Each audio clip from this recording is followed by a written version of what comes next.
What is back? Welcome up. Hello, everyone. We are here continuing in the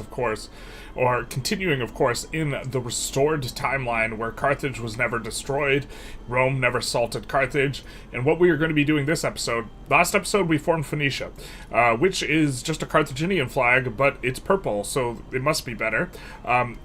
We still have the state religion Quinine. Our primary culture, did our primary culture swap, or was it always Phoenician? Okay, well, hopefully, actually, let's check our cultures real quick. We did form Phoenicia, and then we kind of promptly concluded the episode, so let's see the culture tap map mode, which we almost never use, cultures overview. We're going to be big cry if we're, like, 0% Phoenician. Yeah, okay, we got Phoenician here, and this is Phoenician. Perfect. So it just, like, name swapped us. But what we are going to be doing today is, of course, justice. Justice in history. We are going to be, hopefully, salting Rome. This is going to be what we're looking for. We are using two mods here. In particular, as you might have inferred based on looking at the map for 2 seconds, we're using Project Variety, which overhauls the starting conditions, which is why we see a lot of new actors and this type of stuff, and also adds a whole bunch of stuff that is kind of like putting a layer of EU4 on top of what is it, Victoria 3, where we're going to get a lot of mechanics that are similar to kind of EU4 type mechanics. And something we just noticed is, hey, we've actually entered a new age, the age of imperialism. We started out in the birth of nations. It looks like there's actually going to be 3 ages total. The Great Wars is going to be the final age, and there are new conditions in order for generating splendor, and boy, do we fulfill a lot of those conditions. We are almost certainly going to be the leading country in coal production. We don't have 100 million pops. We do have at least 50% literacy. We're going to have a grand navy. We don't have it yet. We have a railway, we have puppets, and we have colonial law. So things are going to be working. Salt is expensive, though. Maybe sand Rome? No, because if you sanded it, it could restore. They could try and fix the timeline, and by fix I mean ruin. We're also playing with the more unique companies mod, which is giving us a whole bunch of options for unique companies. Apparently it was updated, adding a bunch of extra companies to Africa, so we're going to see if some of those kind of are in our attainables companies list, because we do have, states in Africa, and we also have a company slot, and we're kind of trying to figure out what we should slot in for our companies. Like Sisal, I don't think I remember this being in here. It is in Kenya. This is an example of a new company. And, 5% birth rate is pretty good. This will actually be much easier to achieve, prosperity than, I think, one of these food companies that gives birth rate. So this is maybe an interesting one. This one is present before. We've always had access to that one. What companies should we use? Whoa. This is an interesting one. Plus assimilation. This is Oriental Brewery. Was this always... this, I guess, did they only add African stuff? Because that's not an Africa one. State construction efficiency, and also migration attraction. We were leaning towards actually going for the vanilla steel company for the state construction efficiency.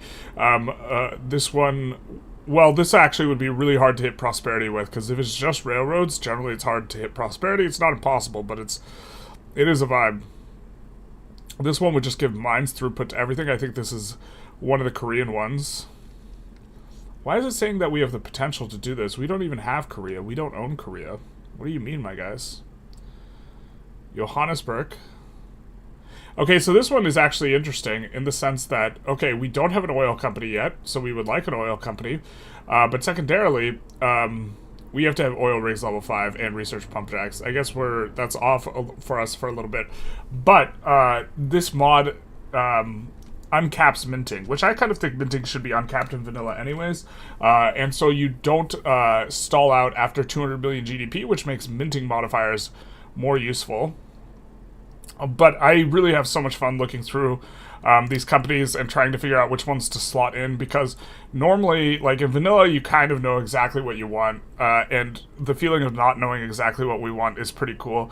I think this is a new one. This is Cape Argus. This is Cape Colony Company. But it doesn't look like we can actually... unfortunately, the this is a new company, but unfortunately, it's not going to apply to the trade centers because they don't have a way of acquiring trade centers. I think we're just gonna put down in Heerland. That way, we can get started in Heerland. We are kind of the major colonial power, other than Portugal, whom we are improving our relations with, because we want to eventually trade like obligations for this, which they are very likely to give us. So maybe we start bankrolling them too, even, and continue on our merry way here. What's our reinvestment look like? Plus 87k. Really not building too many private industries right now, which is a little bit concerning. We're also not passing a law, and we also have an available cultural reform. So let's take a look at that. How useful is migration if you're not #1 for mass migrations? It's still useful for shuffling guys around.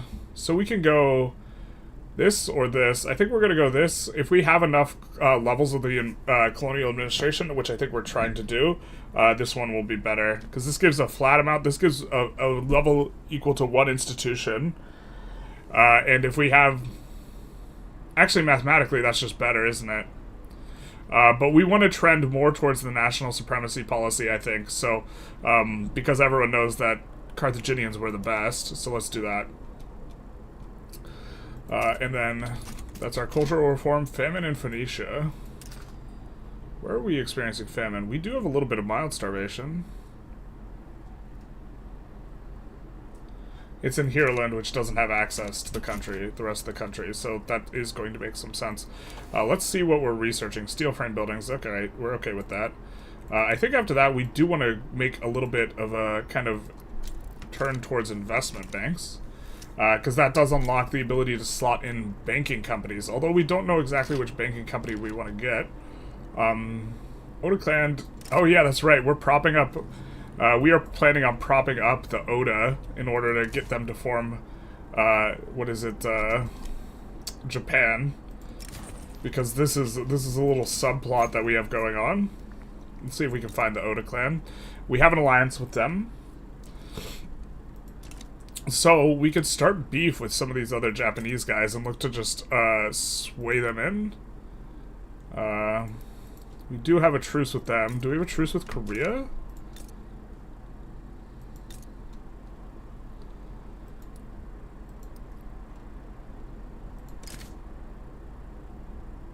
And here we have, enemy would be Shandong and Matinate.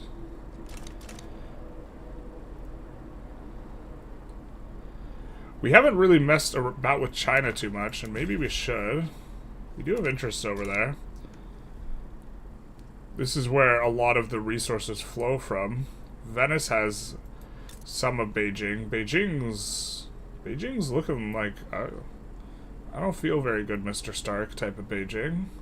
I think that this... Ooh, this has been nerfed a little bit to only give... 5 legitimacy from including the head of state and government, which I think is an improvement. We could go for it. We do know that one of these states, Suzhou, is actually incredible in terms of companies it provides. The Danes have quite a bit of territory over there. We also have a lot of infamy right now ourselves, so we don't really need to expand quite yet. We're kind of, are you shadow banned? Where'd my message go? I don't know. YouTube automatically bops some messages. If you said something like offensive or a no-no word, it'll bop it. Oh, we also have probably a little bit too much of the screen being covered by chat, huh? So why don't we change that? Stream chat. Why don't we make this 150 again? Unless do you guys like the tall chat? Where it covers more of the screen? I feel like you guys wouldn't like that overall. I think we can say he does what he wants. We can now unlock an aspect. Let's take a look. Everyone's favorite, child sacrifice. Let's go, baby. Fun the whole family can enjoy. Except the children. Let's see. I think we want to put a consumption tax in on...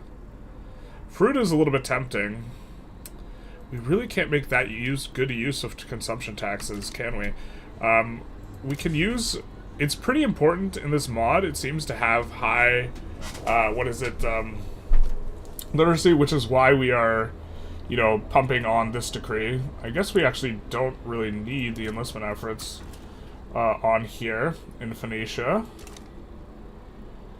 And maybe we want to do something a little bit different. So if it's incorporated, as far as...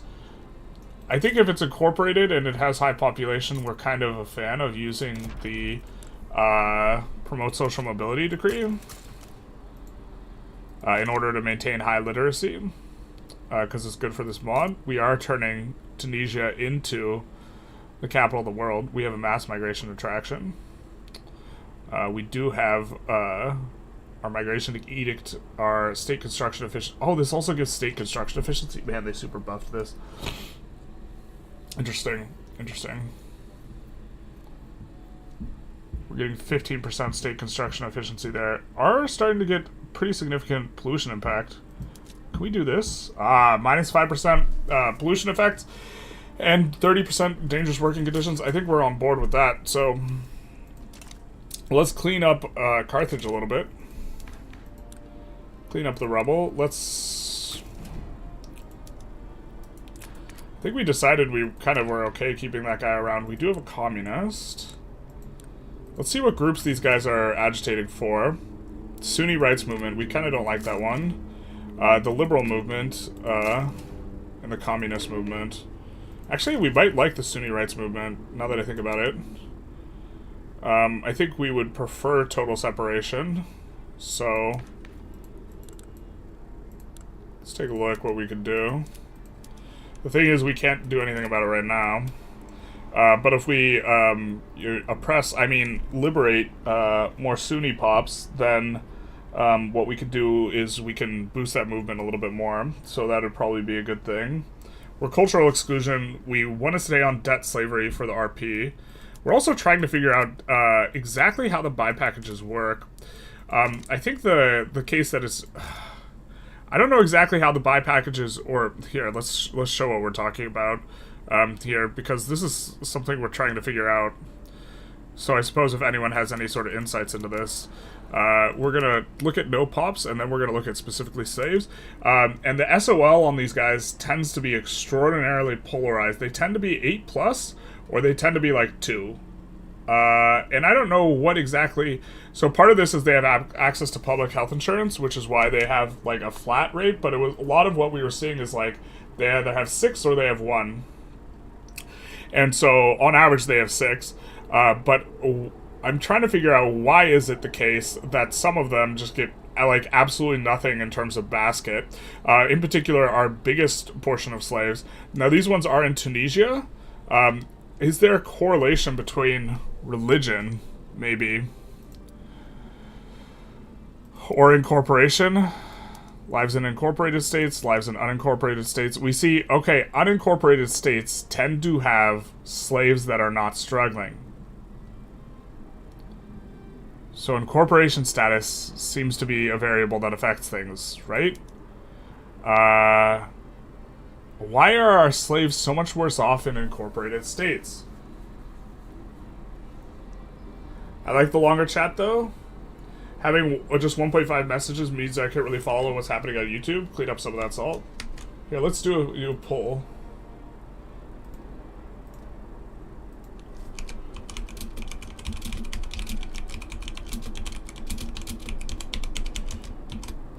Okay, so incorporation seems to be it. Why is incorporation...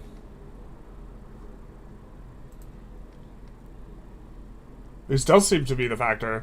I mean, these guys are not struggling or having a hard time, but like everyone else in incorporated states is. So what is driving that?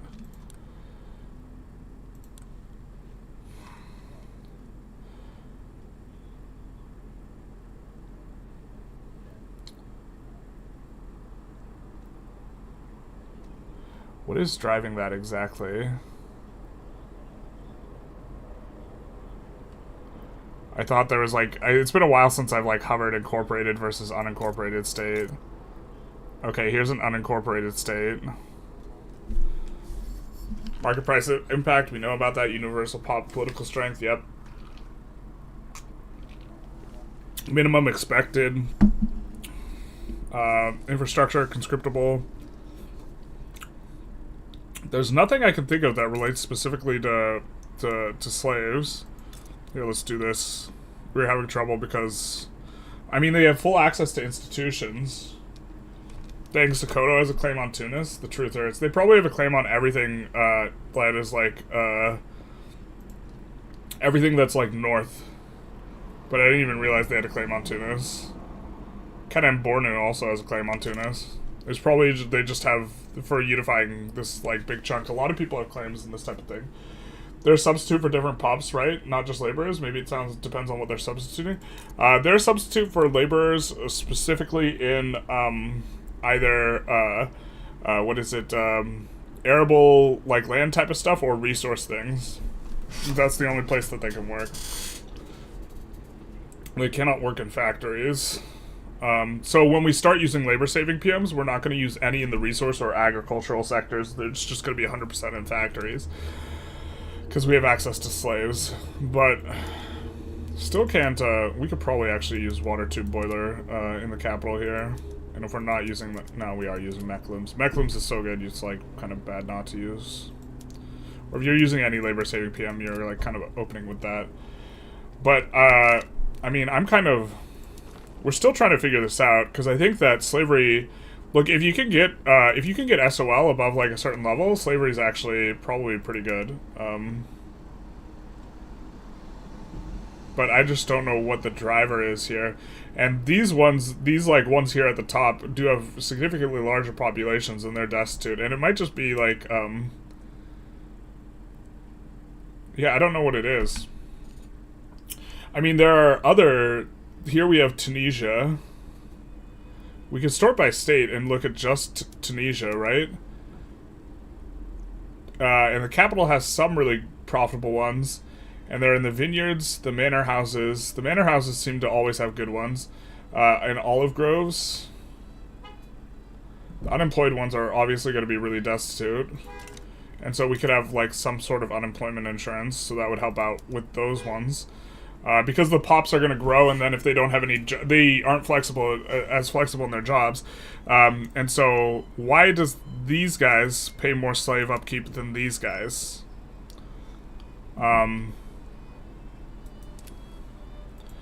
Is kind of what, they don't even pay more upkeep. Why is the SOL so much different?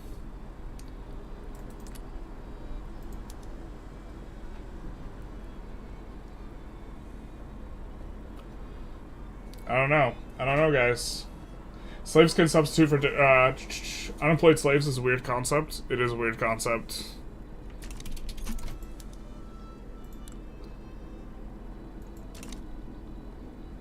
But, oh, we have a mobilized army. This should be over now, though. Or it's not.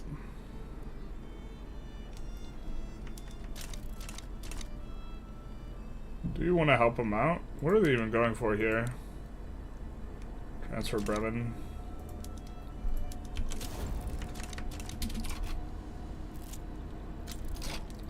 Rent in this economy? Someone asking the real questions.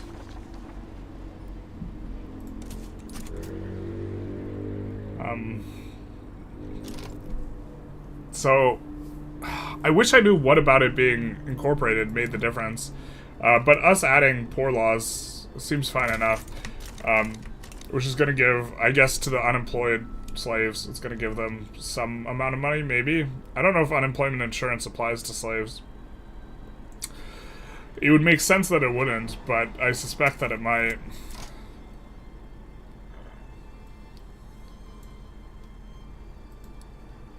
Oh, we didn't look at our attainable companies, which is maybe a little bit of a miss. I just kind of assumed we couldn't. We didn't have any new unique ones, but that was probably a mistake. That's how you make an ass out of me and you. Nope, actually we don't. My assumption was correct. Look at the guy ambitious. I think this might be our first party, or first time that these guys have had, been part of an election. We do have slavery ideology on our landowners. You love to see it, except you don't. Except we do right now. Oh. We didn't even notice this. Rip. Hopefully they don't occupy too much land.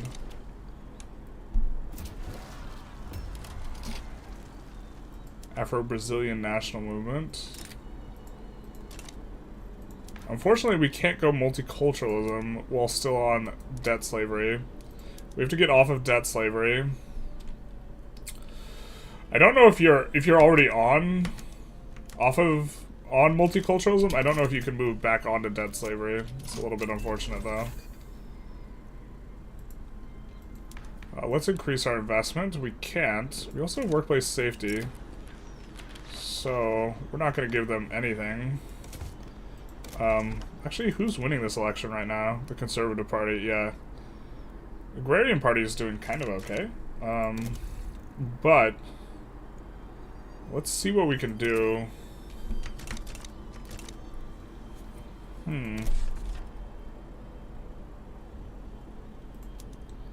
going to expand government administrations. We're going to look where we don't have too much tax.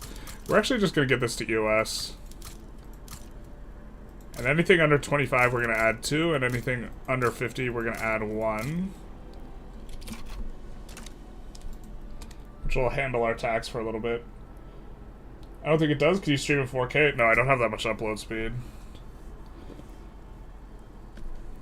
Although, if the visual quality is bad, that's maybe something we can do something about. Looks like a little bit of mixed bag, whether or not you guys would want taller chat.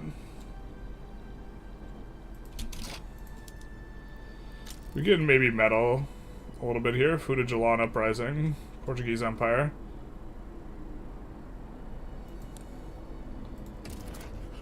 Could go for an obligation here. Diplopacts, trade agreement. I mean, if we side with them anyways, we can get a trade agreement, so this is maybe kind of like a nothing burger. Because that'll reset our attitude. They won't be antagonistic anymore. We are currently bankrolling them, but we're kind of maybe okay with, like, going about this a little bit more violently. We see Heavenly Kingdom is getting aggressed by Shandong. We're going to check, actually, Heavenly Kingdom, HK here, and see if they have open borders like the standard Heavenly Kingdom does. Because if they do, we would generally favor them in wars. No migration controls, so...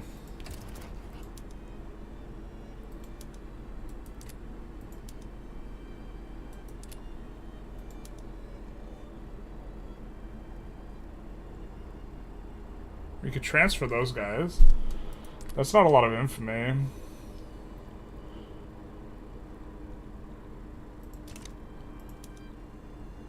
Shandong is the main one here. Mongolia, and these guys are subjects. So they probably can't even get in on HK anyway.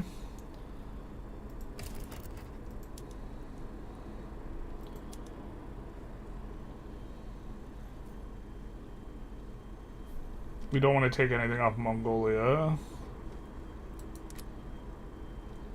We would love a way to feed the Oda clan here.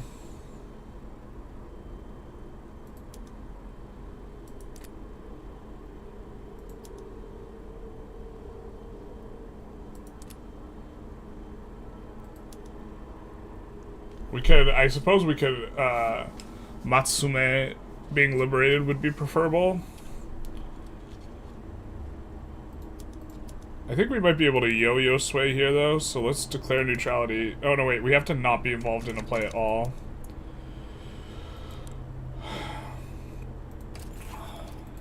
Are you even remotely close here?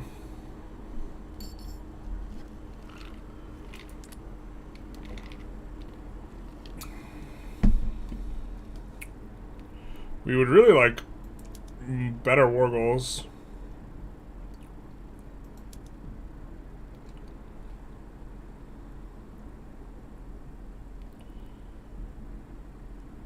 I wonder why we can't war goal these things when Shandong's the main war leader.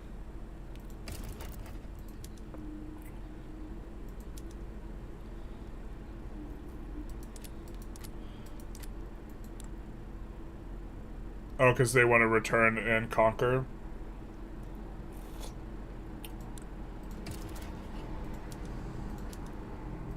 I guess we'd rather have them in their hands.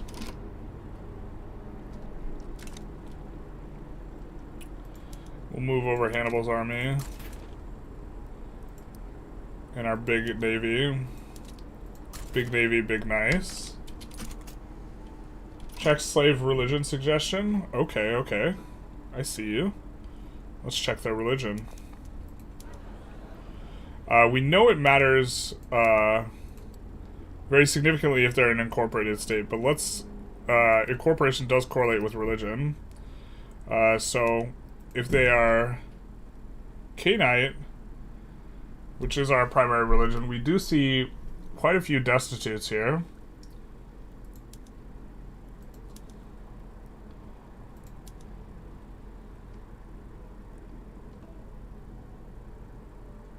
I don't think it correlates. Maybe it does. The problem is, I think it being incorporation was a better metric. And none of them have increasing wealth. Yeah, they're true thirds.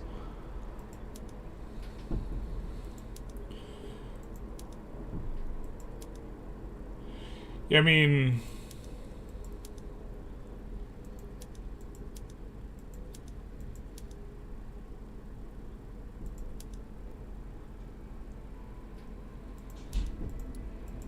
How many of them are satisfied with their job?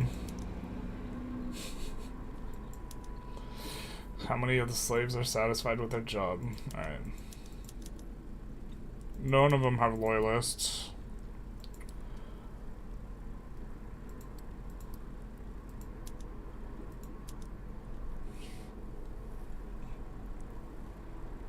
Yeah, I'm not sure.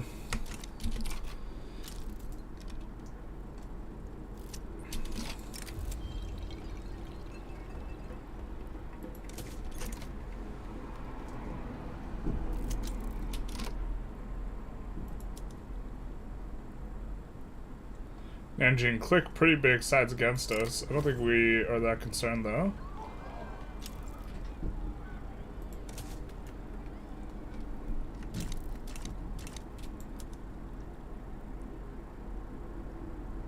What is this?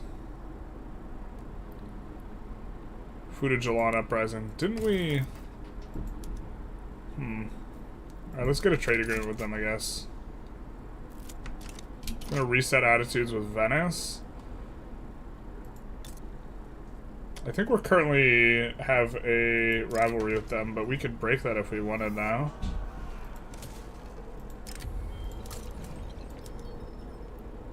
I think we'll keep the radical around. Conservative Party is still the winner. Free Trade Party up next. Can't really make anything more legitimate, unfortunately. China unifying, sorta. Hey Svanka, how's it going? Yeah, they're sorta unifying. We're sort of interfering with that too here.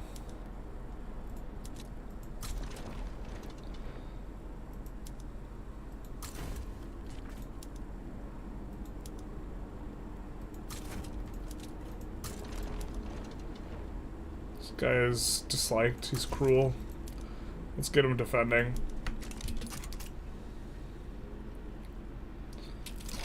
This is actually going to be a big deal here, because I think that they probably put in war goals. Yeah, they put in war goals on the Nanjing click as well. So, and they do have open borders, which is why we are assisting them over the other ones.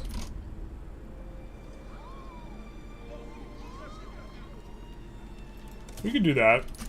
We are not getting over a breakpoint right now, or a breakup. Shout out. Let's do this maybe, and I guess we could also do olive oil. We can increase taxes. Oh, that would put too much of us below minimum, I think. Maybe not. Maybe we can increase taxes finally.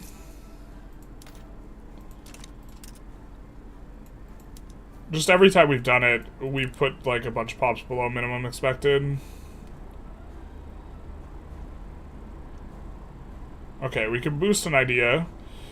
Pretty convinced that this is going to be the best one to do. A little bit of investment pool contribution efficiency. Really kind of looking to get this one nailed down here. Plus trade unions approval, political strength, workforce ratio, and minimum wage. Just so much going on there for the trade unions.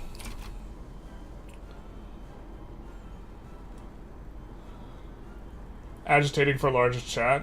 Carthage, what is this, a fantasy mod? No, this is the real history mod. Not the wrong timeline where Carthage was destroyed. Truly, this is the better timeline. Are these guys... This is a separatist movement. I mean... If they separate, then they'll lose all their agitators, so we're maybe okay with that. Let's take a look at our subjects. Who we can reduce autonomy on, maybe. So we don't have anyone above 65 and under 75. So I think this is a good time to decrease autonomy here. Because it'll raise everyone by 10 in terms of their liberty desire. But we're not kicking anyone over a threshold when we increase on these guys. So... But we do have this war coming in with China. That's also going to be really nice for us. I think we're just going to try land straight away on these guys there. See, it's only 11 days for us. And then we can start turning up to steel frame buildings. We do have a little bit of extra money that we're earning. I think we'll put another 5 of these in the queue in the capital here. And then let's play the good old whack-a-mole game, where we look and see where we have bad infrastructure, and then we look to add where we have it. Let's actually look where we have a ton of unemployed pops.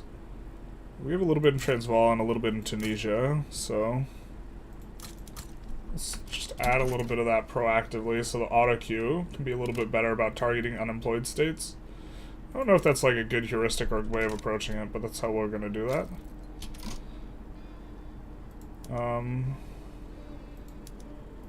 We do have armies traveling over. I guess we could travel some more over. I was thinking obsessions, taboos affecting the basket of goods. Oh! Regarding the slaves? That's an interesting thought. I mean, it seems to be that the correlation is not cultural. Who has a claim here such that we can't colonize it? This is kind of what I want to know. Hassafid Kingdom. We do need to go after the Hassafid Kingdom, kind of as a means of restoring some stuff. The problem is that they are... Well, now they're just a full-on subject of France, who's been our ally for some time. Maybe we need a new ally.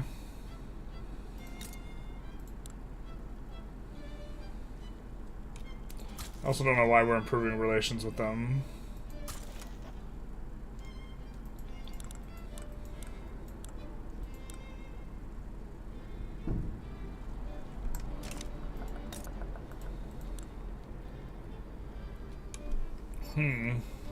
Oh, we don't even have our own power block, do we? Well, that's something we can rectify, huh? The problem is we generate a lot more infamy, and that's why we haven't done it yet. This mod makes it so you generate a lot more infamy once you have your own power block. Let's check our infamy. You decay infamy a lot faster in this mod, too. We're down to 31, and some of the breakpoints are a little bit different. But that's why we've done it the way we have. This 4 stack's gonna be meaningless.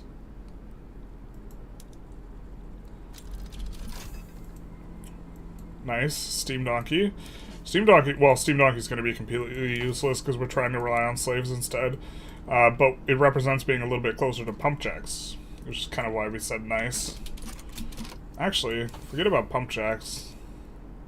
Give us our rubber tools, bro. Alright, hopefully our 30 stack makes it there in time before they get completely decimated. I think they're going to, and I think our 30 stack will make a big difference. Looks like they do. How... They're 52% occupation there. Poor Laws is going pretty well for us so far in terms of the debate. We still have this open company slot. I mean, we would settle for generic steel. We still want a banking company, but we're going to get another company slot when we unlock that. We just can't put in generic steel right now, though. Because I think it's because of the finickiness where we need to have a certain amount of them not owned by the government. I thought they had to be owned by private investors.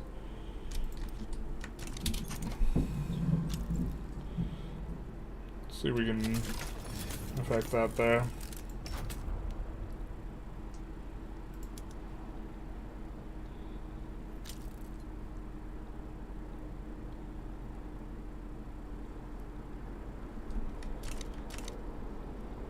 We're gonna move this Africa army from this front up to here to deal with Siberia.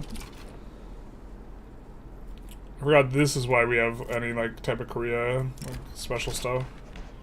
Maybe. Let's see, traditionalists, no thank you.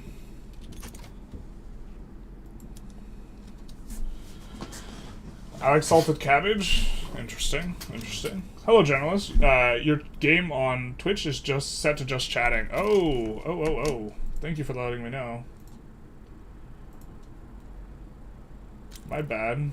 You right. That's because we had done a thing last time. Let's see.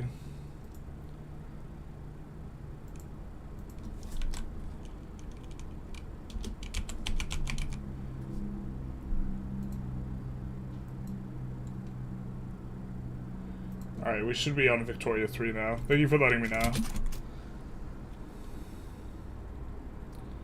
Someone else climbing up.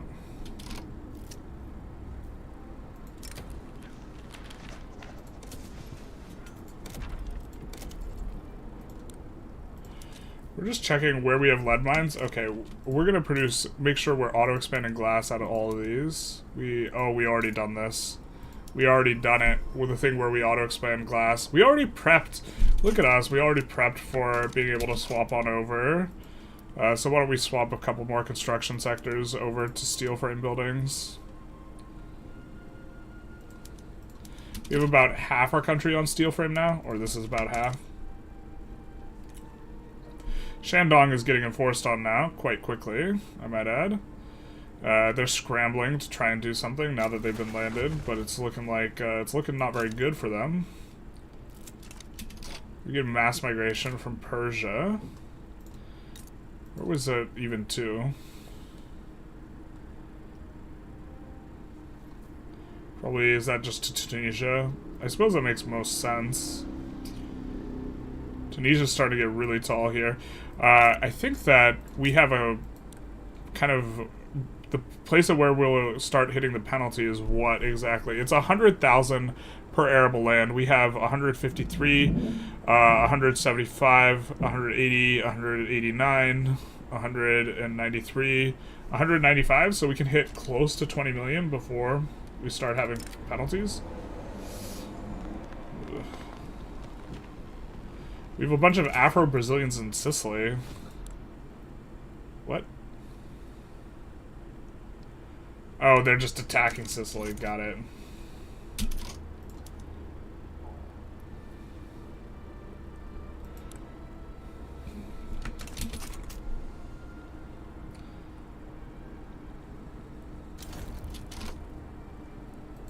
There we go. Heavenly Kingdom expands its borders.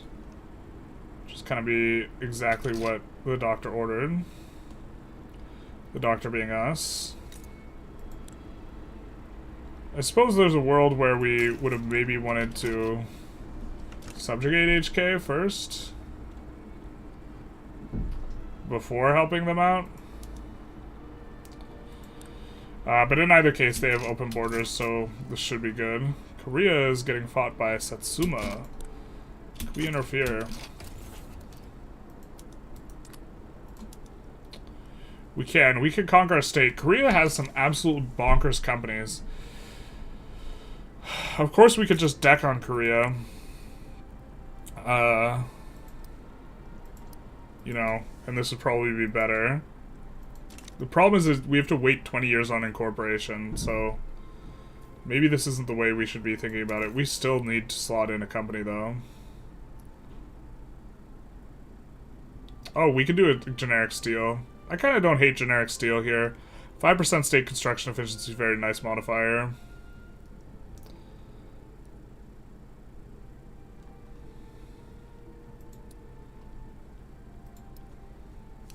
I think there was one that was just like strictly better though, that was steel and something else and giving the same bonus.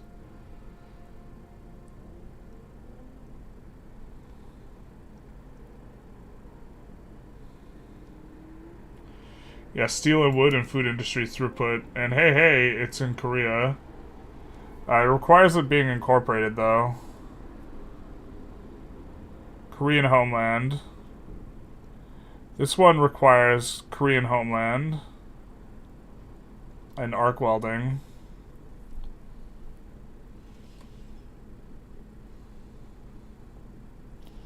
Do we already have a wood company anyway? We already built out all of our wood anyways. This company is insane, I think.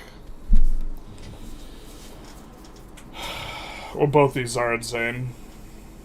But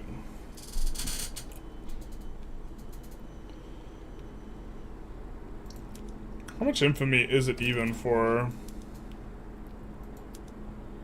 31 infamy? That's kind of a big number. What are they trying to do? Oh, Korea's not even the initiator. Well, maybe we let the other guy get what they deserve. Well, now Portugal's siding with them, and Portugal's antagonistic towards us. Somehow. Oh no, they're genial. Just kidding. They're antagonistic towards the person they joined.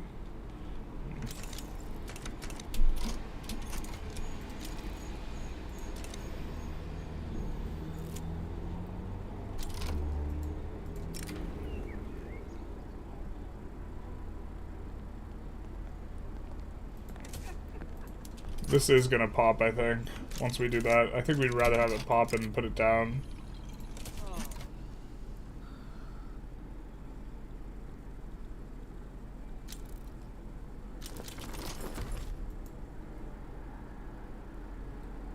It's like HK, quite a bit bigger here now. Drink Korea's milkshake. Are slaves good? How do you get more? Well, you can get more just through regular pop growth of slaves, but the problem is that their SOL is really low.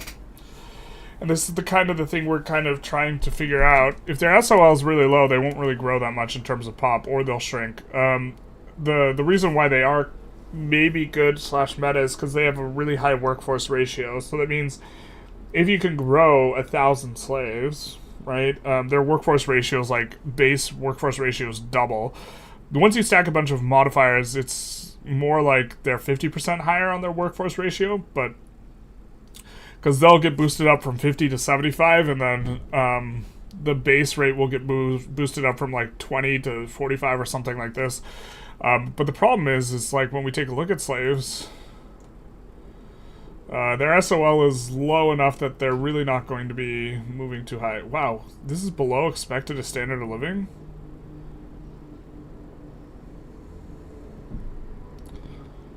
Wet. And I think that the slaves are also a huge driver of our radicalism.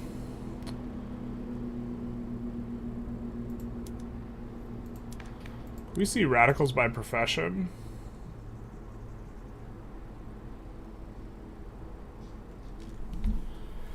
$4.9 million on the line.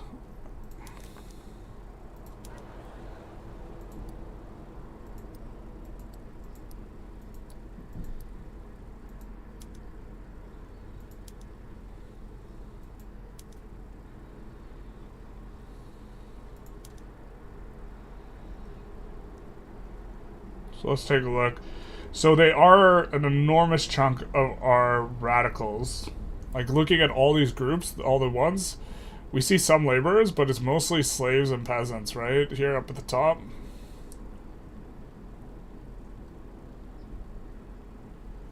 Huge driver of radicalism.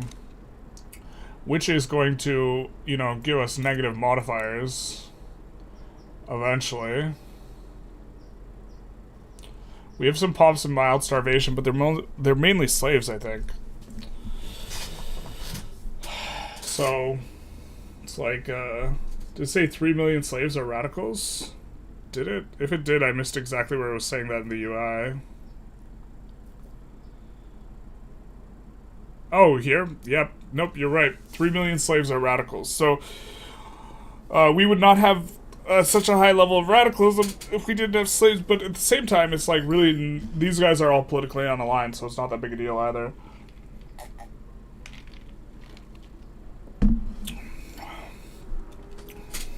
And we can't tax them, which I used to think was the main problem with slaves, is you couldn't tax them, but that's kind of whatever. Because if you pay the pops a lot less, you know, on this end of things, by having slaves instead of wages, then more money just gets passed to the weekly balance.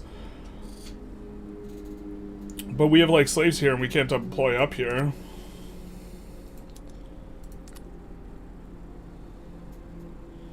Not sure that's how we drew it up.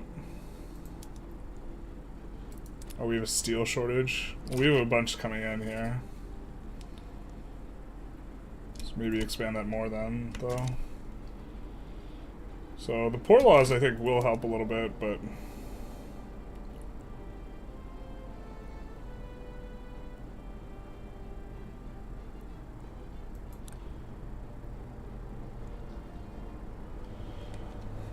actually... I think we don't like these guys, right?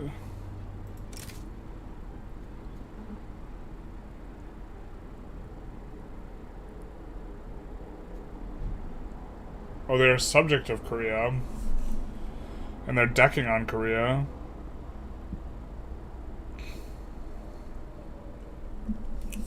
And we'd want to see them just lived.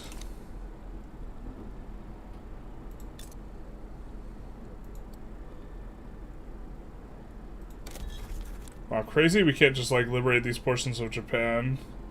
So I guess we do want to fight Korea here, so that we can get Japan up and going. Another interesting thing this mod does is it makes it so that there aren't a bunch of modifiers that give you decreased infamy. So you don't, like, get to turn and burn. We're looking at the wrong... I always look at, like, diplomatic actions and diplomatic tabs. I always look at the wrong one. But we can't use liberate country here. But if we fight... Actually, yeah, we could liberate subject here, though. We could force the diplo play. Who's gonna side against us? Anuak. It's kind of whatever. And then we want to do... Oh, now we can liberate something else, too?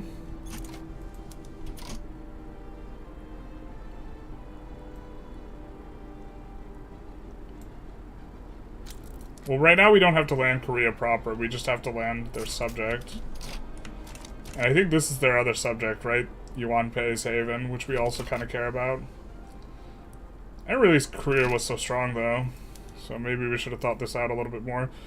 This is up to 31 combined, so we could add 7 more of this. We'll do that in the capital. Oh, we were intentionally doing the edict in the capital. Let's put that back. I think we were intentionally using enlistment efforts in the capital just to kind of make things a little smoother. I forget if we have slaves in the military. I don't think we do. But now, let's try and sway the Oda Clan in. Oda Clan, why can't you? You have a truce? Oh, yuck. I guess we'll call ally France.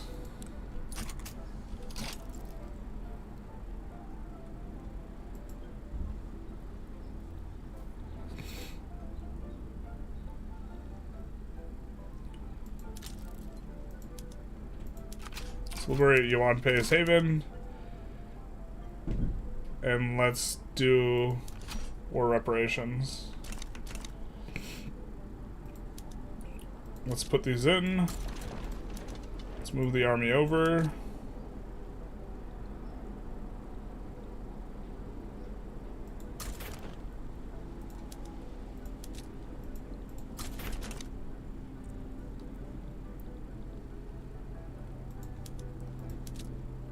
Do something like this. Korean colonizing Japan. Nature is truly healing. Jay Ramirez, hey, how's it going?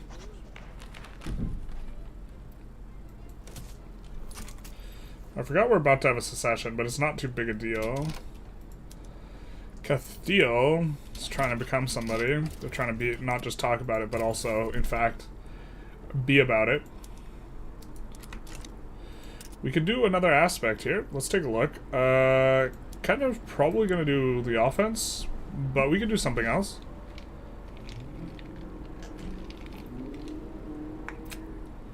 Extra conversion would maybe make some sense. I mean, being a state religion isn't as bad because we concede our religion everywhere. Religious bureaucrats... I think we just go for offense. I mean, we could go for this. I think it would make a lot more sense if we were near the 75% breakpoint. I don't think we're trending towards 75% though. Well, actually, let's maybe take a look. What do we have? Child labor is still allowed, so we don't have too high a level of things. Yeah, we just have the 15% education access. I don't think we're going to get above the breakpoint. I think offense is also going to be particularly nice for this war that we are finding ourselves in. Obligation to these guys is...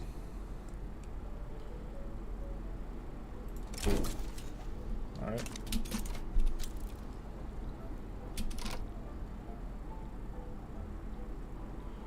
We would have loved to have colonized this area, so maybe we should have been a little bit more aggressive with Manchuria. Manchuria is probably hella fun to play in this mod. We get to colonize all through here. Now who is this against? This is against Aragon.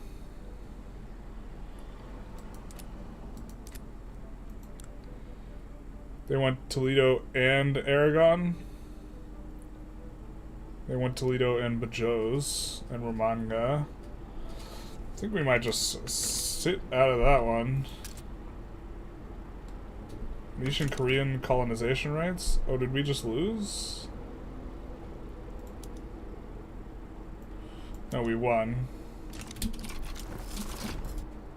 We beat Siberia.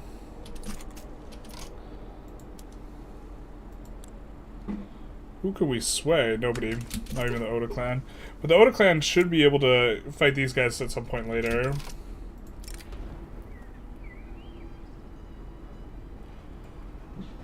I think this is not quite in our interests.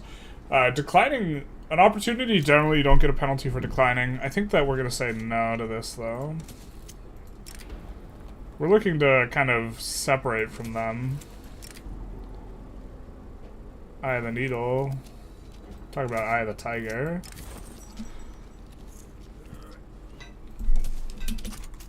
Actually, you know what? Maybe with the... I'm so autopilot on that, but maybe that's actually not the correct one to choose anymore.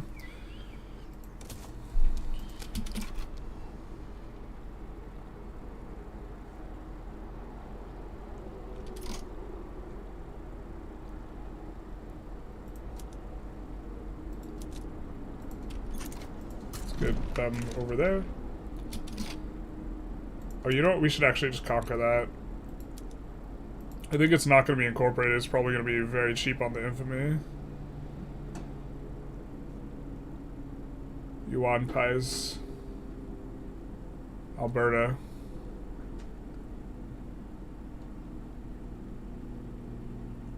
Oh, it's not in there. Alright, fair.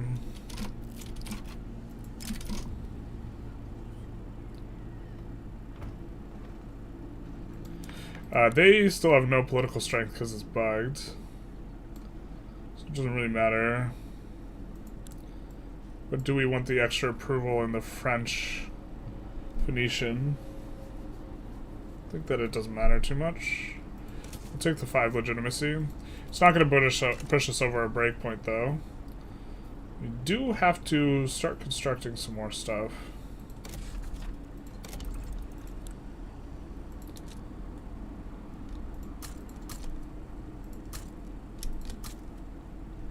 Let's do something like this. Let's also set up an auto-expand with some sulfur-oriented stuff here in Sicily. Sicily does have the most sulfur in the entire game. And that should kick us up in terms of the construction.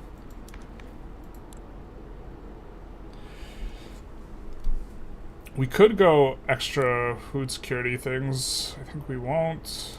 We do want to go prop tax eventually. We can probably do that if we just put the military in here. Should be able to go real? Just the trade union support? Oh, that's right, because we're not... Yeah, okay. No, that makes sense. I think we do have one guy who's cautious. I forget where he's at. But if we wanted to start a big war... Oh, he must have died. Sag. It's tempting to go south to suffrage, but we're RPing with the wealth voting.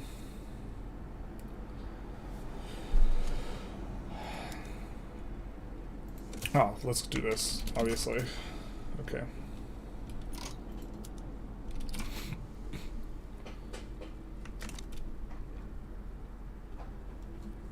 See Yunnan getting attacked. I think it makes more sense for us to prefer them being small, just generally. Hey Ivar, how's it going? Sorry, I missed that one. Did put it in a little while ago.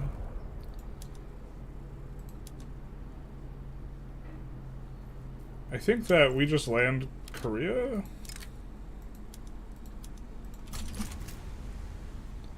Or see what the landing looks like. We might not have the attack advantage sufficient to do this.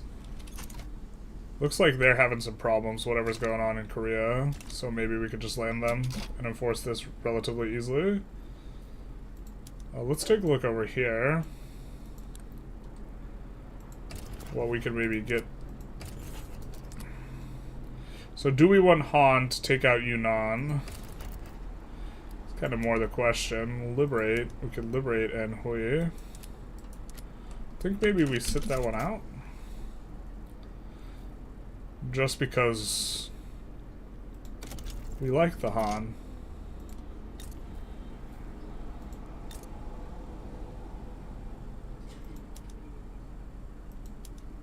Yeah, they're auto-expanding. Where do we have opium plantations? We don't. The tooltip was lying. I don't think we have spice either. We do have spice. Collabs. Yep, that makes sense. Check our infamy. It's been ticking down this entire time. We can go for something significant. I mean, we want to go for Rome.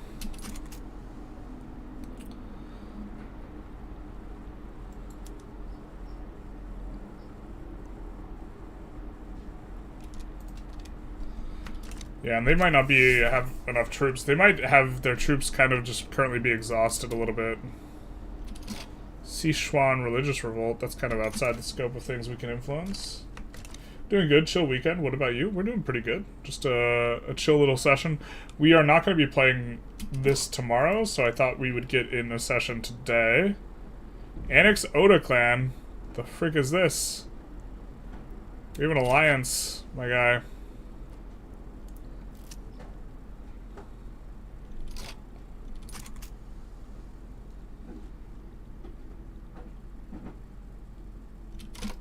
We want to help the Oda Clan form Japan. Oh, we can't help them. Shoot. Why can't we help them?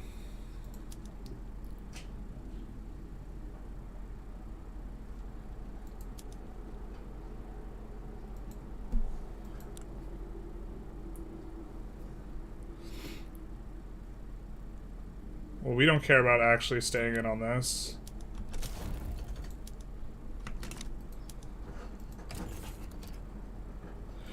Oh, yeah.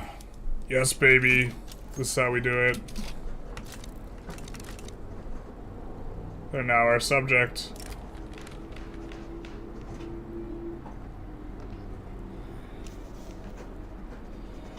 We now have the future heir of Japan as our subject. Yes, yes. These guys are, of course, worried. They're trying to annex Satsuma. And we do have a lot of different stuff being activated and such. Is that because our... Oh, well, now we're over this amount. Perfect.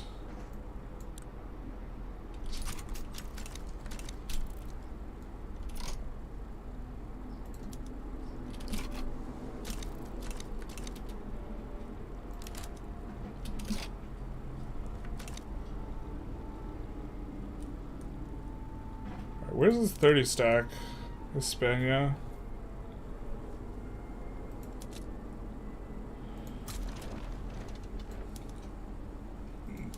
I don't think we're gonna need those guys to defend. Well, maybe we want them to defend either way. Just as like an insurance policy more so than needing them. Let's put some guys on this front. And I think we do have a conscript army. Not sure if we want to raise it.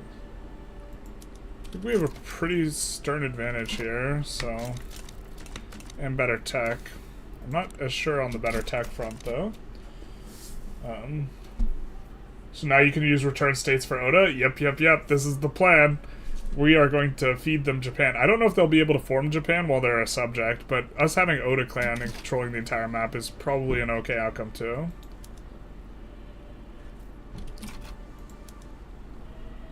Let's see how the naval landing progress is going. Or let's try and see. Only 13%, yuck. We do have a battle, that's what's going on. I think the South American army, yeah, you're stationed in Brazil. Let's do this. And I think that...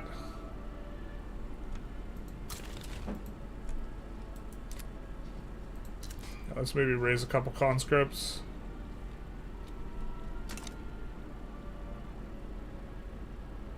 Do we have control of this war? No, Oda Clan still does. Otherwise we would put in for peeling this stuff off of, you know, Portugal, but this will be fine. The fact that we have a 94 front on Portugal right now is... Well, actually, they're just deciding not to do anything about it yet. Or that's a navy? Oh, Jesus. They're in trouble. Someone send an adult.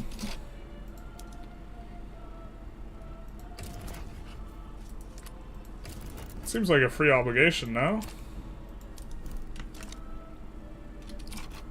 Maybe we don't want to get any type of truce in there.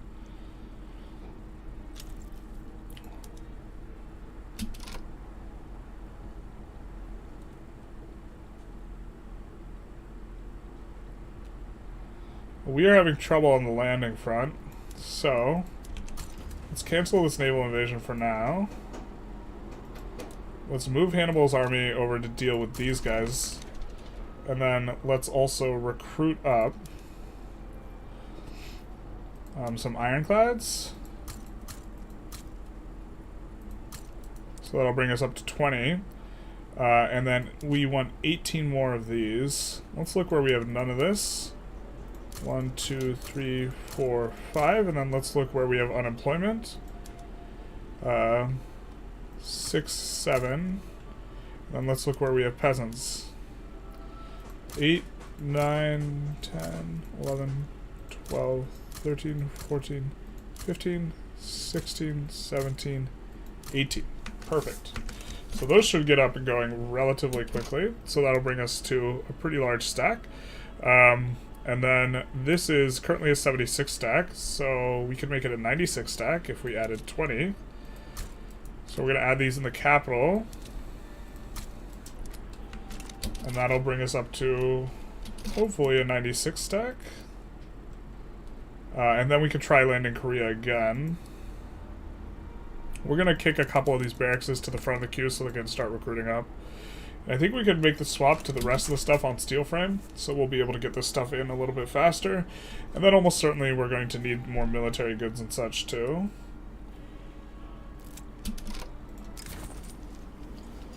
But we're doing everyone's favorite today. We're subjugating and facilitating Japan. Through our guiding hand, Japan will be formed. Is Vesterland a Scandinavian colony? I think so.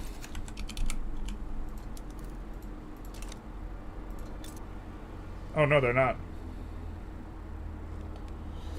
Hey, Gene, how's it going?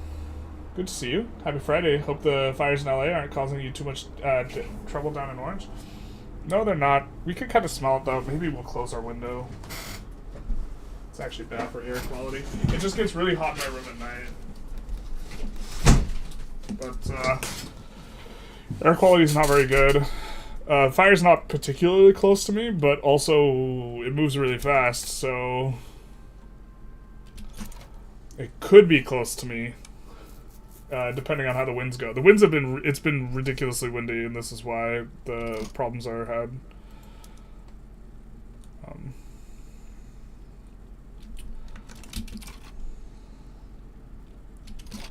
Whoa. Maybe not what we want. The Oda Clan. Castile's getting absolutely rolled, so Aragon's about to get way bigger. Which actually... Aragon's about to get way bigger? Let's do this. Right? Because they're about to win this.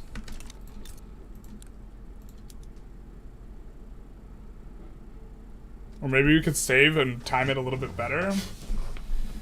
I mean, Castile's really getting clapped, though.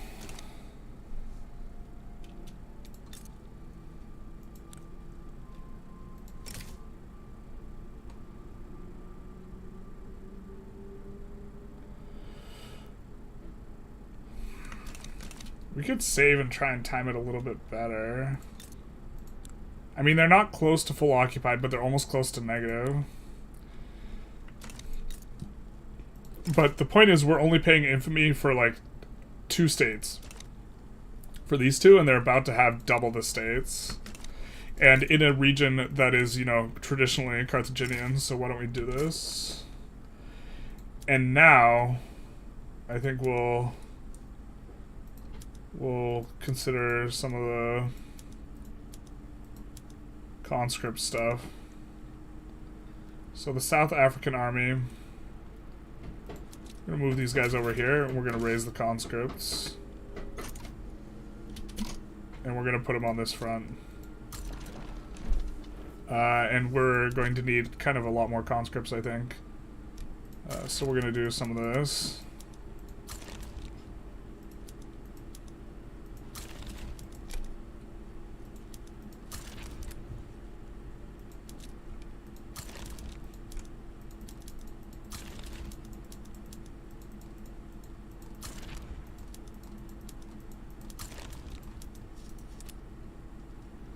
I'm gonna check their mobilization options.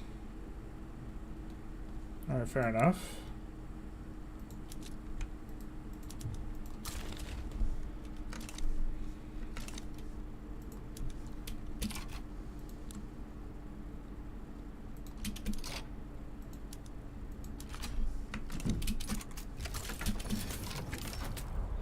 So, looks like Portugal did not receive any help on that area, and so they're going to get kind of rolled up, I think, here.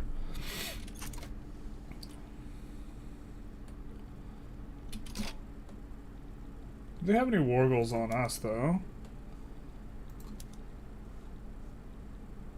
Conquer Madagrasso and Phoenician South Cameroon. So, we actually probably should have been a little bit more heads up about ensuring that we have, like, stuff in South Cameroon, considering that's a war goal. But I think we could take care of Madagrasso in a way that they are not going to be able to, you know, kind of do too much about. And we'll push through here. And now we can assign in banks. We also get a new national focus, so let's take a look what we got. I think almost certainly we are going to be boosting this. Political union or trade unions' political strength's good. Their approval's good. Workforce ratio 5% is insane. And minimum wage is not like a bad modifier, so we're going to boost this idea here. I think the idea is that that's supposed to be some sort of trade-off, but... Well, it's not exactly like a good modifier, it's just kind of more of a neutral modifier. But we wanted to check how this affects this clout, up to 12%. But now we're just always going to have this workforce ratio manufacturing throughput, basically. Is kind of maybe the bigger one. I think we also kicked ourselves over, over an important infamy threshold, so people will be upset, but, you know, that's their problem. We're going to call ally on France.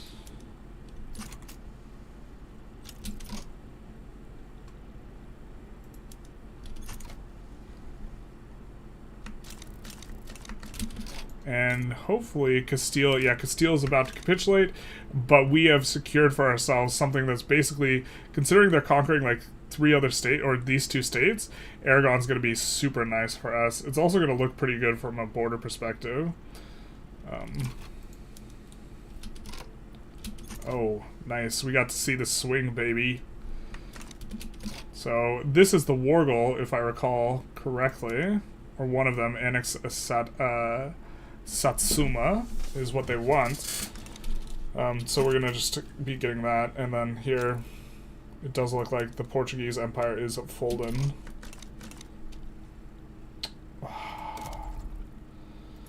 Alright, we gotta set up some auto expands to get things, like, keep things actually going. So let's see, where are our most populous states? Valencia is probably our next most populous state. So let's assume that we are going to start in Valencia soon. Wanting some things to get going a little bit more. And we are maybe going to use a manufacturing decree there. And then let's also make sure we are using manufacturing everything in the capital with auto expand as well, because we do want to make Carthage the crown jewel of the world.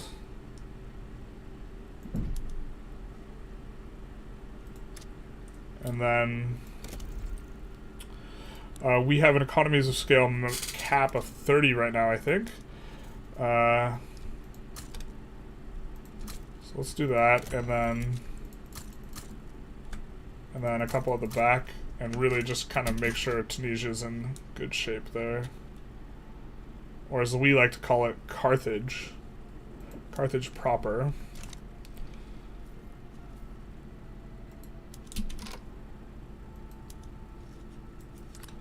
Asfad wants to transfer states.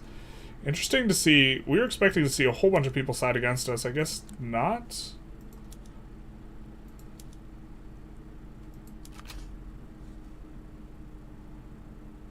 Naples. I guess we'll... we don't like this.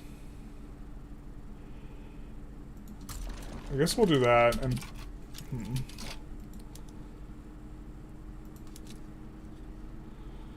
Send these guys over here.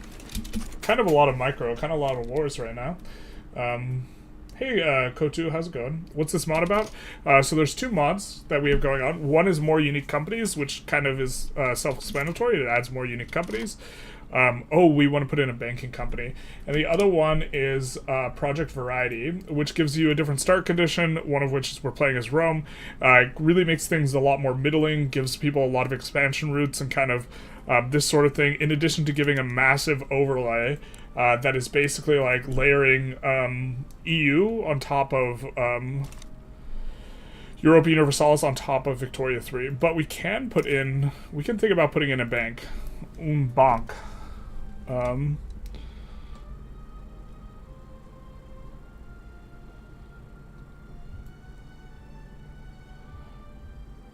I mean, why don't we just slot this in? I think that this probably won't be terrible for us to slot in. And then we could take a look at what banks we have, potentially. We have the Citizens National, which is just the generic bank. Minting. And all of them give +1 max number of companies, but minting and a whole bunch of stuff we already have industries for, so maybe we don't like that one too much. We see the Bank of South Africa, which would add cotton and gold. I think I don't like that one that much.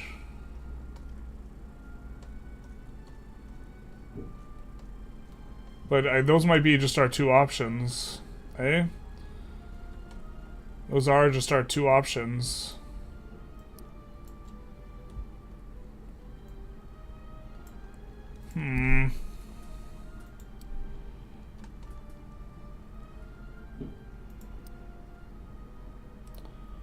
We could look at Attainable and see if we have a bank.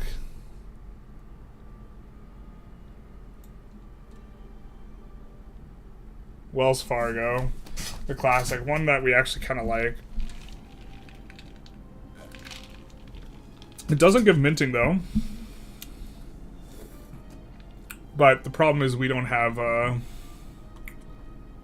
the proper levels. Or sorry, we don't have an incorporated state, the proper state. Nor are we close to getting that.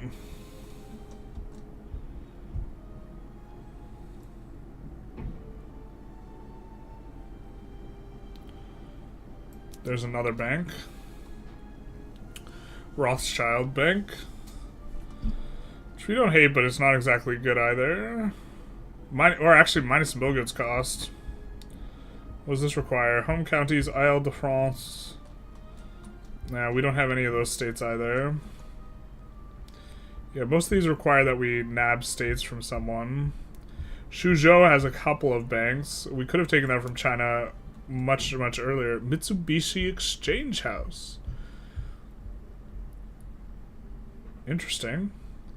Extra political strength from wealth. 9% capitalist investment pool contribution. I think this is the biggest one we've seen on that front. The industries are maybe a little bit sussy, but okay.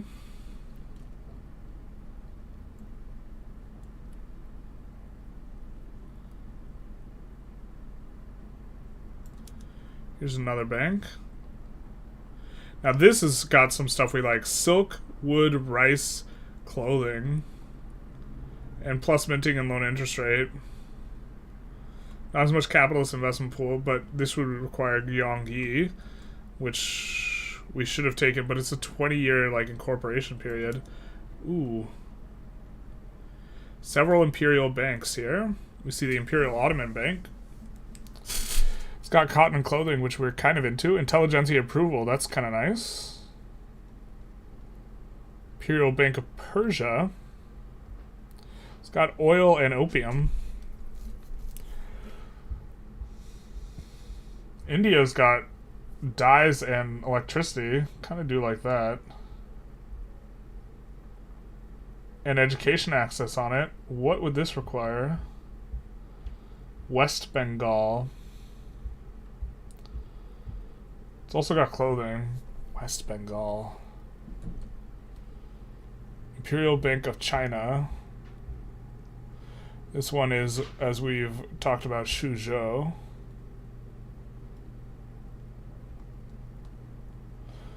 Yeah, I think rice throughput in particular is something that we're interested in getting. But a lot of the companies for it aren't very good. Rubber. Oh, that's hot. I think this is the only one we've seen with rubber. Where is this at? Uganda?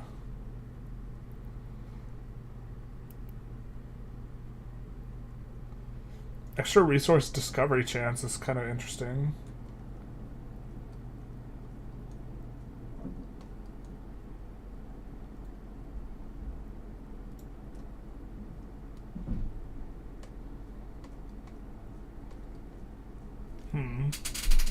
Jewish Japan stream when? We're not gonna stream that.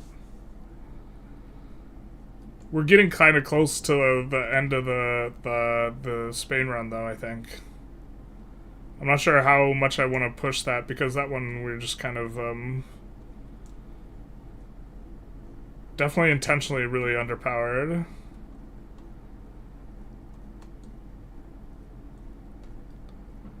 Da Qing Bank is another one that it does have rice on it.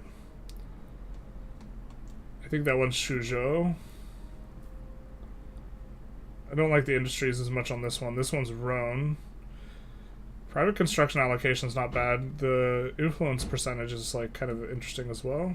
I think this one is the Austrian, yeah. Which we're not going to be getting into Austria like that. We're not going to be putting our mitts in their oven.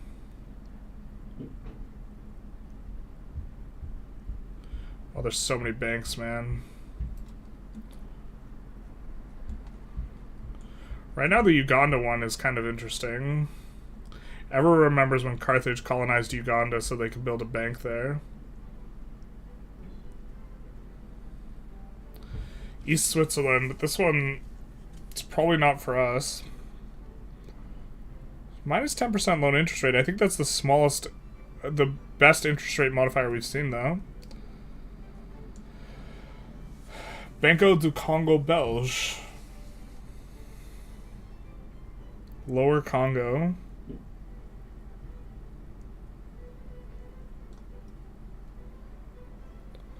Where's the Carthage National Bank? Lower Egypt. 10% influence is a little bit interesting. Influence used to be a really good modifier, or a really good resource, and now it's just not very good anymore. Things have changed. Plus 2% offense and Navy offense. On this one, the Bank of Japan. This is a Suzhou one, a Suzhou special. I think we don't have a rubber... Ooh, Bank of Brazil. I was about to say we don't have a rubber company lined up, so we want to do this other one, but now... Rio de Janeiro. If we just took Rio, we could put this in pretty quick, and I think Rio is a 5-year incorporation, so maybe we'd look to do that.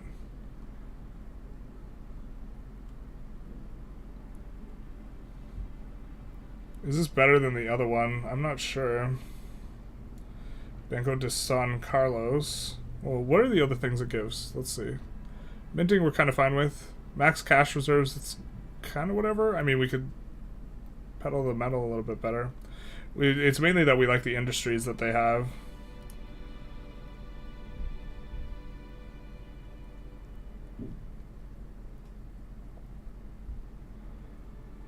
Toledo, Nova Hispaniola.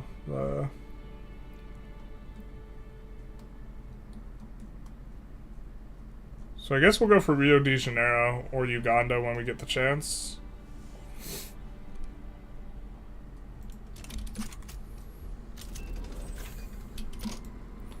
Nice.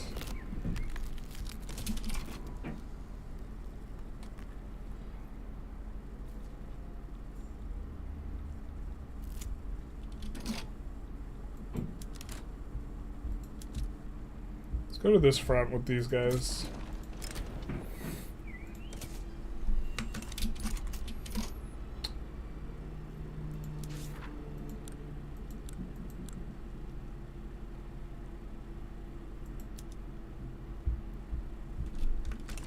Do that and then also solve the problem that we created.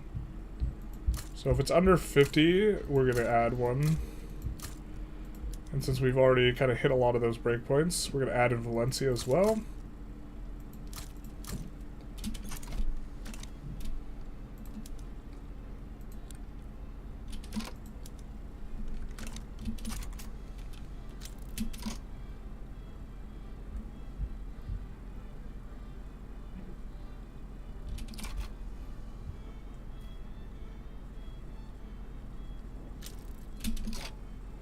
Alright, so it looks like we can push through there. I think maybe we try landing here again. Navy's nice and big now. This 6 stack I think can push it through. These other guys. I think the Oda Clan is set to push. And Portugal's about done with this. They've said, you've occupied everything, I've had enough. Yeah, they're getting 30 a tick. You have 5-year African incorporation? Oh, that's a good question. I don't think we do, but we could check real quick, right? I think this is unincorporated. 20 years, I don't think so. I think, I mean, this should be considered, like, European. Middle Eastern and European, that makes sense.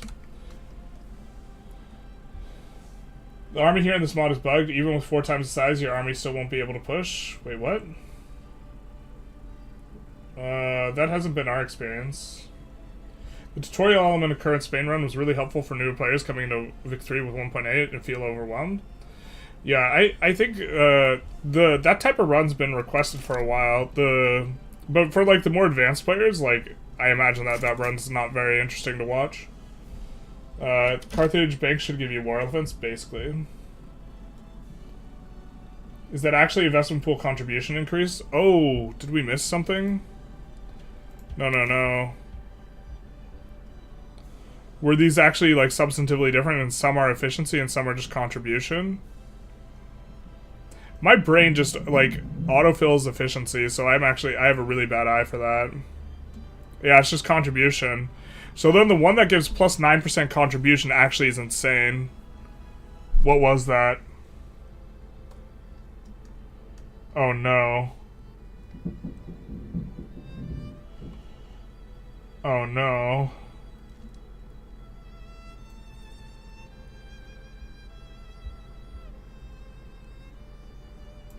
You're right. Good eye, Palea. Oh no, we looked through all these banks and now, like, the thing we care about is different. I think it was the Swiss one that gives plus 9%. And it wasn't, like, quite within our grasp.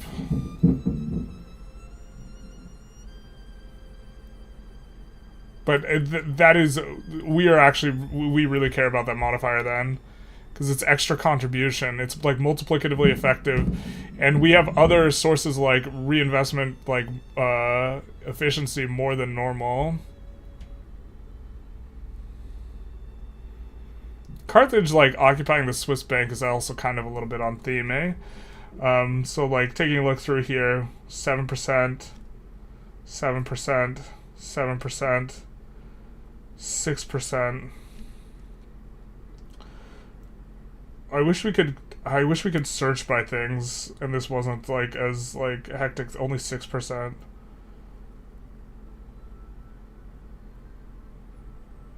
I think we skipped over one, maybe.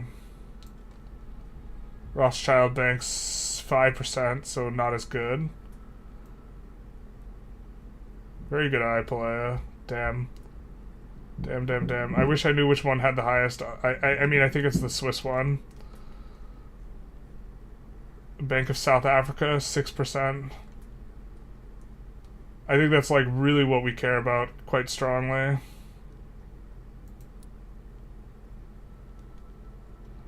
Did we look through potential?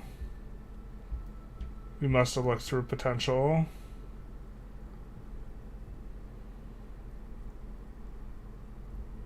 Yeah, we did. And I think we have like 2 banks in attainable. I guess if one of these is like 8 or 9% contribution, we might just slot it in. Citizens National 6%. Yuck. Gross. I thought it was Mitsubishi. Check Mitsubishi. Oh, unfortunately, these aren't alphabetized.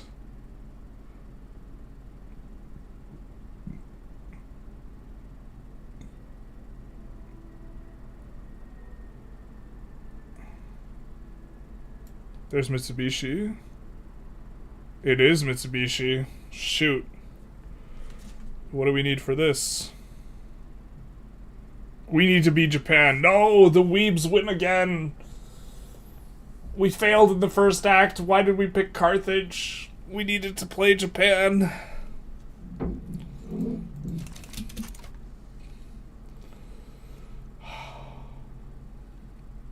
Carthage in 1865, Scipio would be very upset. Well, Scipio can suck it. How about that? Cash me outside. Aragon, we are going to subjugate for like half the infamy it should cost for us to do this. I think we paid 39. Let's actually just take a little bit of a look here. If we look at interaction and we look at unavailable demands, obviously we can't make them a protectorate because we're currently doing that. It would cost 95. It would cost 95 normally. We're saving like 60 infamy here.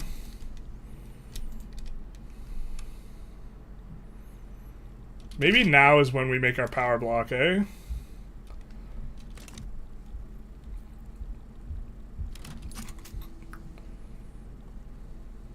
Because we're not going to be acquiring infamy for some time.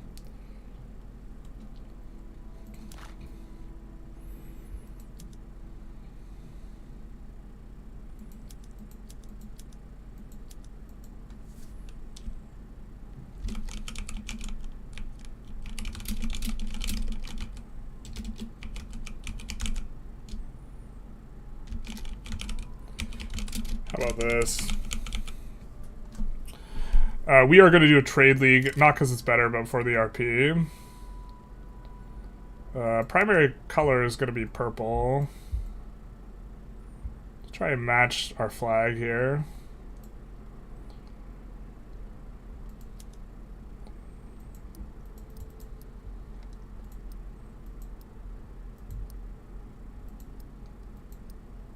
I think elegant would be Carthaginian. Fiery, nope. We're looking for one that is trade-oriented or global hegemon or navy. Clearly, the Kraken fits all three. The octopus. Dragons, nope. Elephant, obviously. Frankly, could it be anything else? I think we will probably go for Lionheart. Hannibal used a lot of propaganda that was centered around a lion, so we'll do some of that. If there's only one, well, actually, fountain sounds nice.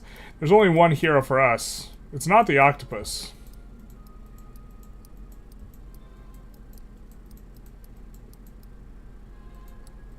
It is the elephant, obviously.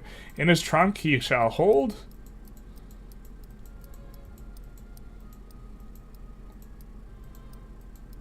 a crude hoe. Everyone knows the capitalist elephant.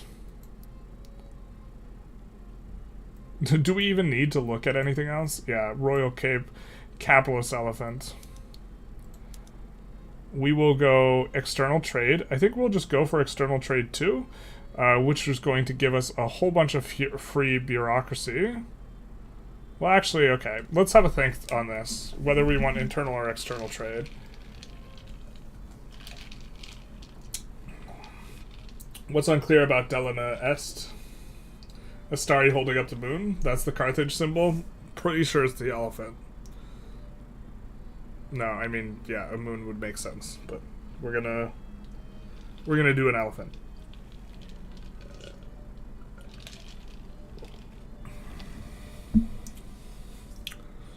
So the thing is, external trade would give us the influential trade center. Once a proud bastion of just an absolutely insane thing, because he used to try and go for bankrolls and this type of stuff, the meta used to revolve around this. I actually don't even think we want this. Oh, how the mighty have fallen. And since we're going to be having more companies and more stuff's going to be applying to the companies, maybe we just go internal trade 1. And then construction 1. Oh, it's only 2.5%? Oh, those sneaky sneakers. Look at this. They fixed it so that it's not just obscene at level 1. Ah! Now you have to get all the levels. I'm not sure we want construction 3 though.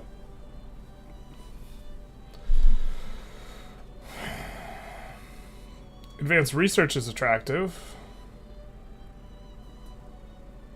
That wasn't nerfed, of course.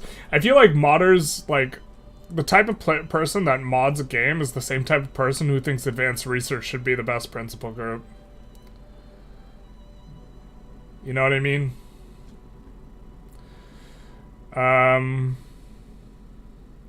Food standardization's unnerfed.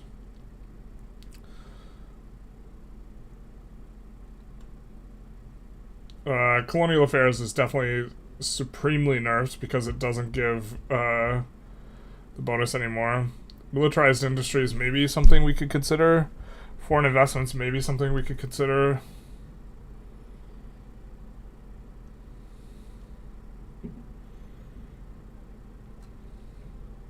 Damn, I think it's just food standardization too here. And then we need to have...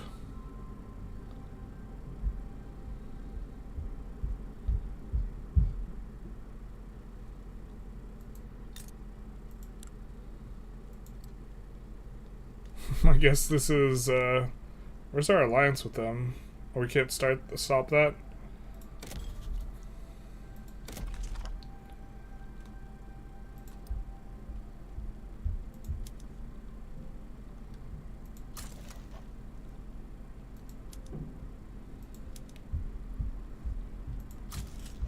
There we go.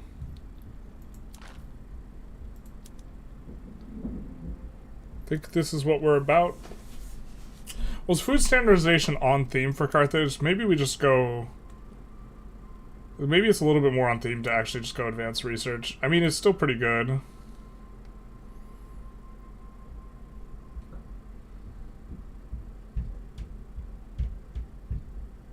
We don't have education level 3 though. Let's just go food standardization. We want to keep the slaves alive is the thing. I think, so...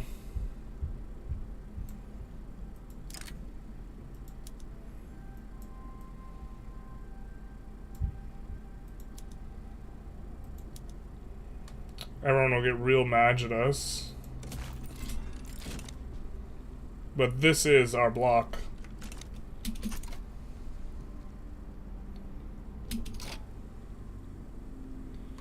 Oh no, the one thing we could never ever beat. A split front. Not the spaghetti. No!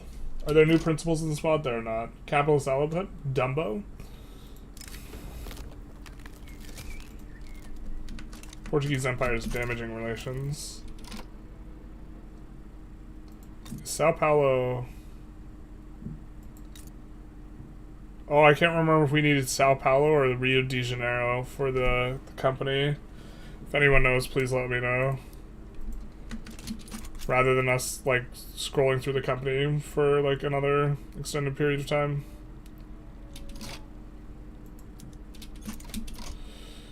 Ugh. These guys aren't recruiting up fast enough. They're not getting in on this landing. But they can't get in here. So let's do that.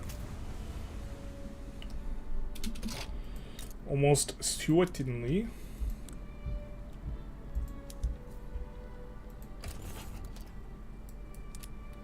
What are you trying to do here? Return a bunch of stuff from the Danes.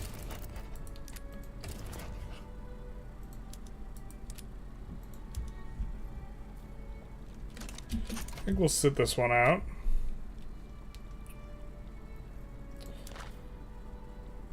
We are generating pretty fast on the mandate. We have 5 minor power, or we are getting +5 from minor power members, a bunch from unrecognized regional powers.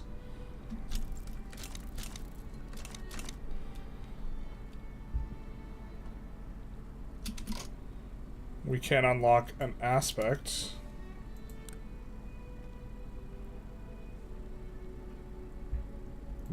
I think we'll unlock the trade one. It's a little on theme.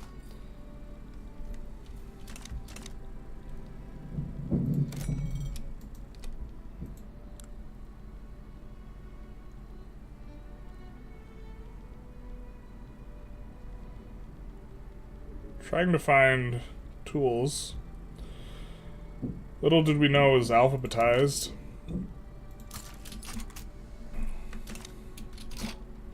Cost of influence. Exerting one's influence has never been an inexpensive affair, and the cost of management of power block is particularly high. The management of power block will be a heavy burden on the bureaucratic system. Therefore, we have to consider where we want expensive businesses. The journal entry is symbolic. The game checks every month if you made a power block and gives you numbers accordingly. We'll complete if we're not members. So we could actually see the penalty we're getting.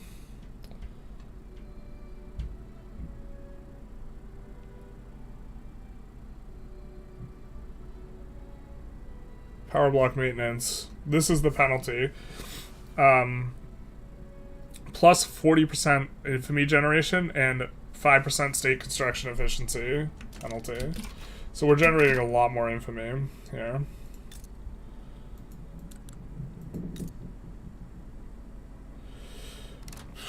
That makes it so hard for a power block to be worth it, man.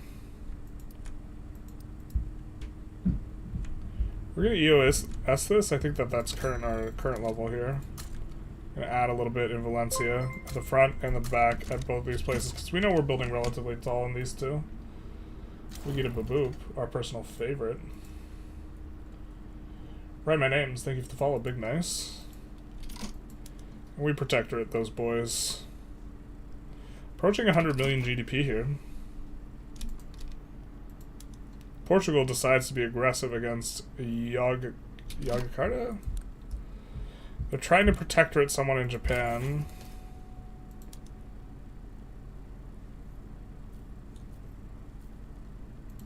But now, look at all this infamy cost that we're going to have. If we go for something like 50 infamy for taking one state. So now we're kind of more or less locked in as a result of our block. To be fair, we could just disestablish the block if we want to declare a big war. We could just hold on to the block for, you know, however long and then disestablish it. This is a really good way to make everyone hate you, but... Do you have a chance to slip it in here? Doesn't look like it.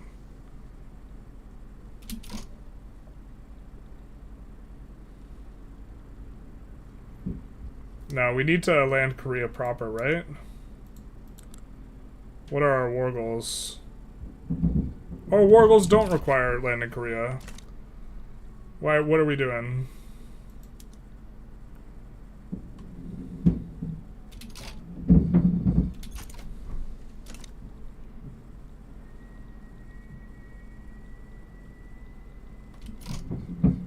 We don't need to land Korea with those.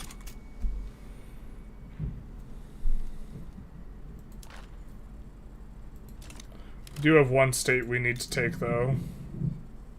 Rome. So we can burn it to the ground. Speaking of contentious topics, how does salting the earth sound?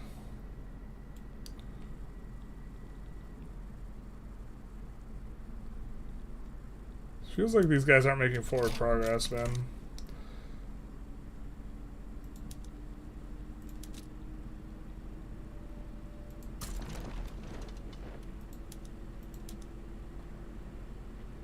Communist, ambitious. And just offensive planner. Who they salting up in Rome? Child sacrifice as a perk? Yeah, buddy. It's definitely a perk. It's not a bug, it's a feature. What do you have the Indian Removal Act? Because we have a little bit over here. This little bit over here. Here's what North America looks like, though. We're freeing Yuan Pei's Haven from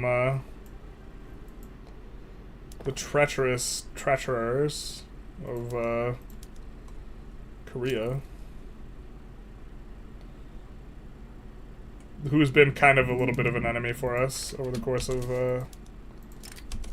this playthrough. Looks like we do need to make some adjustments here.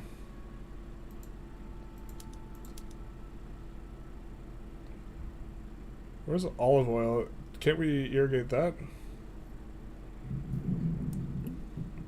think we're gonna have to go through all of our PMs here.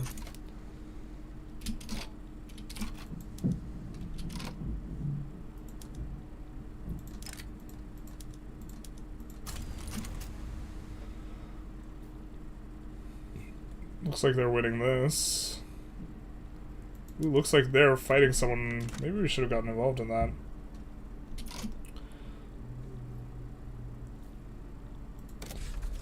We're still doing the Suez survey.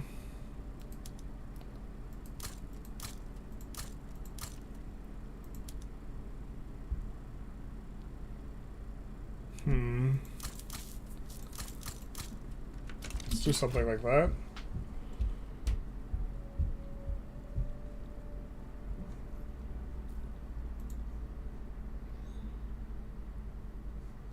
Korean armies fighting Manchu. Oh, we could just land. Well, we could just freeze. We could, yeah, we could maybe land them then. The thing is, we also enforce if we land over here. I think landing over here is a little bit more straightforward, but maybe with our 30 stack, we try and land Korea afterwards. We do have a shortage of engines now.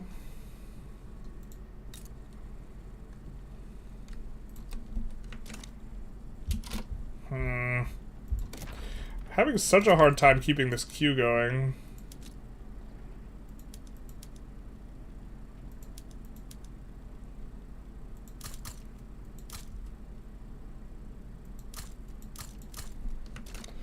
Maybe we say goodbye to our literacy just so we can incorporate some more of these states. I guess we were already kind of doing that.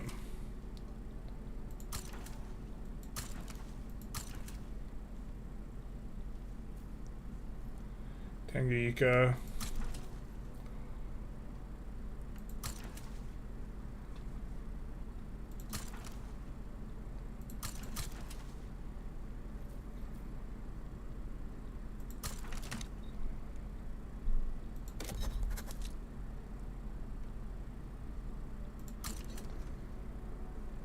Canal, importantly, does have a lead bonus. The other ones are kind of just... You just build a port there, and that's all they ever build. Sultanate of Rum is fighting the Armenian uprising. Could help our brothers.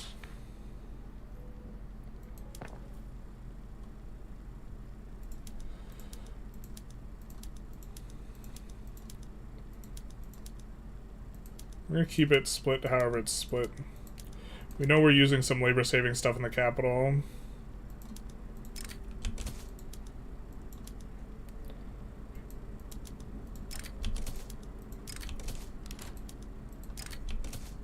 I think in general we don't want to use labor-saving PMs in these places because we have the potential to get slaves.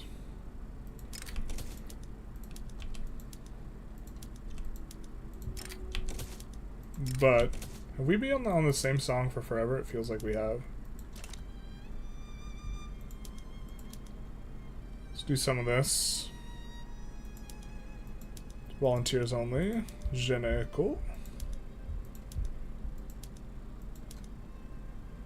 Standardized filing helps out a little bit here.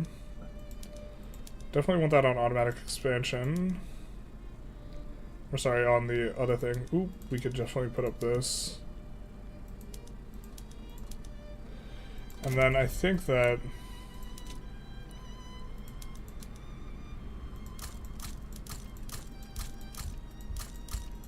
we'll do something like this.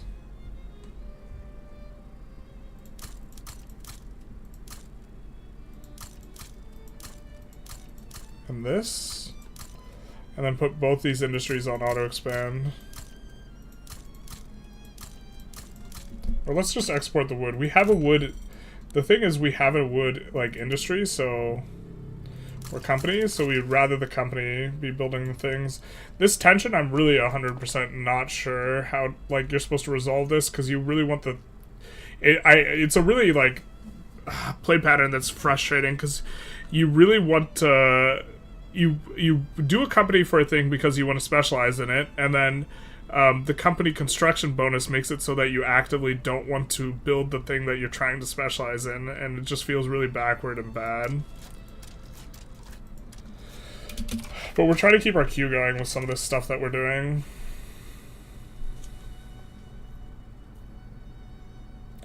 Some of the adjustments. We could put that in on import prioritization. Colonial affairs have increased.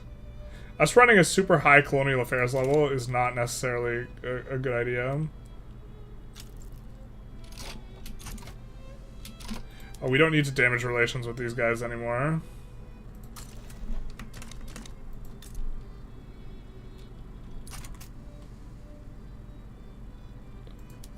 I think they're helping us in a war, which is why we can't break the alliance. Or is the alliance already broken?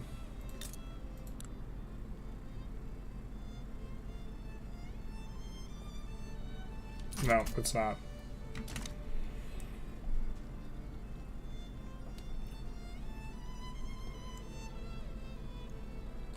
Yeah, we for sure get in there. Korea's got other problems to work about, too. So, things are looking good. We will not sign your white piece. YouTube chat, what about it? What about it? Yo, thanks for the raid the other day. Okay. I had some fun watching some of your content before. Funny coincidence. Any fun ideas for someone newer to the games? Fun ideas. Well, if you're really new, I recommend Spain as a starting country. Also, when adjusting production types, is there a method other than looking for the green plus? Yes. The method is kind of just already knowing what's better and why. But for the most part, if it's a brown one, if it's a primary PM, it's always going to be better. Almost always, with a few exceptions. Usually the only exception is if it uses oil. It's sometimes not better. Here, let's find... let's quickly give the heuristics here. So if it's a brown one, and it's a base production method, it's almost always going to be better. If it's a luxury production, it's usually going to be better, and then having an eye for which one of these is going to be probably a good idea. Some of these are a little bit weird, like wood specifically is like, would you either want to be on softwood or focused hardwood, but not on hardwood, just generally speaking. And then the green ones are labor-saving PMs, and these are good if you've run out of labor, if you've run out of workers. But a lot of these are more efficient than others, so knowing which ones are better helps out a lot. But you kind of want to think about how much goods it costs versus how much less workers you need. And these are often, if you have a ton of peasants, you don't use these at all. And if you have very little peasants, you start using these a bunch. But very often the predictor is correct, but it will also lie to you a decent amount. So, given your vast experience Paradox interactive games, up including alternate history modifications, have you thought of becoming an aide in the White House? Absolutely not. Certainly not this White House. You could impart such valuable knowledge such as the Gaja Shuffle or the Mara Shuffle. Truly, maybe this is the right way. Alright, here's the plan, boys. We send one boat and one man to take over this country. Based on the cabinet picks, I'm more than qualified. Yeah. I mean, the economics guy is Peter Navarro, and he's a freaking moron. Peter Navarro doesn't understand trade. Or conquering the Boer states. Yeah. I think we're below this infamy threshold now. But now we have this massive... I think you're just actually not really supposed to form a block unless you're in multiplayer. If you're in multiplayer, you expand without a block, and then you eventually form a block when you start bumping... When the other players become the thing that you're bumping into. You know what I mean?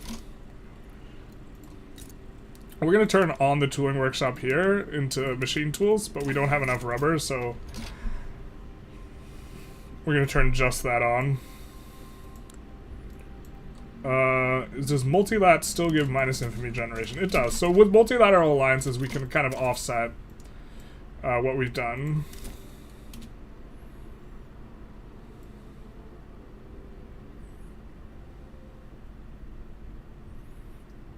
The Trump's truth social in terms of truth hearing? Yeah, probably. I mean, there was one we had in here that was closer to the bottom that we are kind of interested in, the Brazil one, but we don't remember what state we have to take, so let's take a quick look.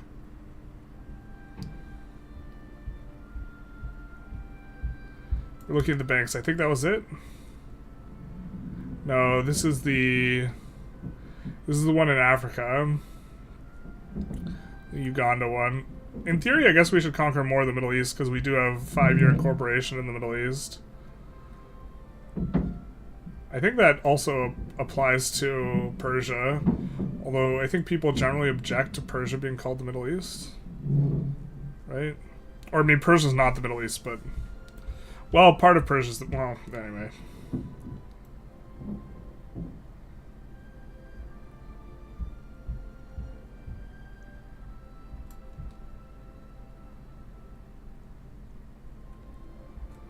New South Wales.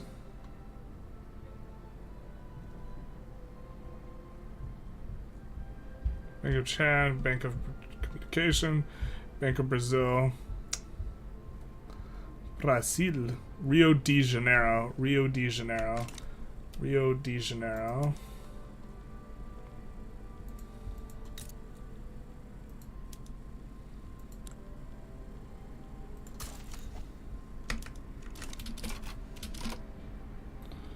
Ah! We still don't have...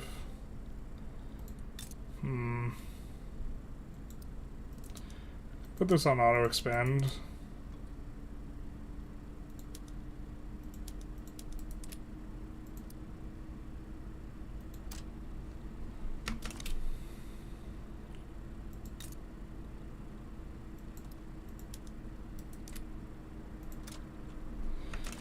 Because nothing else can build there. We used to be a lot more heads up about this. I do think it's correct to kind of like do this to prevent, to some extent, the stuff getting produced elsewhere.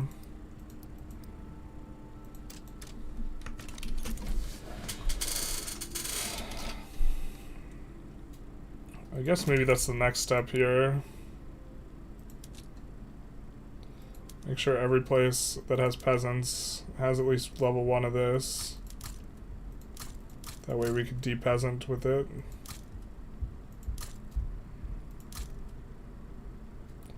And same with the wood.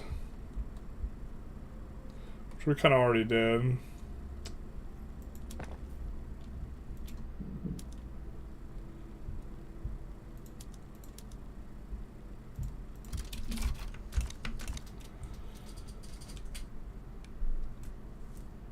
Oh, we didn't see how much infamy this would take.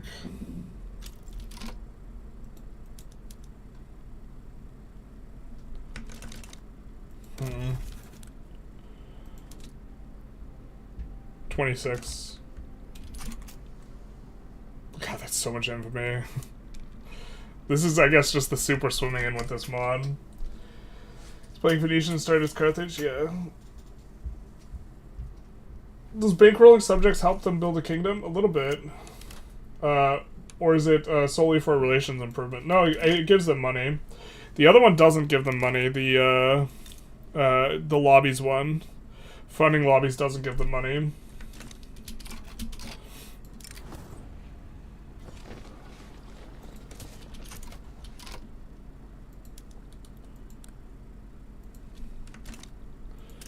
We do have a new idea. I think we'll even be able to unlock a new idea group. Yeah, we can embrace a new idea group. So we could go for manufacturing industry throughput of 15%. We're actually just going to do that. That's just really strong.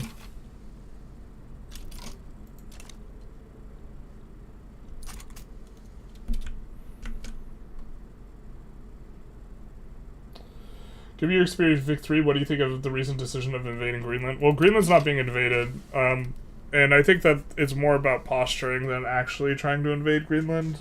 Like, Trump has a negotiating strategy where what he does is he will demand something super outlandish or talk about something super outlandish. That way he can compromise and have something in between that super outlandish thing and something else, such that his compromise seems reasonable. And so what we do is like, what we do, I don't mean we, what, like, I think the idea is he's going to talk about invading a bunch of countries and then settle for a 25% tariff, which I think will be like, I think that'll just like really fuck up the economy. Like, I think that'll be real bad. Like, real bad. And I think also just, like, alienating and strong-arming our allies and, like, trying to make them feel uncomfortable, like, makes them feel good. And I think that that's just, like, really bad for us, like, long-term. Why don't we maybe auto-expand these two? I mean, we could maybe put in... Yeah, we can put in another decree. So let's also put in... Encourage manufacturing in Valencia, maybe. It's not like the best build tall state, but it'll maybe have to do. And then we can also make power block statues, which gives infrastructure per pop and loyalists from political movements.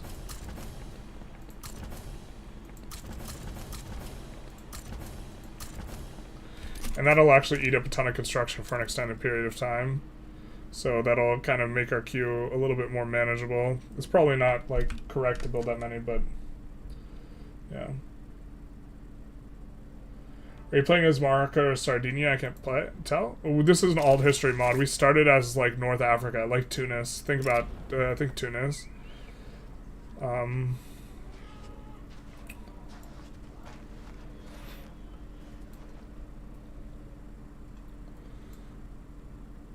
I think we just want to take Sinai. Return state 10 infamy. Jesus. This is one way to cancel our alliance with France, eh? Wait, we're sending them military assistance? Not like this. I assume if we went to war with them, we would stop sending them that, though. Wait, why did our naval invasion fail? There's no way it failed. What the hell? Oh, these guys actually want something. Got it.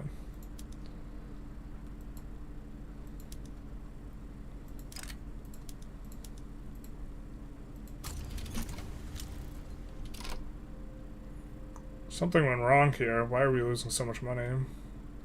Did we just have a huge investment pool and we drained it? I don't think that was the case.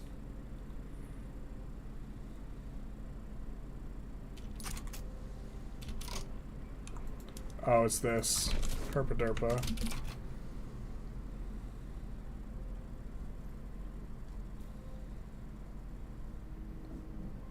Makes sense. We're approaching 100 million here. In the GDP.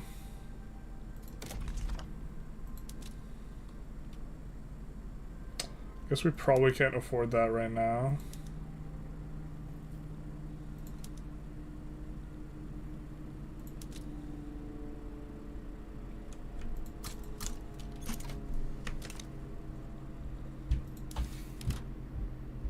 I'm gonna go ahead of time.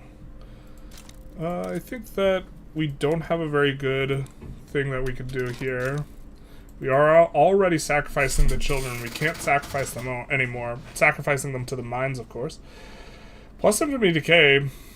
It's always kind of attractive.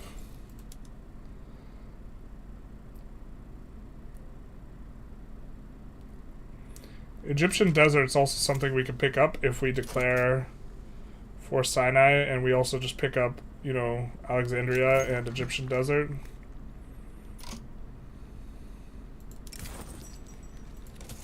Something like this. Carthage was the empire that dominated the Mediterranean since the 5th century until the Papal States in Venice tried to destroy it in the 32nd Punic War. Yes, yes. Exactly. All of the 30 Punic Wars were also about destroying Carthage. Classic door in the face technique, learned that in psychology. Yeah, and I mean, it's like, it's somewhat transparent, but also like, to some extent, I think Trump would be delighted with the actually getting Greenland. So, like, I think he actually wants it too. Like, I don't think it's like he doesn't like not want it or whatever.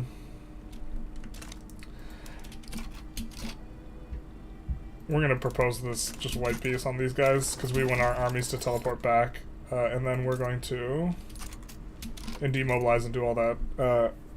Declare on these guys for return Sinai, maybe? Actually, we probably still have a huge chunk of infamy. Yeah, why don't we let it decay down a little bit before we do anything too crazy. We do get kindly burn this letter.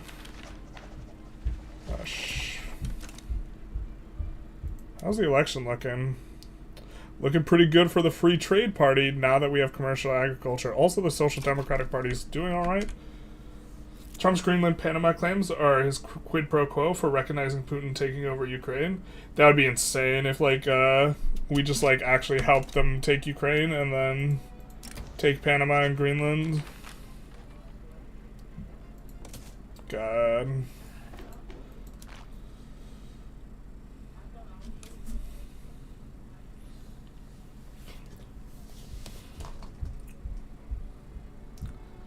Like, it's just, the notion of us attacking our allies is just so insane. Like, seeing some of these pundits, like, talk about this shit, like, it's, like, a legitimate thing, or, like, we're taking Greenland, and, like, and then, like, the response, like, when you, like, take them, and there's, like, nothing, like, jokey about it, and then the response when you, like, take them serious is, like, oh, we're just kidding. It's, like, people are allowed to make whatever, or in my opinion, people should be allowed to make whatever jokes they want, and this should be allowed. But when the jokes aren't funny, that's on them. Like, I don't think attacking Greenland is, like, funny at all, or, like, attacking Denmark. Attacking a country in NATO is, to me, not a joke that's funny when it's coming from the president or serious political commentators. You know, just, like, absolutely insane.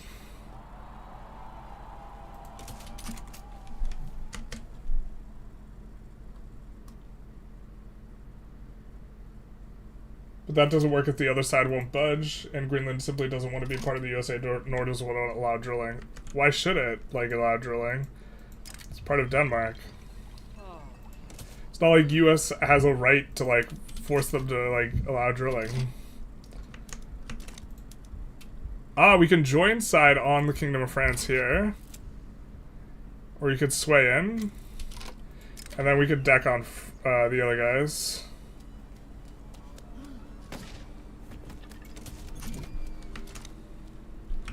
So, out of the conspiracy theory polls that are shifting this year, Greenland will be the new Florida. Wait, what? New Florida in what sense? Diplopax. Oh, bankroll from France. Hell yeah, brother. We're joining. We're joining. And then, now that France is here, are gonna play with us, they can't join against us anymore. So this doesn't actually mean anything. They're not allowed to join against us. So we only have to worry about Darfur, which we're not worried about Darfur.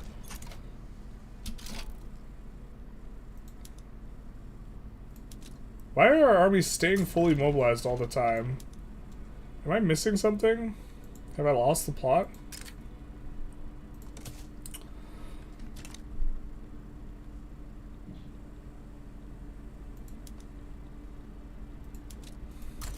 I guess we're kind of okay with it.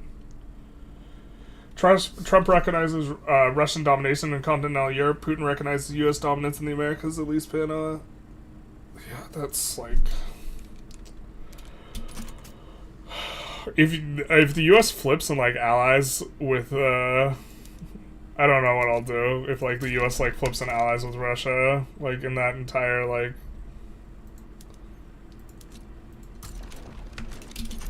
It's a possibility that, like, I hope enough people in the U.S. are, like, sufficiently against that. Like, the fact that there are people on the, like, right talking, like, about seriously taking stuff from our allies in terms of military conquest is, like, just deeply, deeply disturbing to me. Alexandria is so much. Alright, what about Upper Egypt? Is that a lot of infamy? We really want Egyptian desert and something that connects it. I guess Dongla and Egyptian desert is maybe the cheapest on the infamy way of doing this. Oh, maybe we should have waited. Because they're fearful. They're really likely to back down.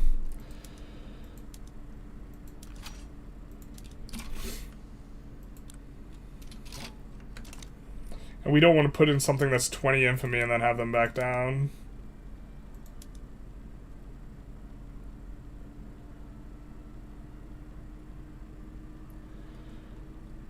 Oh, but we could have them release Funge. Make that primary. And then go for Funge later. I think I like this. I think I like this. The fact that two most contentious topics in Greenland are independence from Denmark and Denmark overexploitation of resources. If 50k people and negative GDP, it serves no benefit other than remember who we are.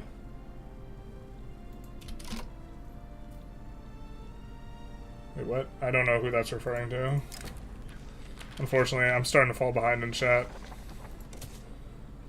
Panel like makes sense in a way that it's not an allied country and that it's an actual strategic asset US doesn't control. Yeah, it's also like us giving up the Panama Canal was a very symbolic and important gesture in terms of like the US moving away from imperialism. Right? That was like the last bastion of imperialism of the U.S. France is at war with you, or you and the subject would be lost. No. Wait, what? I'm confused. France is not at war with us, or they won't be. Trump doesn't give one quip about NATO. He thinks the world would be better split into 2 to 3 spheres of influence rather than the current situation. Let Russia dominate Europe, U.S., and the Americas. We have to decide which one of these things is better. And maybe China dominates Asia, although I think Trump underrates China's power, like the West did to Japan in the 1930s. China's going to pass up the US in like the next 30 years. So playing nice would be a good... Do we know Squid Game? I haven't watched Squid Game. But it should be pretty good. Greenland definitely as valuable as Ukraine. I don't know if I agree with that, but that's also not like a topic I know that much about. I don't know how many resources Greenland has, like, underneath their earth, which would be the big one, but, like, Ukraine is, like, the breadbasket of Europe, and it has, like, it had a ton of manufacturing. I guess maybe it's probably a lot less valuable now. One of the highest exporters of grain in the world. Yeah, Connor might be being sarcastic, though. In the end, Trump thinks NATO is a hindrance. The truth is that USA would clock the rest of NATO in a war, so who's going to stop the USA from taking Greenland? Well... in some sense, we won in the Iraq War in that we had military dominance, but in another very sense, fighting an extended insurgency war is something that the U.S. population is not interested in. Like, the notion of us invading Canada, even if we could beat the Canadians, like, militarily, like, nobody, or, like, the general U.S. population's not interested in the prospect of, like, trying to occupy Canada. Like, that just seems insane. Like, so many people would die. War is just brutal and ugly. And over what? Like, some freaking, like, oh, we got Canada now. It's just, like, stupid as hell.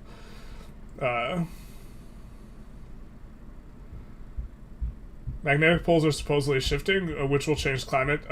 Currently pointed away from the sun. Greenland will be much warmer. Well, Greenland's getting warmer either way, but, like, this pole shifting stuff, there's a lot of disagreement regarding the information last time I checked on it, in terms of like what I've seen a lot of people say and what the experts say. So like the pole shifting thing, I would need to like take a closer look.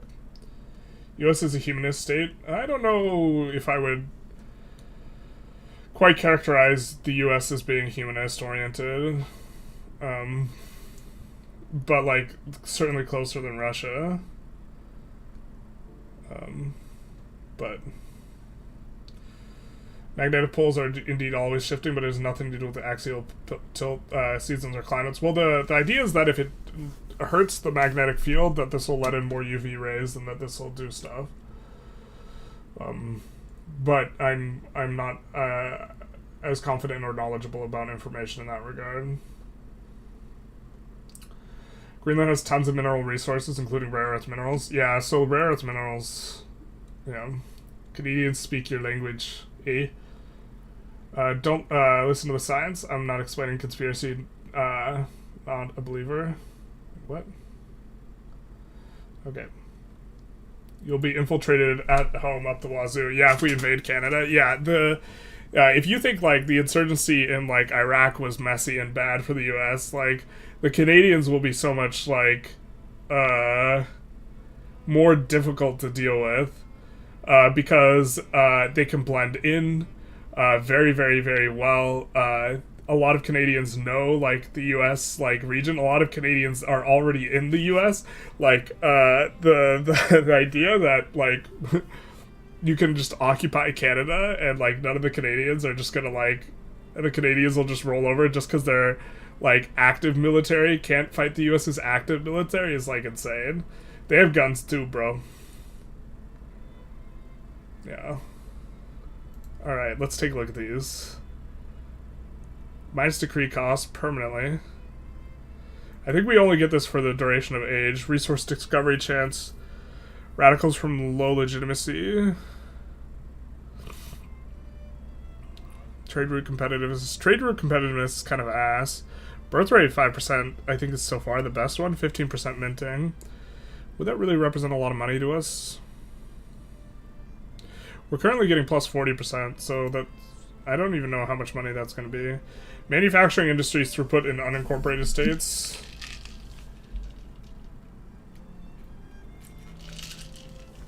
I feel like that shouldn't even be on there. The other bonuses should just be minus minimum expected standard of living. Ayo, that's a modifier we can get behind. That's probably what we're going for. Alternatively, we could go for the 75% literacy.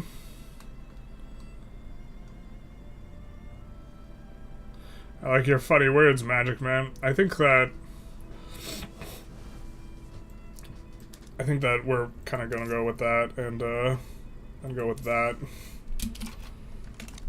Go with the thems too.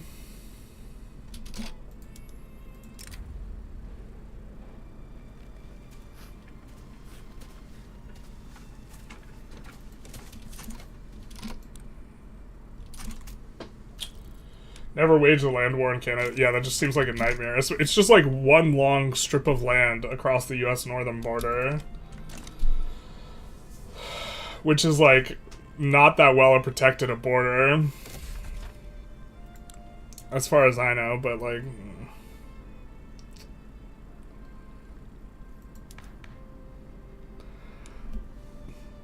Like, war is just, like, also just disgusting. Like, so many people freaking... Like, if you want to talk about net human suffering, countries going to war is a really good way to do it.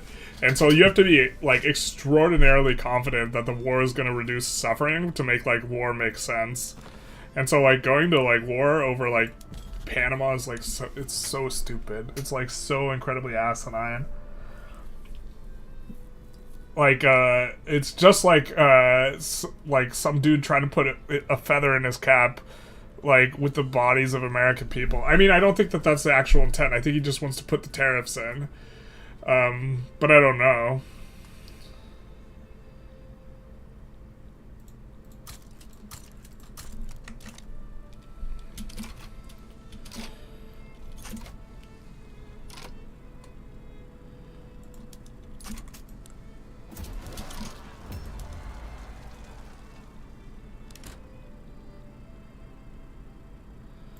Afro-Brazilian movement. I don't think we're passing a law right now. Right? Is there a world where we could get the trade unions in? Probably not.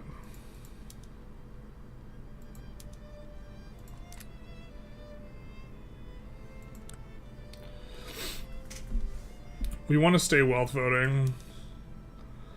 I guess we could try and go freedom of conscience. We want to move in that direction anyway. Can we get the Intelligentsia in, though? Instead of the Devout? The Devout are just so strong, man.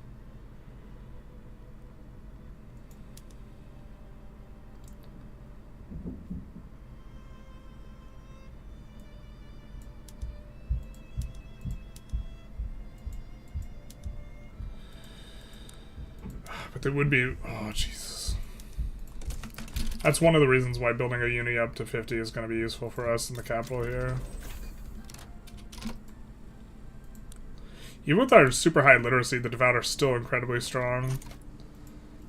To be fair, I think we have religious schools. Yeah, this is maybe part of the problem. And maybe we should have tried to go public schools instead. The problem is we don't have an easy time putting these guys in government and being legitimate. Maybe we'll have an easy enough time passing freedom of conscience here.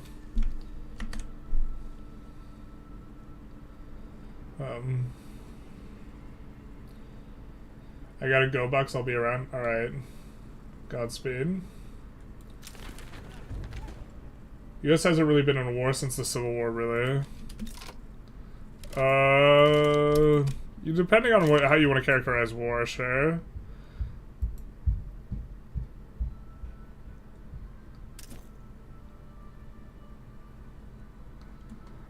I think Rio de Janeiro is what we needed.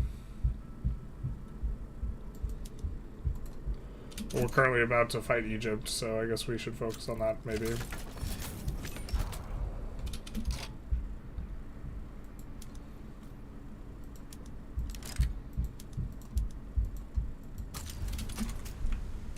Can't really tariff Denmark. Denmark is part of the EU common market.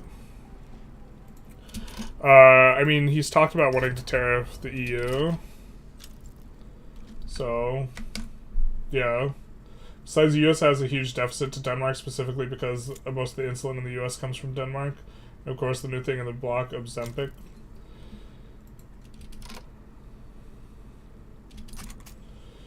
Can't get public schools to state religion? Ah, yeah, that's right. That's why we haven't made that swap. That's right. A little out of order sequencing. But once we get onto this, we can. So, we've been kind of trying a little bit to get off of it. I guess we haven't been trying super hard. We could just, like, full send it into a rev. Is how you really do it, I guess. We maybe want to help out these uprisings. Because this would allow our subject as well as not us to colonize. And we also would be able to establish a front there. So... US politics meta claim you have every position and be seen as unserious, then people will only think you believe what they believe.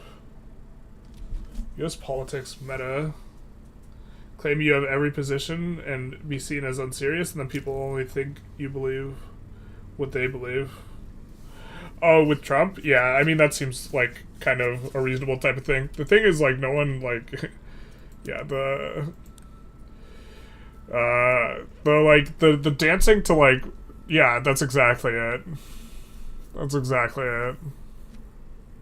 And it's, like, absurd when you, like, talking to someone who every belief of, like, Trump that they think he's serious about, and every belief that they don't like, they think he's unserious about, is just, like, so, like, incredibly annoying. Because, like, the problem is, like, you have to, like, understand where they're coming from in order to, like, have communication, and you have to try and find common ground, and you have to do all these types of things. But at the same time, it's, like, so like, this picking and choosing thing is just such, like, a bad way of, like, evaluating. It's just so frustrating to try and do all the things that you need to do in order to have productive discourse, and simultaneously, like, not tear your hair out. Something that we're kind of, like, not the best about. The uprising is not going to become anything, so I guess we'll support for an obligation. I don't think they do anything here, though. We can't put it in war goals. And I think then we mobilize the South Africa army, which is already mobilized, and send them over. And then...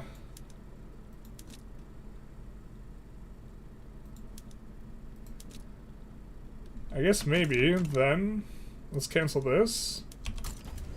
Let's send these guys over there.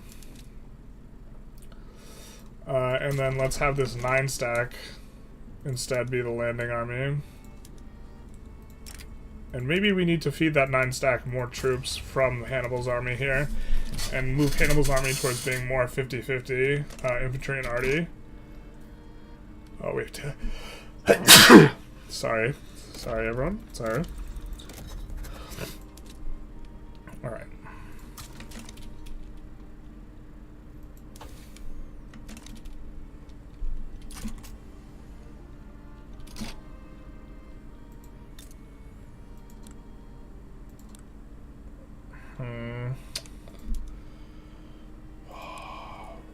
What does it look like for us? Yeah, we don't have like a lot of available pop there. We don't have a lot of available pop there either.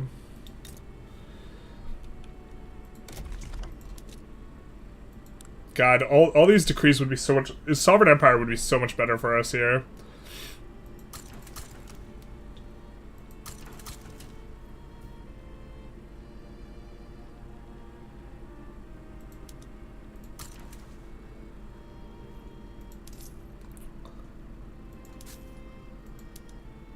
I'm gonna try and shuffle things around a little bit.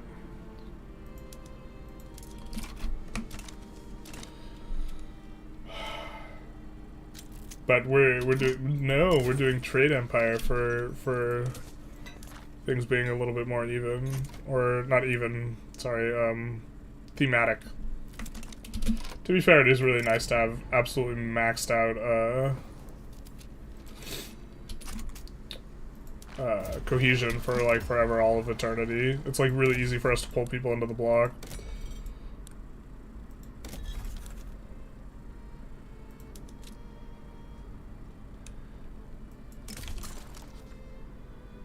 We want to fight Hasafid Kingdom. I want to be able to sort by things, but we can't. Alas, we can't sort by things. Because the game is bugged right now.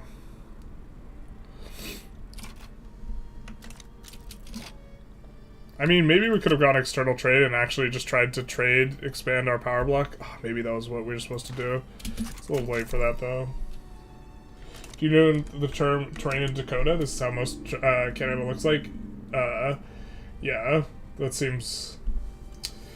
Yeah, now letting generals play with tanks across large sweeping open plains has been the U.S. military's favorite pastime since at least Normandy. Those aren't plains though, they're forests. Plains and woods. As soon as you've east of the Rockies, the terrain is quite favorable. Do you know the terrain in Dakota? Yeah, I mean, it seems like it would be an absolute nightmare to actually try and conduct a war. Hopefully Manchuria didn't put any more goals, or they can't put in more goals against us because we joined in an uprising. That's right. Hey, hey. Oh ho. Foon just gotta be released. Hey, hey. Trump also wants EU to line with China. Who knows? Yeah, that's another thing is like the entire EU is just like being like, look, this can happen. We gotta rethink things a little bit. Like, that's the thing, is, like, it's not just like, while Trump's in office, the knowledge that someone like Trump could get elected and then, like, be like this towards our allies is, like, gonna make our allies uncomfortable for the next 2 decades. Like, even with, like, no other, like, interruptions of, like, hospitable behavior, so... And in some sense, that's, like, that produces results that are like good in some outcomes, like they are spending more on military instead of just like letting the US carry them, but like I don't think that's a worth it trade-off.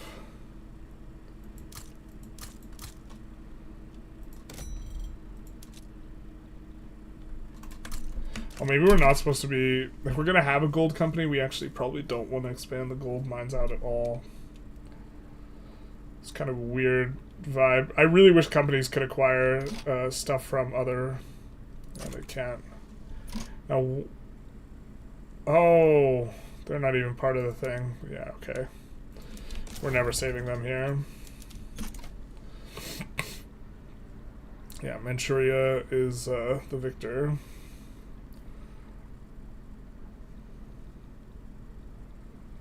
We couldn't get to the front, and I realized that I thought our territory, or our subjects' territory, was our territory. We could reduce payments from Aragon here. I think that's probably not as good as improving relations with them.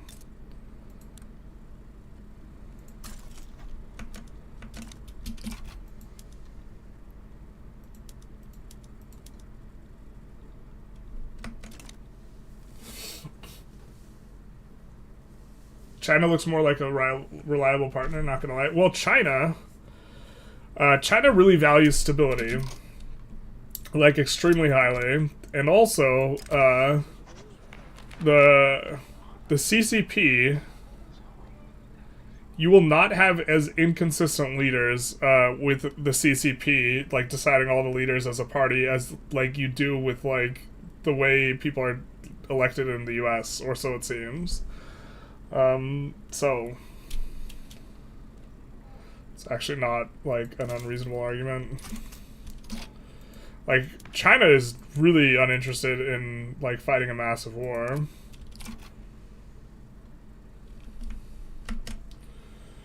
BRICS also isn't a real alliance. No, it's not. As one of your allies, yeah, definitely uncertain and kind of scared. Yeah, which I think is, like, what the Trump's trying to produce, and I think, like, it produces, like, short-term gains for very long-term costs that are, like, not worth it.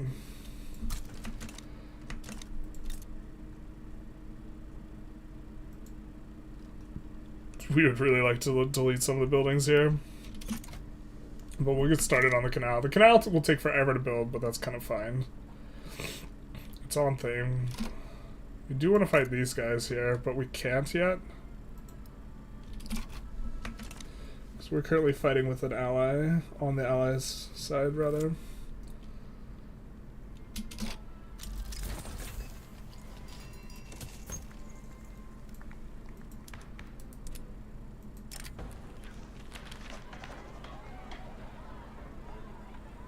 I think this one's mathematically better. Unfortunately, we get the worst of it. So close to... We just super stalled out at 100 million GDP, huh?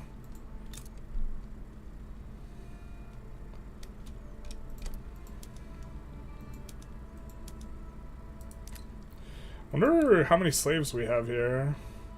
A decent chunk, like half slaves? Okay.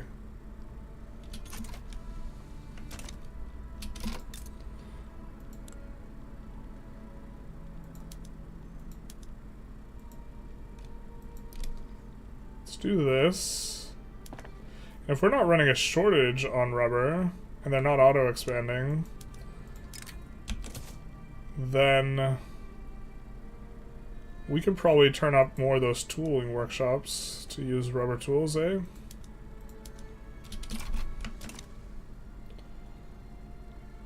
Something like this.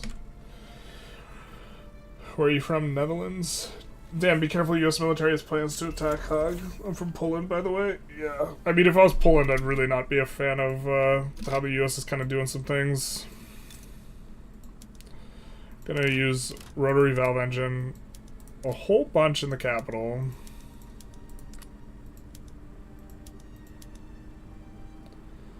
I think we're gonna stop subsidizing that, though.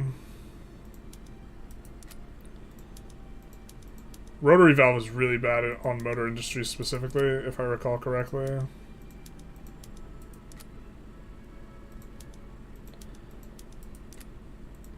Just gonna use a bunch of labor-saving PMs though. So now, like, the unemployment should be pretty high. Which of course frees up the workers to work in other places. So, which is gonna raise the average SOL, but not for the slaves. So yeah, this is the thing, is like, having a super stratified, like, thing is, like, the fact that we're very stratified and we have slaves is why we're below expected standard of living on so many pops. Which means we can't run high taxes without just eating a bunch of radicals. And maybe this is okay, the radicalism is increasing, but eventually we just hit the construction penalties. But it can help us to pass laws. But see, now we're getting turmoil from the slavery, and then, like, at a certain point, the negative state construction efficiency, tax waste, all these types of modifiers, this is, like, sufficiently bad that we don't want to run slavery. Maybe we just have to come off of slavery. I was thinking that there was going to be like some slavery meta. The thing is, we can't get... Their SOLs are low if it's incorporated, it seems like, and we don't know exactly what the driving mechanism is for determining what the slaves are getting, you know, in terms of the slave, like, output. And if we understood that, there'd maybe be a way that we could try and have, like, them all be like SOL like 8 or 9 or 10, like, and this would be okay. They're also part of the lower strata, so like the fact that they super care, like, it's just, yeah, just causing turmoil from the minimum expected, like a ton of turmoil, and then like the turmoil is like not tenable really. We'll get our child sacrifice on. Hell yeah, brother. Hell yeah, brother.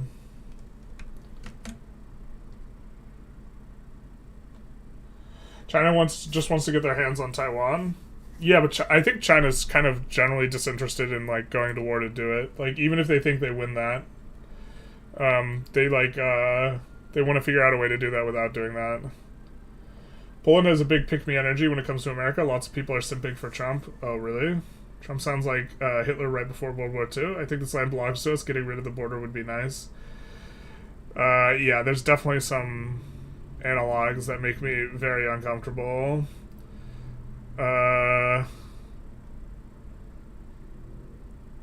Like, also, like, the lack of, like, the lack of politicians on the right, like, disagreeing with him, like, although Amy Coney Barrett did, like, yesterday, I think.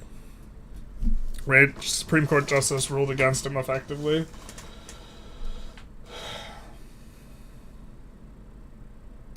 One of our governments even said that they thought we should dissolve the government because Trump won the election. Yeah, that's insane. Carthage would end slavery for freedom from Rome. For freedom from Rome? We don't have a military idea yet. The thing is, naval ideas, like, suck. Not because these ideas are bad, but because you don't need any of that stuff to beat AI.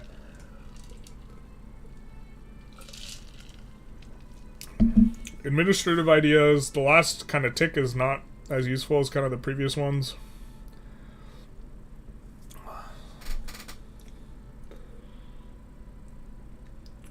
I mean, we would colonize faster with this. I think we would kind of prefer qualifications ideas.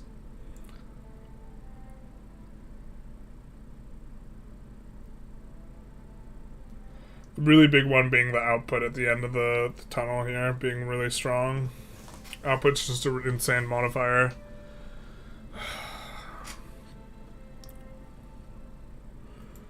But if we're like somewhat RPing EU, then we can't go 3 Diplo ideas in a row. Superior firepower, I think, is not inconsistent with what Carthage would have been about. Also, strength in numbers, I think, is not inconsistent. Even though those are kind of, like, antagonistic to each other. They were about just paying more money for stuff.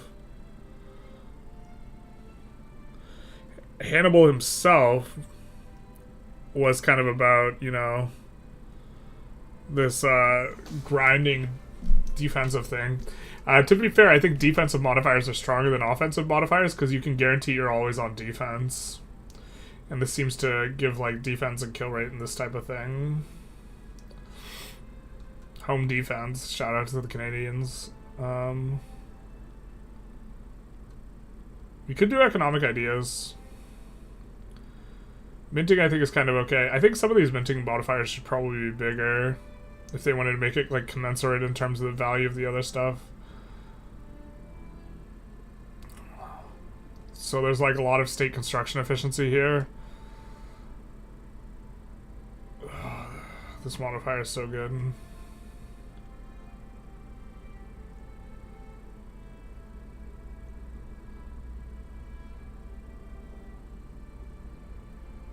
I think we'll go War of Attrition. We'll go the Hannibal Barca route. We'll get some minus mill goods costs, which will be useful. We're very close to getting this bonus and this bonus as well.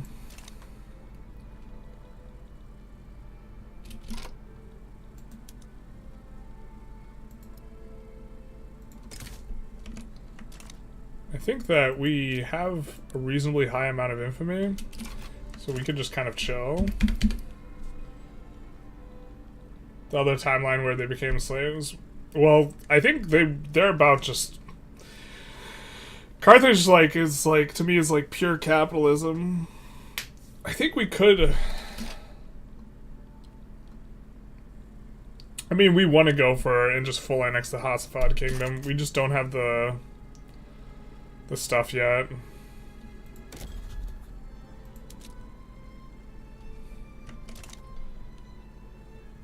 What are the bottom ideas under the camera? Oh, sorry.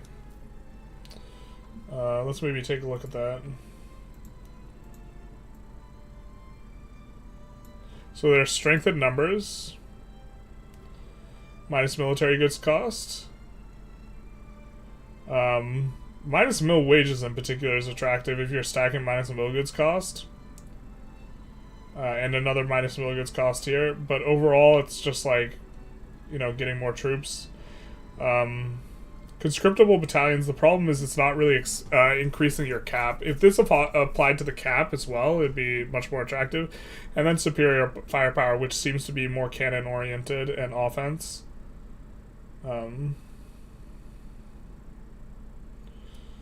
I think cavalry is actually pretty good. I think you could have made an argument for cavalry for Carthage as well, because they had powerful Numidian cavalry, but like...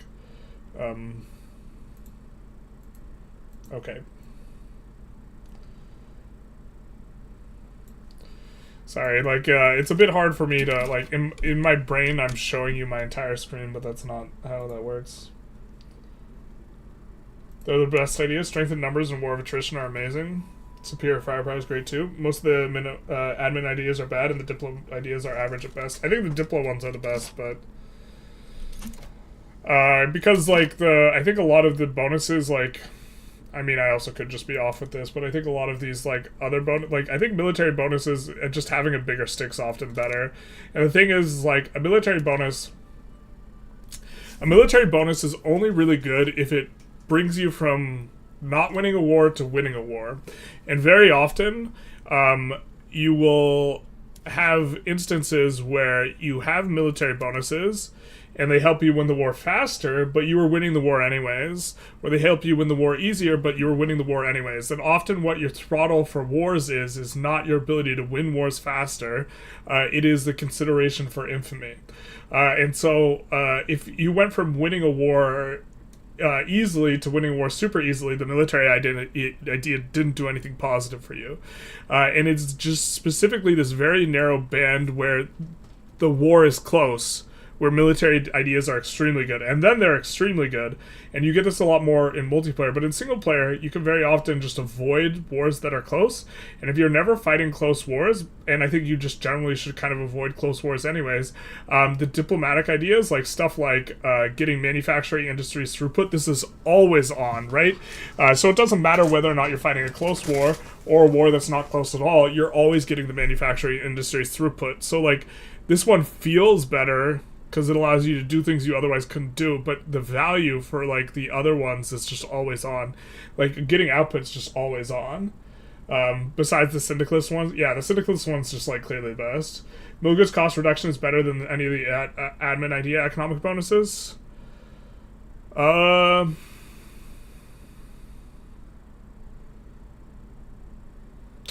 State construction efficiency is pretty good. I think 5% state construction efficiency is better than 5 mill goods cost reduction. I haven't done any sort of closer math for this, though, so I could be mistaken. But yeah, like, overall, minus mill goods cost here and minus mill goods cost here, it's somewhat similar. And then we're getting, like, modifiers that are going to be good for, like, military. Like, I think strength in numbers is better than war of attrition. We just chose war of attrition because I think it's a little bit more on theme with Hannibal. Military bonus also lets you spend less on military. Yeah. Oh, this is true. This is a way of looking at it. You're constantly saving money because in order to have the same level of military, you don't need to spend as much. That's fair. I don't think it's increasing your power projection because power projection is based on the PMs. And sometimes what you expand military is for power projection and ability to have more interests. But no, this is fair enough. If you're building up to a certain military level, you don't need to build as many units in order to get the same level of military if you have a military bonus. That does work. I mean, I think that in theory, people should be a lot more aggressive about upsizing and downsizing militaries, and certainly a lot more than I am. So I think that's a leak for me, but.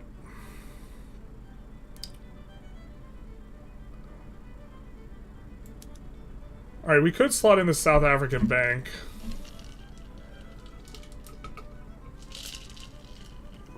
You know, we don't hate this. Maybe we're just supposed to get a bank in. Anyways, I mean, like, longer term, we do want the Sao Paulo one, though.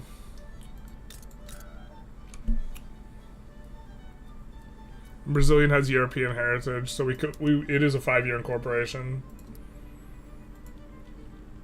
I think that we still have good relations with them is the problem. I guess we're not that far off of bad. We just need to keep on keeping on. Here, let's see if we can export some stuff. Especially because I think we've earned more trade bonuses. God, trade just sucks so hard in this game, though. We kind of don't want to export that.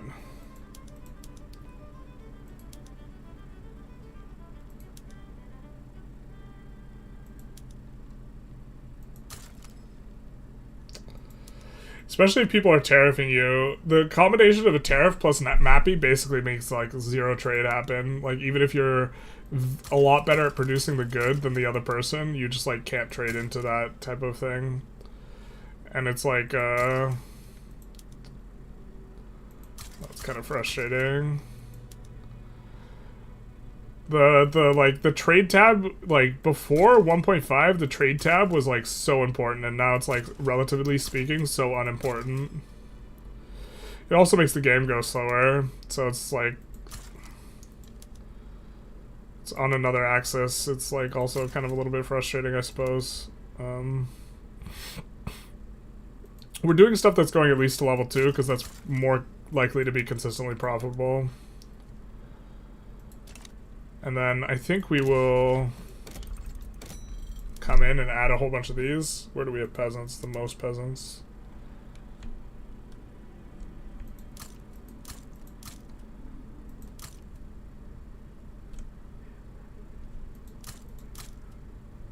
Okay, we have a... there's so many peasants in Sinai, what the hell?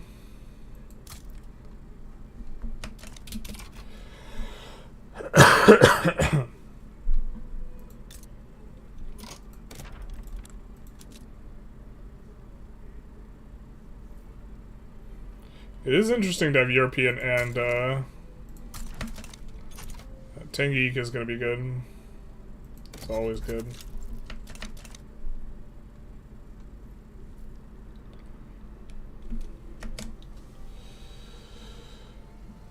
You could be warring mode though. Yeah, but even if you're warring, it's like I suppose if you're cycling up and down your military really proactively, it becomes better, I suppose. But if you're just kind of like leaving it at a certain level, it's not as good. So at that point, it's like that's like a theoretical distinction. Practically speaking, I don't like to be like, okay, now I'm going to delete military. Okay, now I'm going to build military. Okay, I'm going to delete. Our national focus is new, or is this a mod? This is a mod. I'm new to the game, but I don't remember seeing this on your last playthrough. This is mod. This is the Project Variety mod, which adds a whole bunch of stuff.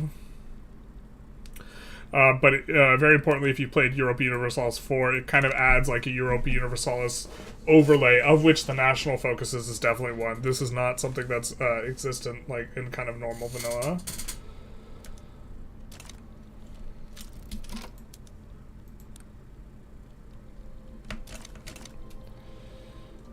When are we going to, with these guys, get a bankroll? Or weren't we bankrolling them? I thought we were.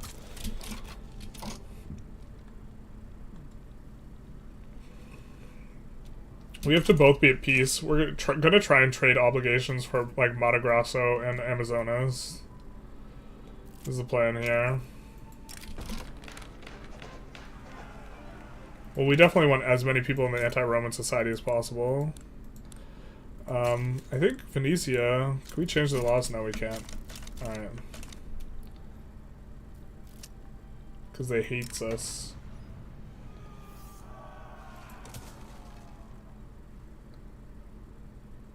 These guys are only trending up towards 77. Really don't like how if you go discriminatory, you just get like these perma movements that are just like frustrating because you can't delete any units. American Federation embargoed us. Excuse me. Good evening. Denmark is Norse pagan, so is Finland. Oh. I didn't even notice that. Bruh. What is this even? Does this give unique bonuses? No, it's just Protestant. Bought a vinyl record yesterday called Wasp Sounds. When I got home and played it, I said to myself, this doesn't sound like Wasps, and then I realized I was playing the B-side. Cute, cute, cute. We got that one. Do you have an additional of national focuses? Do you like the addition of national focuses that Project Variety mod brings? Yeah, because it means, like, I can pick stuff from an RP perspective, and then it makes playing a particular way better. Or optimal based on like the RP choices I've made with the ideas, and I can change that up more run to run, and I just generally like stuff that increases. So the devs have like a design philosophy where they want the game to be as sandboxy as possible, and they want to avoid stacking modifiers, just generally speaking. And I don't have a particular necessarily like that same commitment to avoiding stacking modifiers.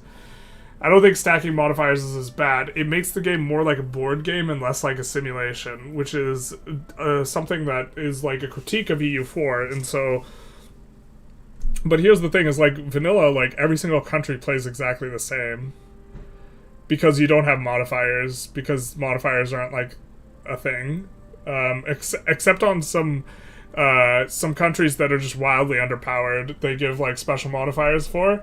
But now when they're adding flavor, they're adding modifiers to the journal entries, and like it looks like this weird sort of tension because they're trying to, they're trying to increase the variability and flavor of countries, and one of the ways you do that is by differentiating how they'll play, and the only way you can differentiate how it's like optimal to play as a given country is by giving a given country a modifier, right?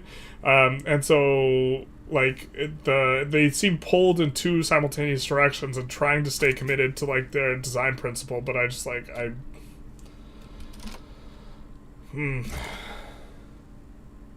yeah, secession shouldn't really stop you from deleting military.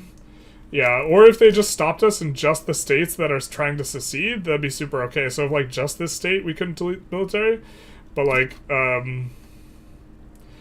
as a practical like reason, going multiculturalism just to avoid perma secessions like seems like it would be the way to go, which that's super dumb.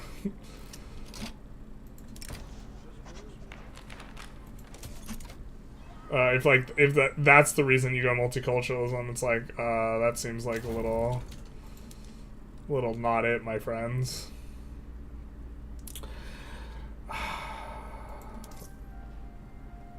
See, the thing about slavery is you have to go slavery early on because you can't put it in later. And I'm just thinking, like, it would be really nice if you're going for a GDP maxing run in the last 5 years to go slavery or something like this. But you can't do that. Practically speaking, I don't think it's possible. They give you different religious bonuses. You get the unique ones too because you're Canaanite. Oh, that's true. They give, like, we have this. We have different holy sites.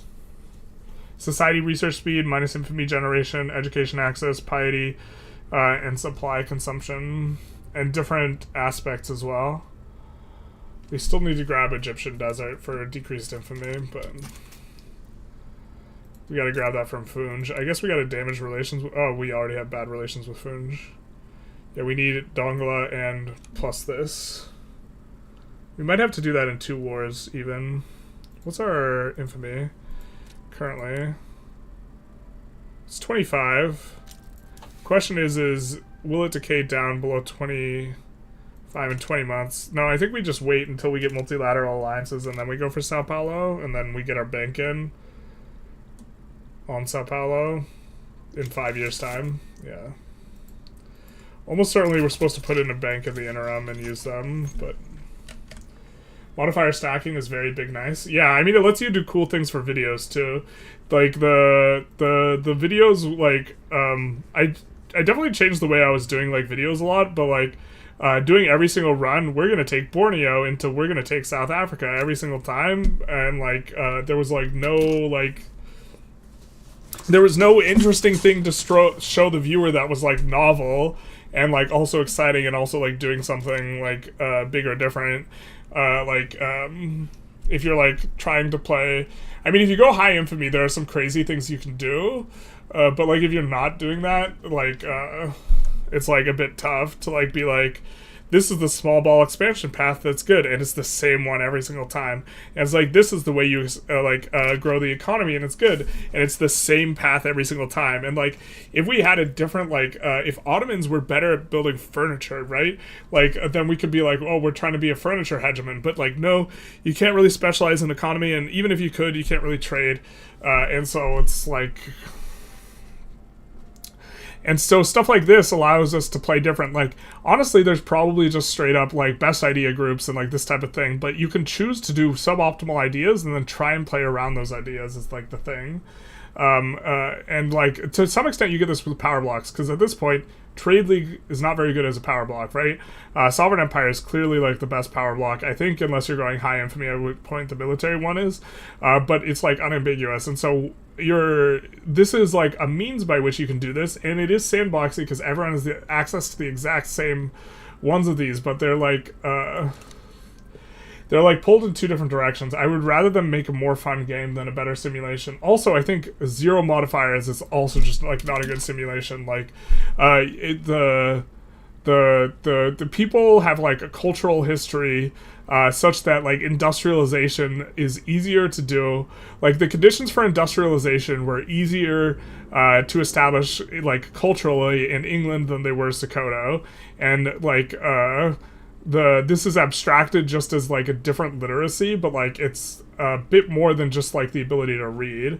You know, like the Romans had the technology for like the ability to build like steam power, and they didn't use it.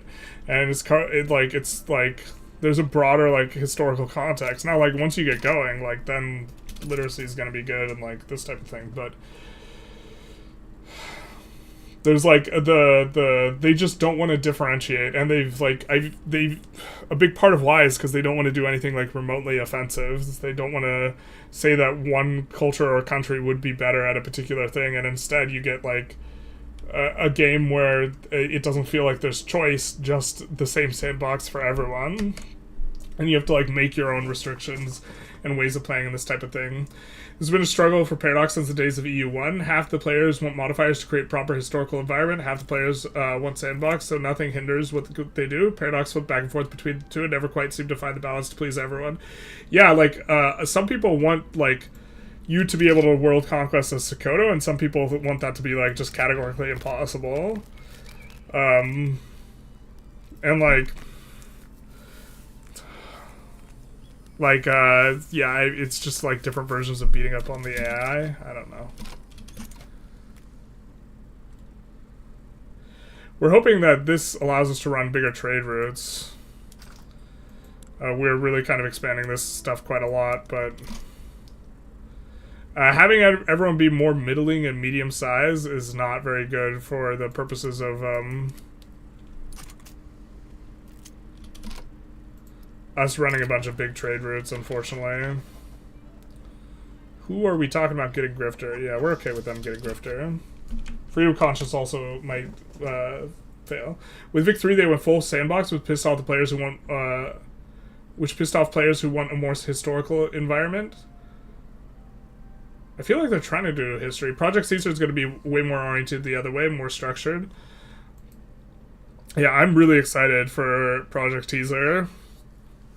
Just like so incredibly excited. Like, and I don't know. There's some underlying design principles like of the Vic 3. Like for the Vic 3 team, it seems to me, based on my discussion with some of them, which maybe isn't representative, like the abstraction of simulating the pops to them seems more important than simulating in economies. And I would rather the economies be prioritized over pops. But pops very much seem to be the end rather than the means for like what they are concerned with and this type of thing.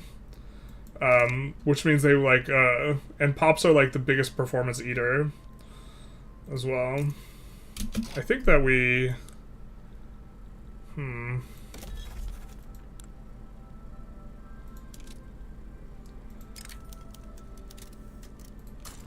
You get Sintang in the block, hell yeah, brother.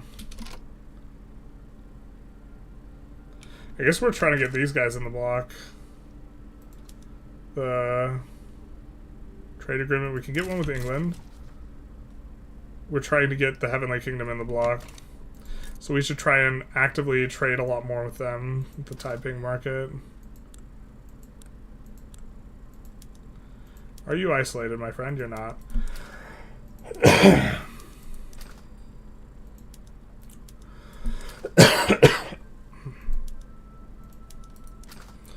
We know this isn't profitable, but we are fairly confident that if we had a trade agreement, these things would start getting profitable, so we're just going to run them anyway.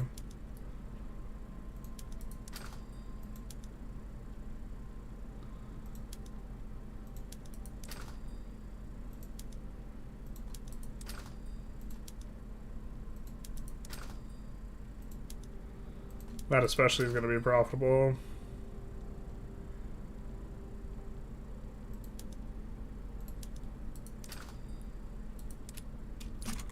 So we would love to get them into our market, and now they would accept a trade agreement for an obligation. Wow, 21 rivalry potentials? Holy hell. I guess we're going to rival Burgundy here and Bavaria, because we're unlikely to actually have to interact with them. Ireland is really weak, so we can also maybe rival them. I guess maybe they're not that weak. Brittany is like a single state, is an OPM. Catalonia is like OPM. Let's do that. Just gonna give us more leverage generation. I've thought of that theoretical way to conquer the world super fast. Faster than 1900? I mean, there are a lot of different mechanics to abuse. Thankfully, Paradox games are so moddable that you can get structured variable games with mobs added. Peace in our time plus 100k balance? Not like this. Not what we want. Not what we wanted. Valencia might not even be the best choice. Maybe let's rethink, go back to the drawing board a little bit here and just look at grain potentials. Valencia is like the best we got. It's not the best. You need to become someone's subject, then insta-call them into your wars, which resets your deck war cooldown. Oh, because you're not the leader of the war? That's cute. Yeah, that makes sense.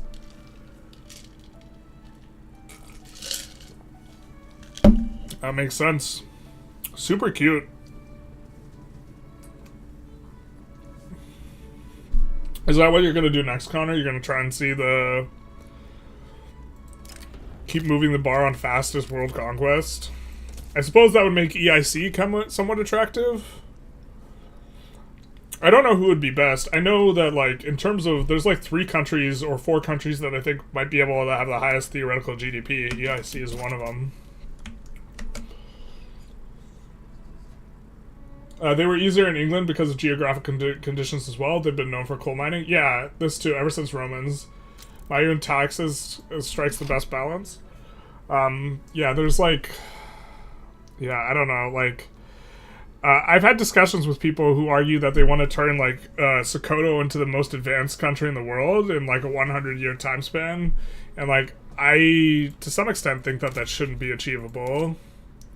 Like, I think I would rather the game not make that achievable than make it achievable. So...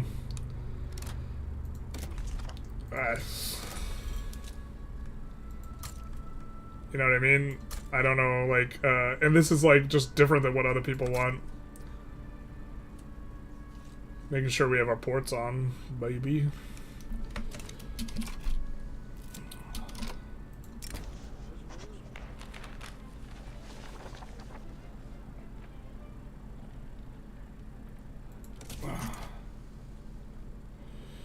I mean, we really want to go after these guys.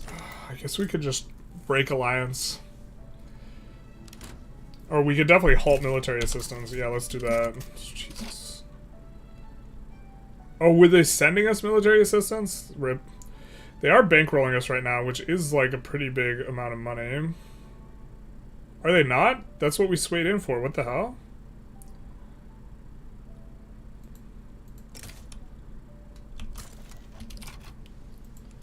I think that does give us a truce.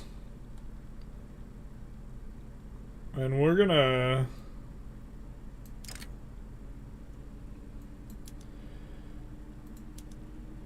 take all these Lancers over and 13 infantry over. We're gonna make this a proper infantry and artillery army. So this is now going up to 70-70. Or 70 total, so we need 15 more of each. So 1, 2, 3.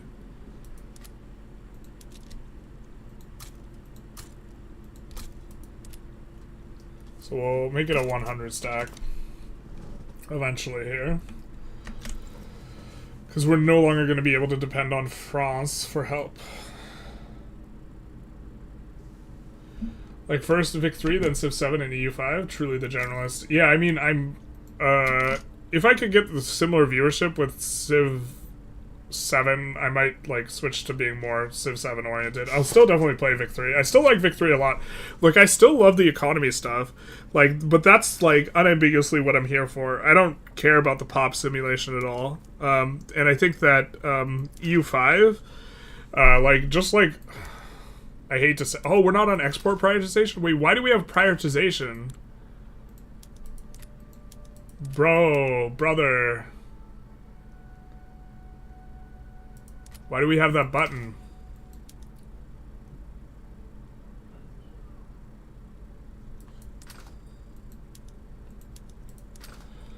Alright, we're gonna set this over in case it actually makes a difference, but it doesn't seem like it should make a difference in tariffs, but maybe it does.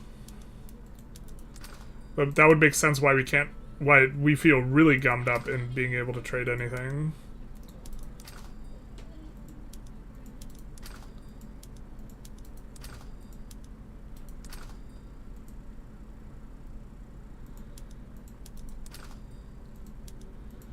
That's crazy if the mod might affect tariff. The mod gives increased tariffs? We don't want to tariff anything. Is the mod giving us tariffs because we have the trade ideas? God, that'd be big sad if that's true. Not that I think we'll be able to export glass anyway, but I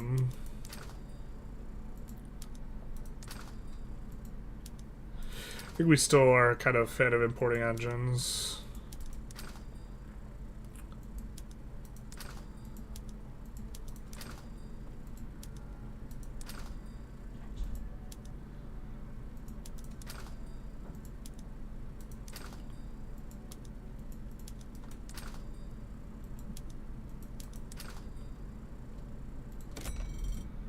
If I see a huge number on wood, I'm going to be upset.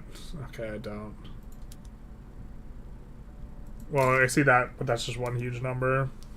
It looks like it does make a difference. Because we checked this before. Is the trade ideas giving us the ability to tariff while on free trade? We don't want that. We actually actively want to not have the ability to tariff.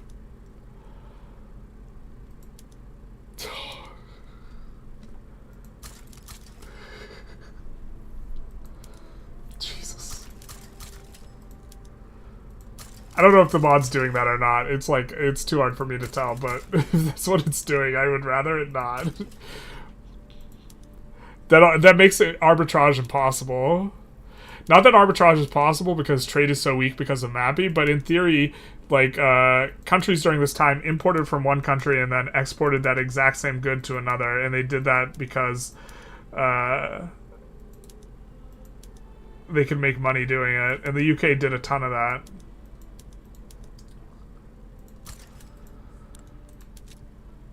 Yeah, I think it actually affects things.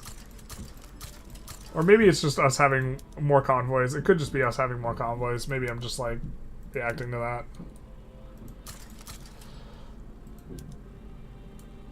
I don't know. I'm like, I guess I was already in a complaining mood.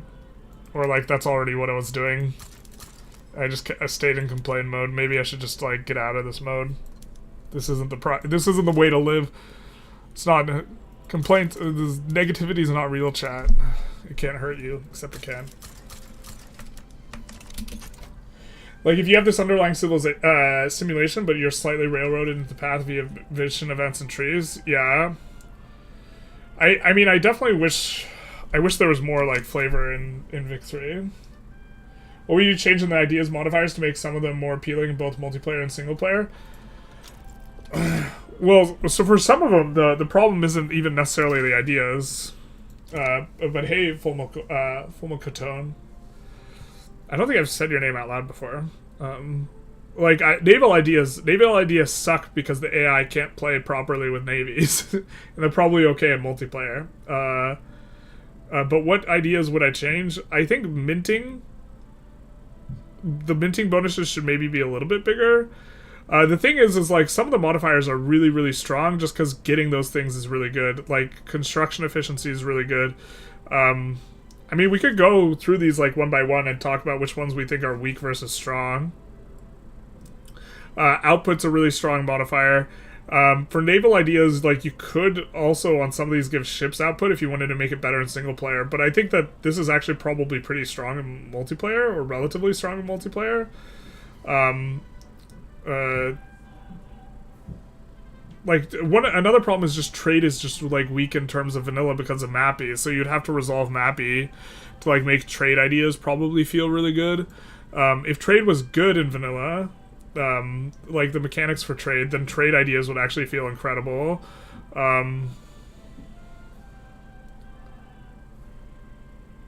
Also, it seems like you don't want to give minus infamy cost. Minus infamy cost would make Diplo ideas, like, a lot better. Qualification ideas seem fine. I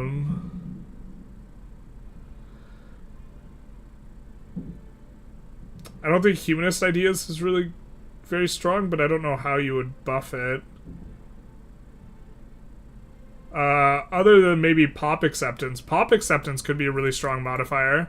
And maybe that would make sense in humanist ideas, like if you gave base acceptance. I don't know if you could put that on there, but like if you made it so that everyone can get into the full acceptance tier while on cultural exclusion, that's maybe an idea. I think syndicalist ideas is like kind of unambiguously the best.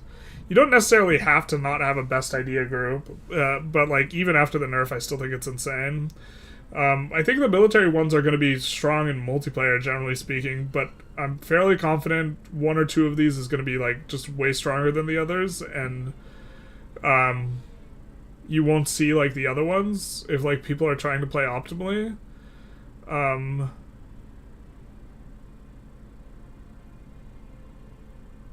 Research speed is a really strong modifier. You get that at the end here, along with state construction efficiency. I think administrative is reasonably strong. I think economic feels a little bit weak. Largely because, like, tax waste you could avoid anyways, right? State construction efficiency is good. Minting is kind of okay, and maybe you could buff it by making the minting number bigger.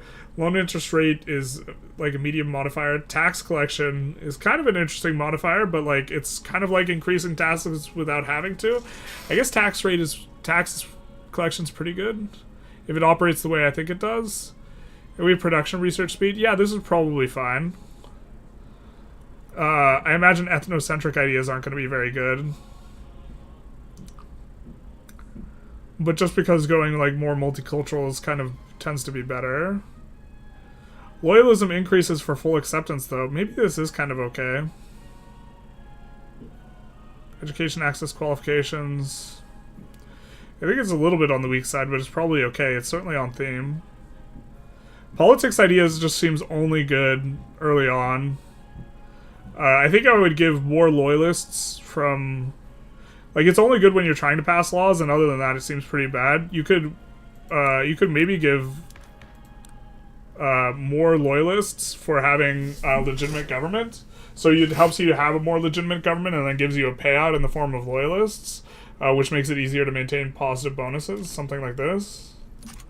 I think politics is like kind of hard to balance though, because it's going to be like just really good at like early on and then bad like afterwards, because like that's the nature of like law passing. But generalist and African Islamist state in the 19th century was more advanced than any European nation. It was only halted by the expansionist European colonizers. Haven't you ever heard about the golden age of Islam? Yeah, just modding things. Yeah, I was about to say the golden age of Islam was you're off by about a century, my guy. Or sorry, millennia. Not quite a millennia, but like, you know, a sizable amount.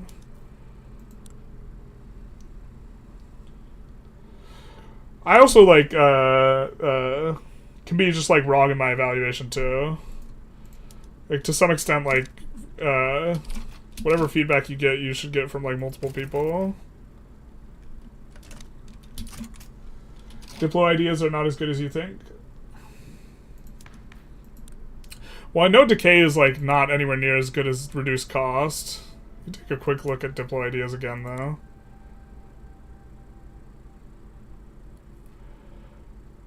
I mean, that's like the valuable thing. Is this, but like the spirit of the mod, like they seem to be wanting to really kill your ability to reduce infamy generation. And so I don't know exactly what to suggest, because that seems like suggesting something inconsistent with the mod to like suggest like giving minus infamy generation. My bad, I'll change it if it's the mod's fault. Referring to, I'm a little behind on the chat. I assume you're referring to the tariffing thing. No,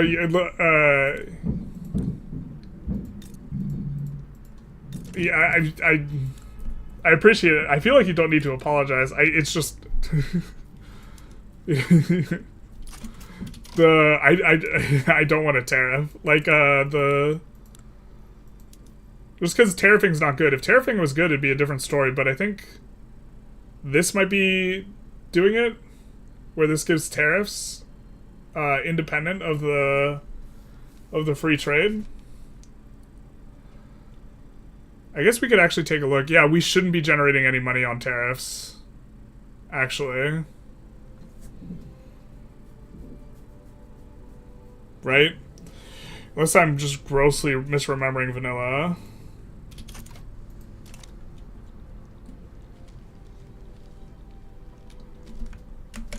Innovative are really whack because tech spread is just wasted for increase for the most, because it's just a percentage increase. Like the best part is that it's education access. 15 tech spread for humanists seems really good for small countries. Is it flat? Yeah, 15 flat is really good for small countries. I agree. Maybe we didn't look at that in...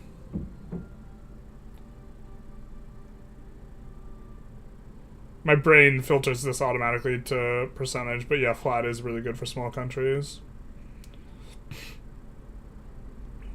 I do like this a lot, though. The migration attraction and mass migration.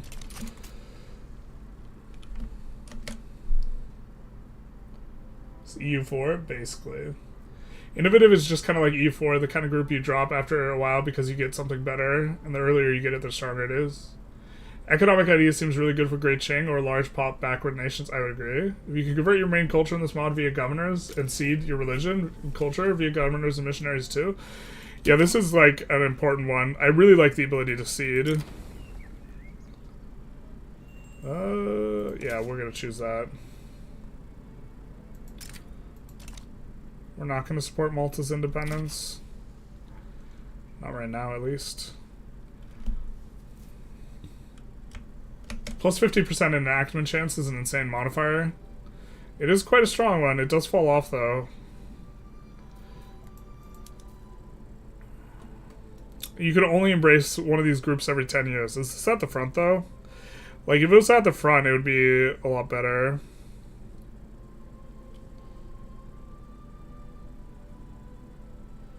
Yeah, I could definitely make some of the, most of those changes.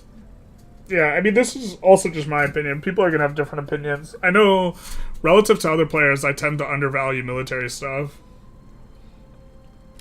I, of course, think I'm correct, but, like, you know.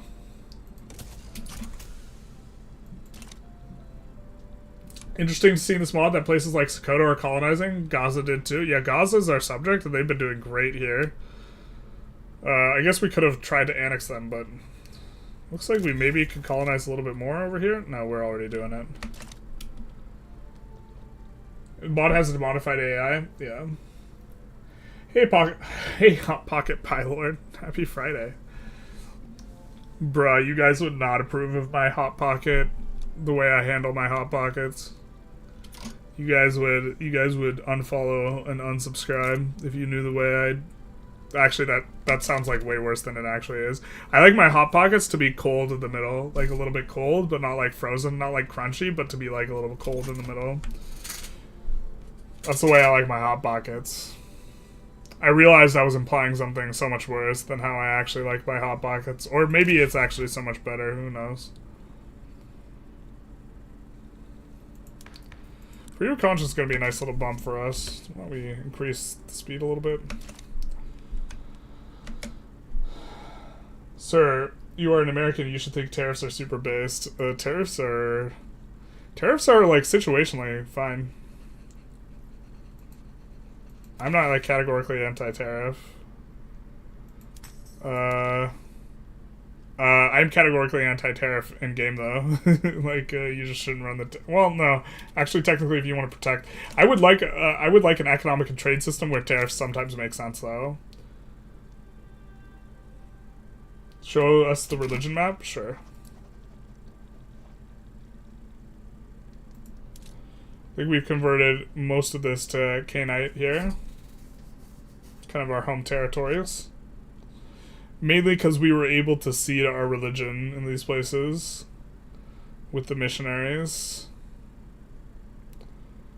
I guess we have to kind of do some more over here though.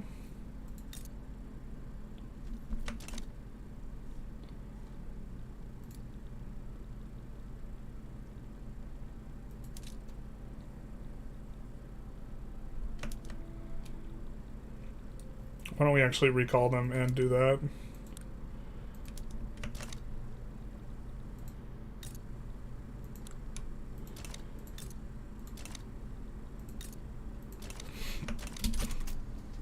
The map painting project. Hey, smug little shitface. Many Americans think tariffs are just a normal reform, are just another form of tax on consumers to protect uncompetitive corporations. I mean, that's kind of sometimes what they look like. I mean, if you have an industry that's foreign that's getting an unfair advantage in such a way that you can't have that industry at home, and that industry is important, like food production or steel production, then tariffs make a lot of sense.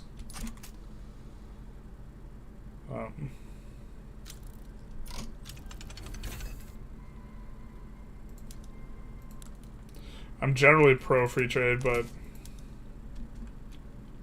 conditionally I'm not.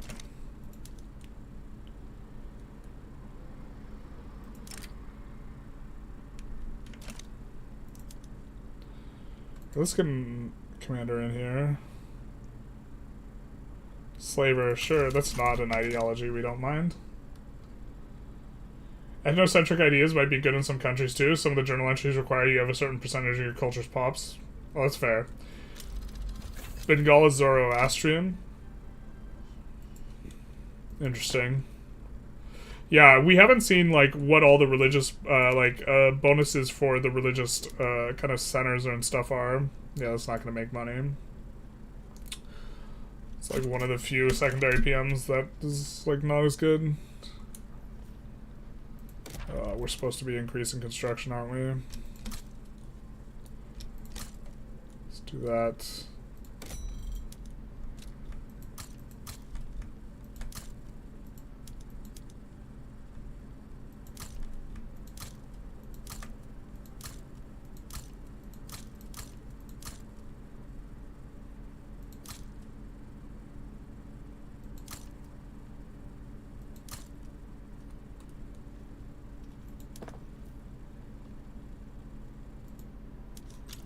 Let's make sure, yeah, they are subsidized, but we gotta make sure.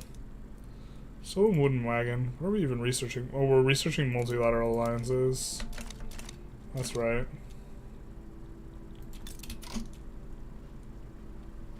We can't target these guys because we have a truce with the French for a little bit longer.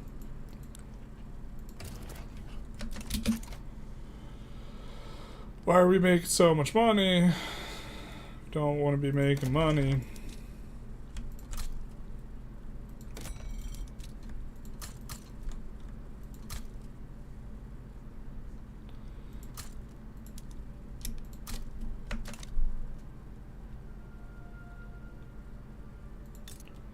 Guess we kind of want migration attraction here. Child sacrifice is giving us so much authority. It's really nice that we actually have a decent chunk of authority without having to go vassalization. We do get another principle here. So I think we go food standardization 3. For the extra SOL. Which we're mainly a fan of because we have slavery. I think that might let us increase taxes, but we don't necessarily need to do that right now. And then let's see if we can swap our PMs.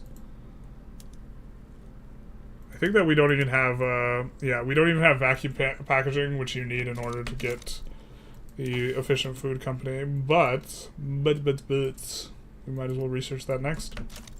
Because then that'll be pretty good for us.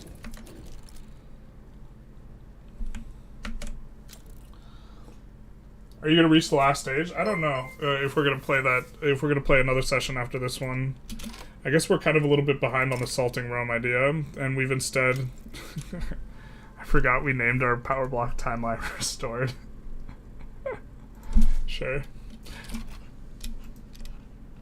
This cancels a bunch of trade risks with them. I think we're off the. How long do we have to play in order to get the final age? 86? Yeah, I don't know if we're going to make it to 86.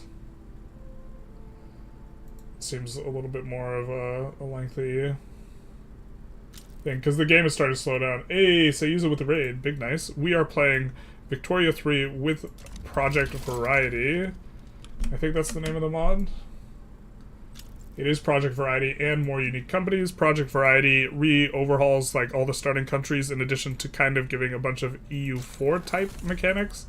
And then the other more unique companies does exactly what you would suspect it would do. It gives you more unique companies. Why don't we do the Panama Canal survey, actually? Right now, because we have enough for it.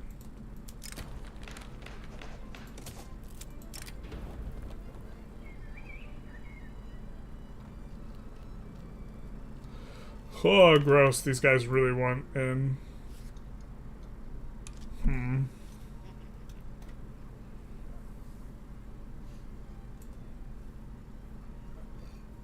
We'll tell them to kick rocks. This is legitimate enough for us to swap to this and try and pass some stuff. We're trying to do freedom of conscience right now, though, so let's get through that and then take things from there. This is targeting us. Oh, no. Oh, no. How's your stream say, Yuzo?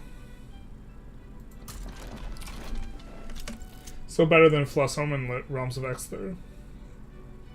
What do you think of the Tinto flavor post, or have you not peeked at it yet? I don't think I've peeked at it yet. Do you mean the one where they showed the last map, or the Tinto talks from yesterday? I saw the Tinto talks from yesterday. We instantly passed through that, so what? I don't even remember. Oh, we got reduced infamy cost on stuff, so now we can just go for Rio de Janeiro and go for the Conquer State, and now it's less infamy. Oh, do a lot of boys want to side against us, though? The Netherlands, the Romans, the Brazilians, Catalonians, Venetia. Let's take a quick look at our subjects if we want to reduce autonomy on anyone yet first. And pull them into the war with us. Maybe not. Let's get our bank.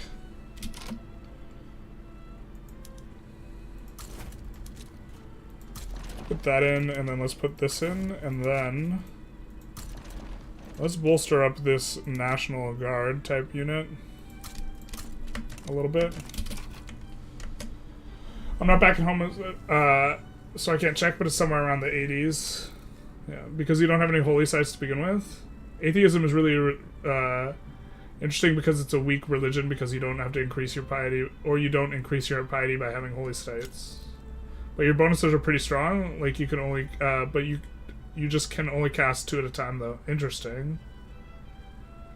Can you change province names? I think we would be able to do whatever. I don't even remember how we change province names in vanilla. It's not something I do. Heavenly Kingdom sides with Hunan. What's going on?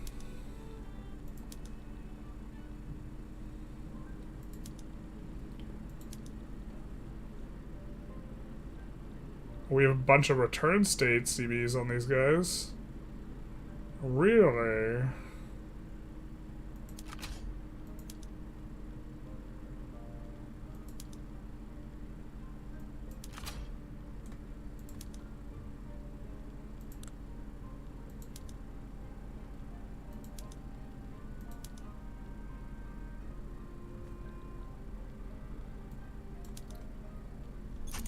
Shout out to those guys liking to fight each other.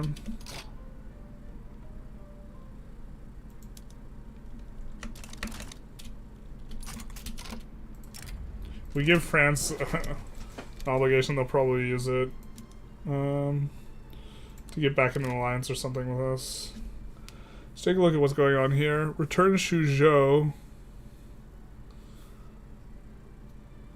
So Hunan is looking like they're going to do alright against the Nanjing clique, probably. Was the Nanjing clique too big?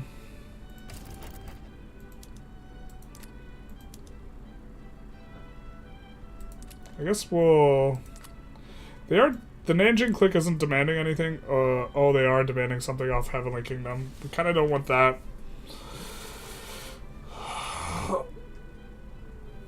Kind of don't need Hunan getting stronger, though. Maybe that's okay.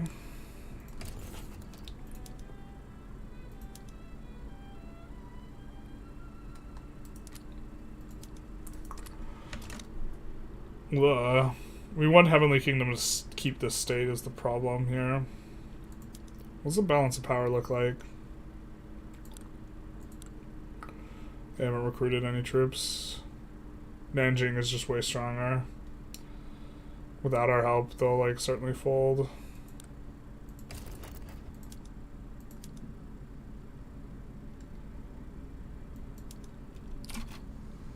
Let's do that.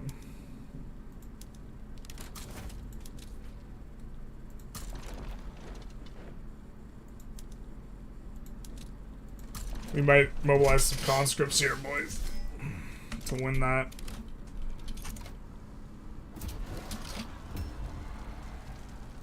That other battle.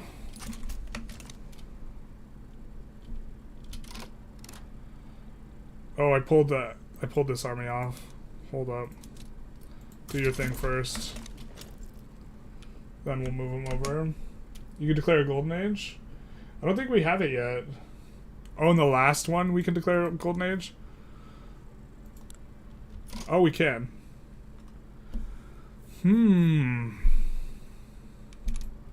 I think we do that once we salt Rome, though.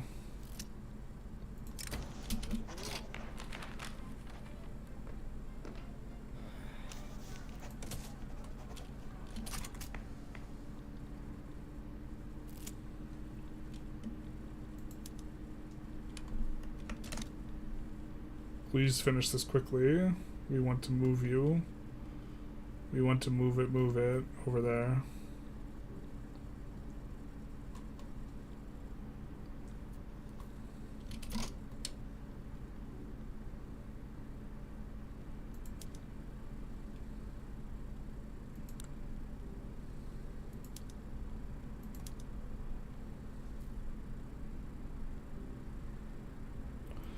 We'll see if we can get away with another return state.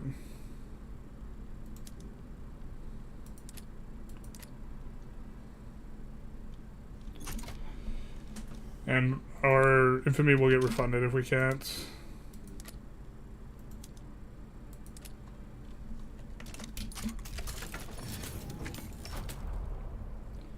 Oh, that's why the battle wasn't happening. Herpa derpa. Do you conquer the 51st state of the USA? Not like this.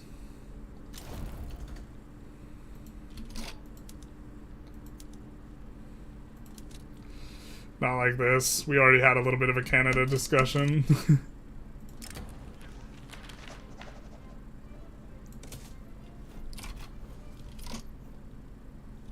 don't see any landings coming in, so we don't need to mobilize our landing defense guy. We're up to 1k construction.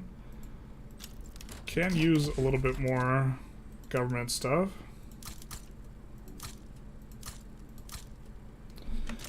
Can also unlock an aspect.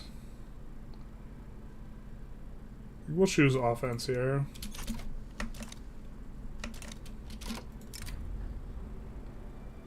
$300 is pretty cheap. Looks like the war is going to pop off, so that's good for us. No, the first Tinto flavor is out, where they go into detail what will be included in all the Tinto country flavor posts going forward. A lot of fun screenshots in that one. We'll have to take a look at it then. USA doesn't exist because the timeline's been restored. True. 51st state, I mean, yeah, we know you meant Canada. We haven't taken Canada yet. We are not planning on taking... We are very concerned about Canada's well-being. Oh, did they back down at the last second? Alright, fair enough.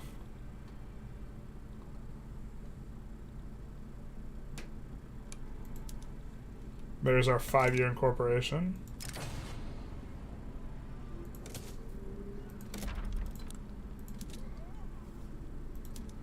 Let's reset the PMs as well. I think we are not using all of the PMs for the, you know what, we might be able to, well, no, let's not. We're not using all of these pump jack PMs yet.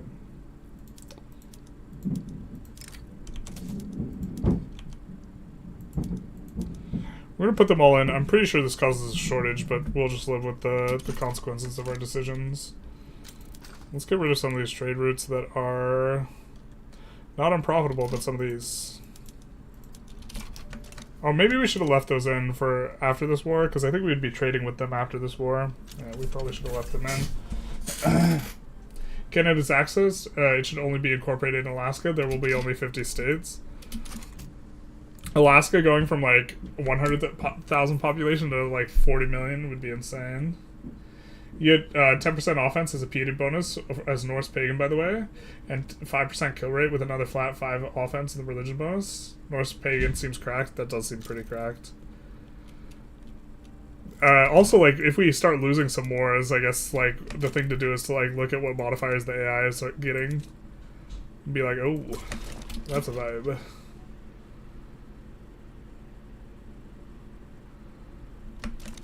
So...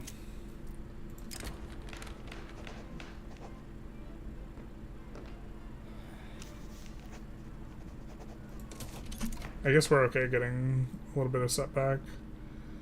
SOL really cranking through the roof. I think we can increase taxes. Don't necessarily need to. I mean, I think we're losing money at kind of the pace that we would want. But what we're supposed to do is we're supposed to increase taxes and then build more construction. So...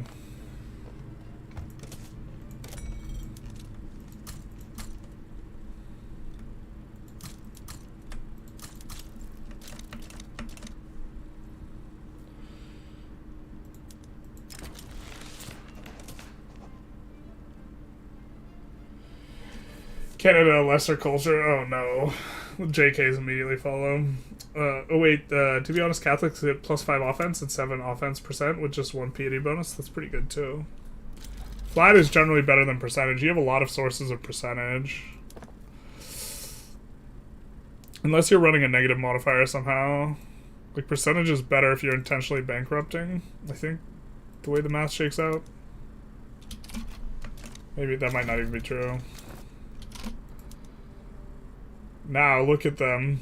Oh, how the mighty have fallen. Nanjing click. Get out of here. Just like steadily improving with... If we could get HK, let's fund lobbies on them, because if we can get them into our customs union, then we will pull migrants from them, so...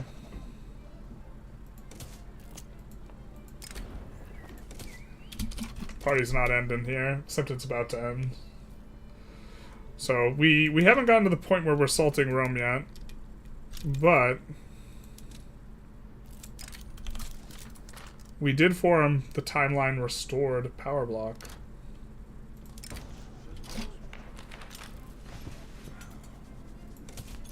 We're kind of okay. Communist Party is suffering here. Actually, freedom of conscience would pass faster with this, wouldn't it? Let's do this.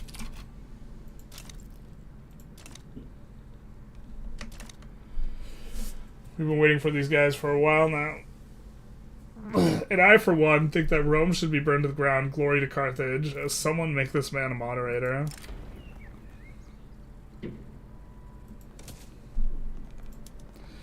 I don't know how long this guy's going to be militant. We can unlock another idea. Let's take a look at what we got. We're almost certainly doing the military one. It'll be a while till we get, like, kind of better modifiers here, but... Can we also just hold on to the idea thing? Are we generating over 300? Is it possible that we want to wait because we have quite a way for mill goods costs? Let's just boost this. I'm not sure what the correct decision is, but... We finished the Suez. Shout out.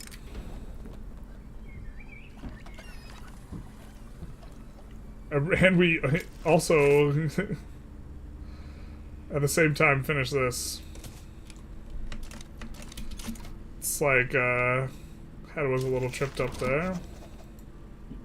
Oh, they're already our subjects.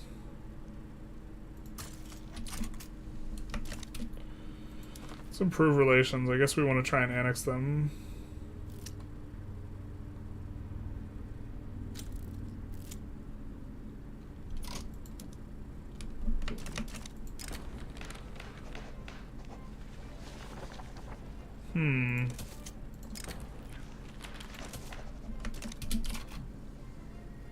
Event just gave us offense and defense. Zimbabwe's been formed. Interesting. They are our protectorate.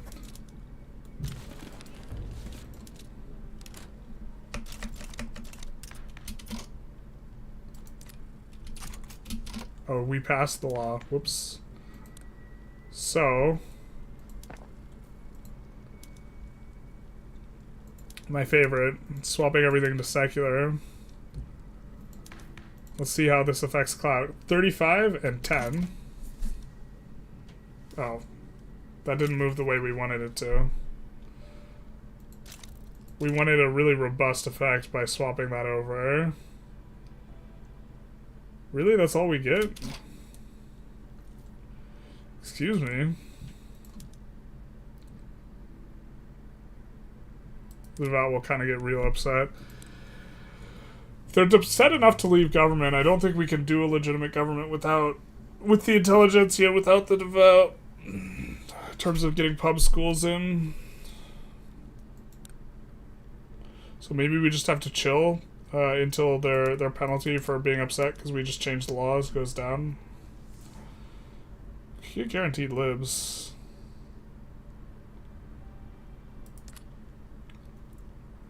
I mean, I think National Guard's better. Could also ban slavery, but we could also not.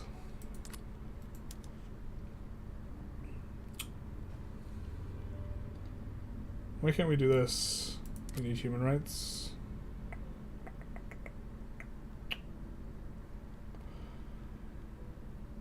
I mean, we could also always go for it, and then if it fails, we'll just try it again later.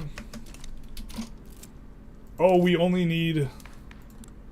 We got, like, some reformer in the rural... Oh, he's radical. Wait, why did the rural folk... Does this include public schools? It does include public schools. I didn't even remember that on the radical.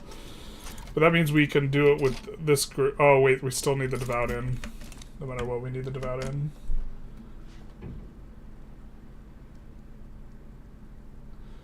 Our religion is Canite. We get, here are our devotions. 5 offense and morale recovery is kind of the military one, which is what people were talking about. Conversion and home defense is a modifier. Plus infamy decay. Birth rate are kind of good. I think the best one's child sacrifice, as it well should be. For 250 authority.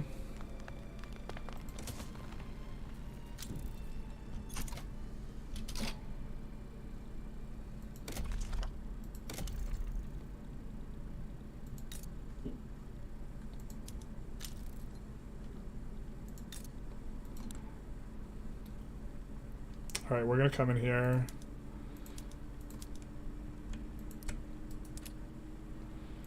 And add a whole bunch of stuff and turn on the labor saving PMs.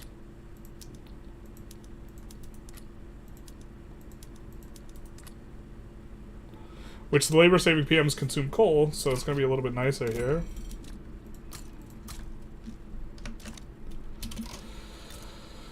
Okay, our current economies of scale I think is 30. I guess we could do this.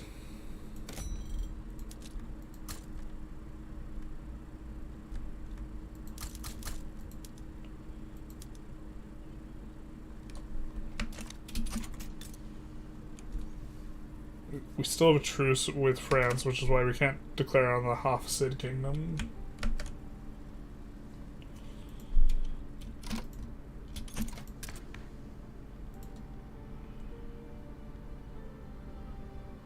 I think we prefer this to this, although we need either, yeah.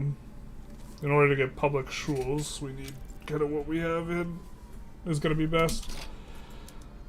Someone is going after... Zhili is going after Nanjing. It's going to be hard to be the Nanjing clique without Nanjing, huh? Seems awkward. Seems very awkward. That's a big tech.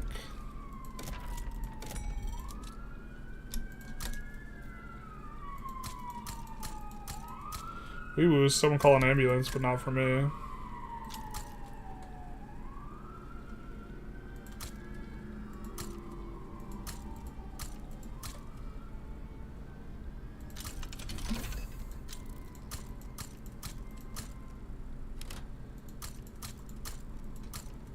I think we also set this on auto expand.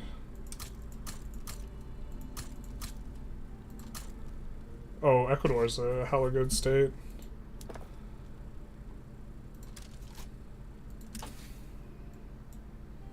Could go for shift work. Don't hate it. We could also go ahead of time. Look to tech spread some other stuff out. We're getting human rights spread to us right now. Don't hate malaria prevention here. Kind of like it. Okay, and then we'll come in here and we will swap up.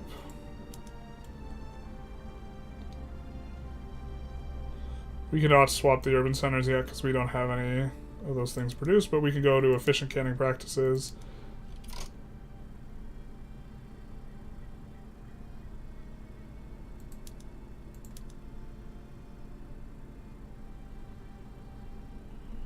Isn't this the base PM?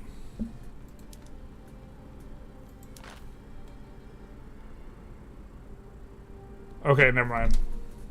Never mind. This is the better PM that we get for the food power block. Or the food, not power block, principal group. France wants mutual investment rights. I don't think so, my guy. I think that ship has sailed. I think we're living in the new world now. The world where the timeline has been restored.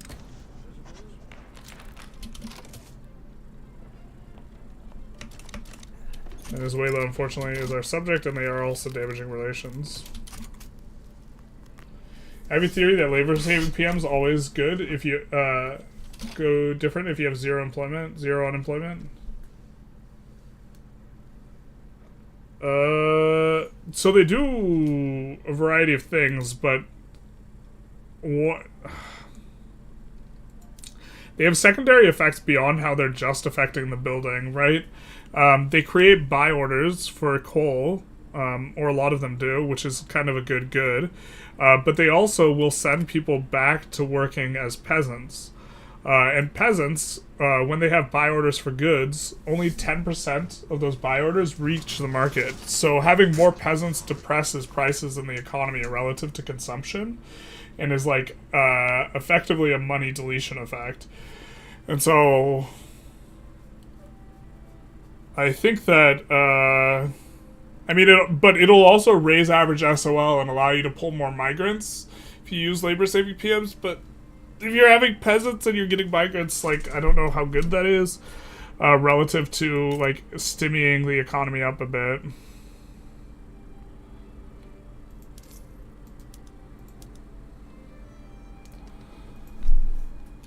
I'll have the answer, Sway. How far ahead of the AI are we? Oh, we can sort now?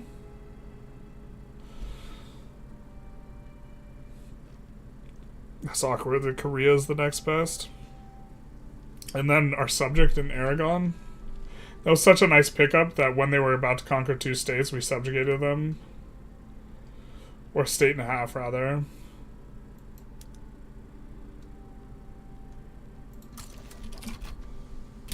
Ooh, we do have a cultural reform here as well. So we could either get minus enactment time or plus birth rate. We're going to take the birth rate. I think we're going to take minus infamy generation as well. This minus infamy generation is so much stronger than the infamy decay.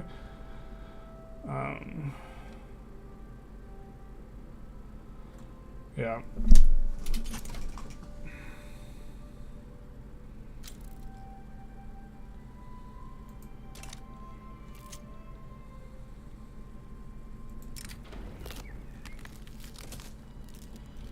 Mortality rate, buy orders. It basically more people SOL and saying better outcome for purchasing power. More people better standard of living and saying better outcome for purchasing power. Well, the peasants, only 10% of their buy orders reach the market.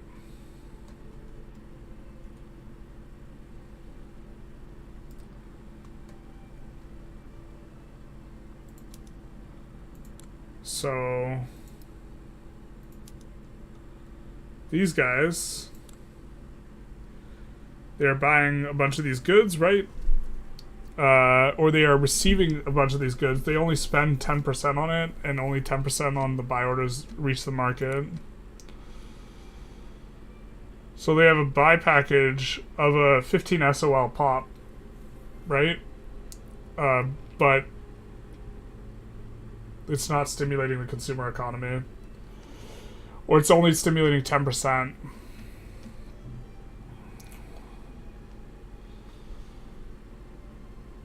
And so I don't know if the number of how much are they buying a week?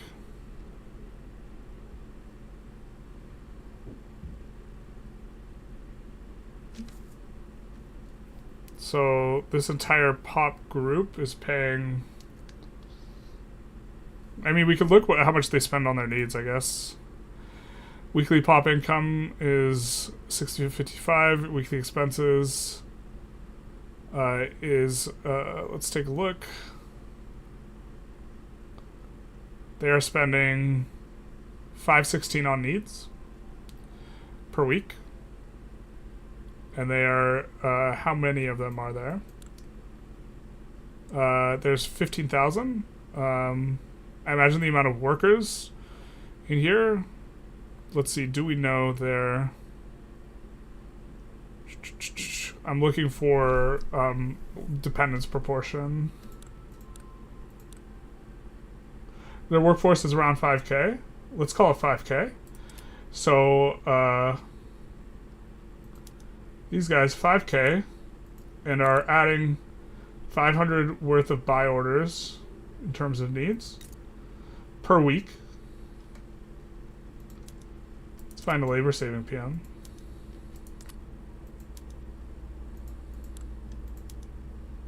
So this saves 1k, right? And then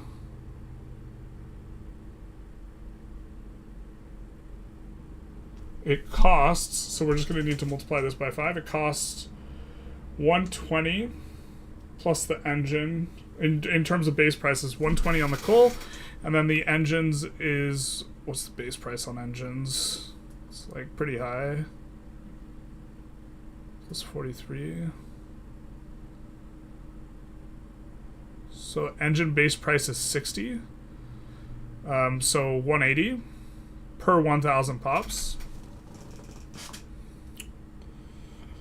So we are generating, in terms of buy orders, 900 versus 500. So marginally 400 more buy orders by using the labor saving PM. And we're also sending some guys to be peasants. Oh no, wait, it's not 900 versus 500. 500 is what these guys are doing, or what they are spending on the economy now, right? And if they were demarginalized, if they were workers,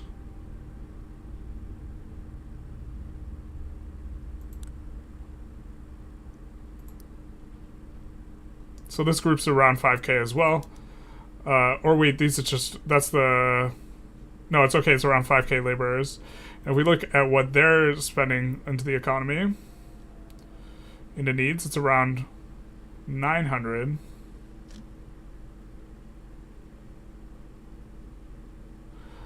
Oh, the math's not mathing.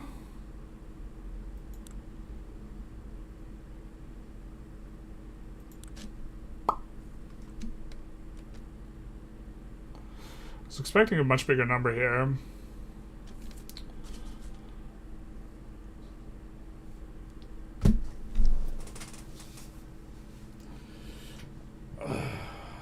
I mean, these guys generate the same amount as the labor saving PM in terms of weekly, in terms of their needs.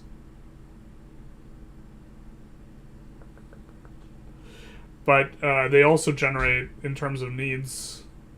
Is the tooltip just lying in terms of how much is reaching the market? If we assume the tooltip's just lying in terms of how much reaches the market, and it's actually only 50 that reaches the market with them when they're a peasant, then it's very nearly a wash here. Right? So if, I think the peasant, I suspect the peasant tooltip is lying, and only 50 is reaching the market because of what we know about peasants. Although it's been a while since I've gone through the peasant tooltips, like, so I don't remember exactly off the top of my head how to navigate them. But if the peasant tooltip is lying, and they're only sending 50, which makes sense because their SOL is 7 lower than these guys. They're only sending 50 worth of buy orders to the market, even though they have weekly pop expenses needs 50. So only 50 is going to the market. So this means that we lose 850 in buy orders, and then we gain 900 in buy orders off the labor save PM. Right? So it's very nearly a wash, but if this 1k laborers, this is 900 a week, this cost, if this is the wages on 1k laborers, this is annualized wage, not like this, or the wages per week are this, right? The amount that we're paying for 6k laborers is only 1.5k. So this means that we're eating, like, we would be eating minus 800-ish to the weekly balance by making this swap. So I think that analysis isn't quite correct, but we haven't taken a super close look at it. Just think about it. If you have 300 to 400 building around 1860, it would help the investment queue build up more coal mines, still buy a lot IMO and basic food. But the you don't want them to be peasants. The peasants, the buy orders don't reach the market. Yeah, but a lot of coal mines would die if you employ. Oh, so this is like a separate like aspect of the analysis. The fact that these laborers have a higher mortality rate. And it increases pollution. There's like other things, but like just in terms of raw buy orders, it seems very significant. because, so if we take a look at the wages, right, and the laborers, for 6.5 thousand of them, they cost 1.5k. That means that per thousand, they're only costing like 230. So that means like you're losing 800 something, or not 800 something, like 700 something worth of weekly balance that otherwise would have been, if the one thing is a wash and then you just run a negative balance, and this is stuff that's going through free money modifiers, I just think it's not worth it, because like these dividends, right, go to buildings, or some of these dividends are going to buildings, it depends on which one, and the ones that are going to Tunisia, right, these are getting, the 800 is getting filtered into where's this weekly balance going. Some of it's going to reinvestment, 6.7k. We have a capitalist investment, under normal conditions, we would have a capitalist investment pool contribution of, or I guess it's not 67k actually going here, from this marginal building, right? Here. From here it would be 30% of this, right? So 7.2k times 0.3, where we get 2.6, and that's 1,000, times 0.45, which is the free money modifier. So this would be injecting around another 1,000 into our economy, that we are losing by turning on the labor-saving PM. If you employ 1,000 less per mines, some of them are going to be alive in arable lands. It means later they will reproduce anyway. Yeah, but losing out on 1k of a stimmy from the free money modifier, I think, is really substantive. What are your national ideas? Let's take a quick look. We have trade, administrative, syndicalist, and war of attrition. We're going thematic. But you would recurrent the investment on other buildings like steel and coal mines and motor industries. I'm not arguing about it.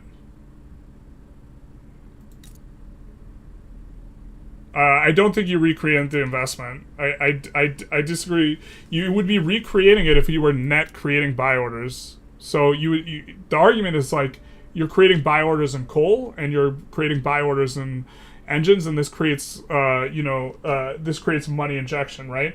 And this would be true, except for these 1,000 pops, when they get fired down, they will swap. They will swap to being peasants, and the peasants, only 10% of their buy orders actually reach the market, and because only 10% of their buy orders reach the market, this is effectively doing, in the same way you're stimulating coal and engines, you are destimulating all the consumer goods.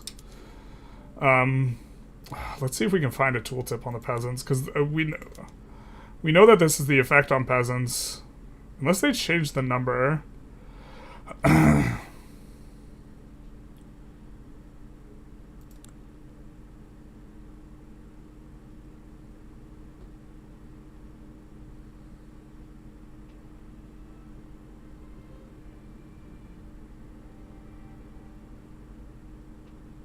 Because we know that only 10% reaches the market.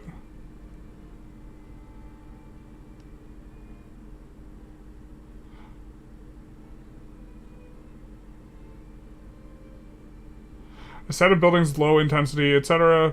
Their production is split between a small quantity of goods to be sold in the market and subsistence output they use to sustain the meager standard of living. They are considerably less effective than most buildings, but will operate on unclaimed arable land. It's not showing us what we want.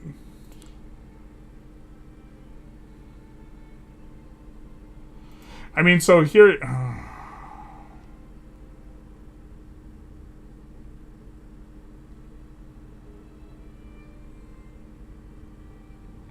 subsistence output is the fake money that they get paid in. Like, they have these expenses, but this isn't what reaches the economy. But it's not as if they'll stay peasants. New factories would also be built from them, which would feed capitalists. No, but that wasn't his argument. His argument was that as long as you have unemployment, If you already have peasants, sending more people to be peasants just makes them more peasants. If you already have available employment, if his analysis was as soon as you have 0 peasants, you should use labor-saving PMs, I would 100% agree. How are they consuming? They're consuming exactly the goods in the UI. Nope. This is what they are consuming in order to reach their standard of living. But these amount of this is not what it reaches the market. I can't remember where in the UI it shows this though. Maybe the wiki.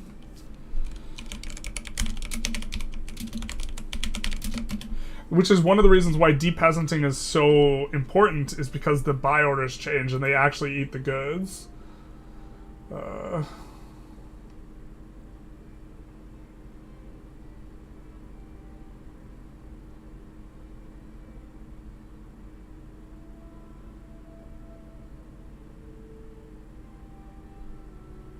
Oh Jesus, it's even worth it. It's not 5%. I could, yeah, I thought I remembered it being changed, but it was nerfed to, or it's not even 10%, it was nerfed to 5%. I thought I remembered it somewhat recently being changed, but don't remember the number it got changed to. But this is part of how they nerfed sub-farms somewhat recently, is they made them have less output, and then they gave the peasants a worse, like, ratio. So let's take a look at it. Let's see, profession. So here, this here, on the peasants, consumption multiplied by 0.05 before adding to state consumption, and your market consumption is all the state consumption combined. And so they still consume the goods, but only 5% of that reaches the market. And so you only create buy orders for 5% of that. And so in this way, it deletes an enormous amount of value. It doesn't stimulate. So this means that kind of just like hopping back in game, this means that if we look at consumption, the buy orders that are being created here, 95% of this is effectively deleted from the economy.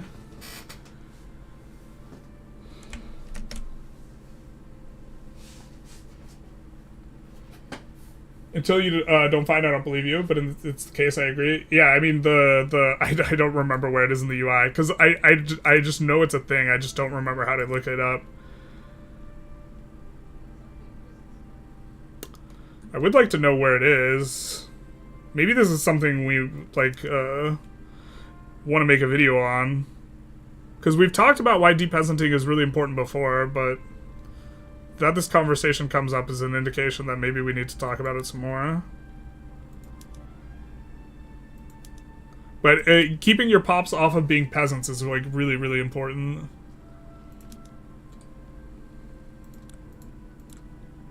Is it really just this?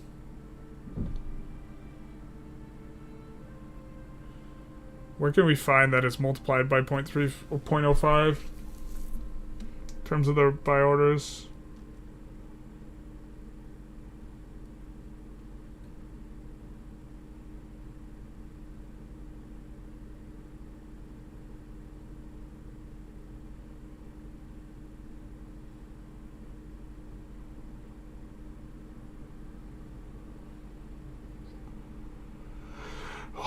Tear my hair out. I mean, we could look it up in the defines too.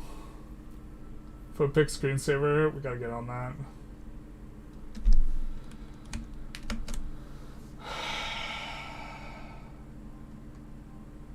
Only saving grace is that they make free wood.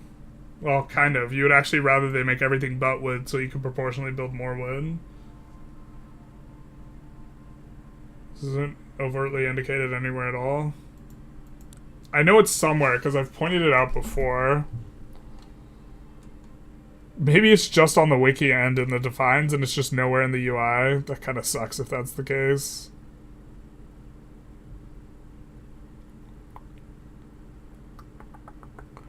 I mean, I feel like I've hovered everything that we could possibly hover.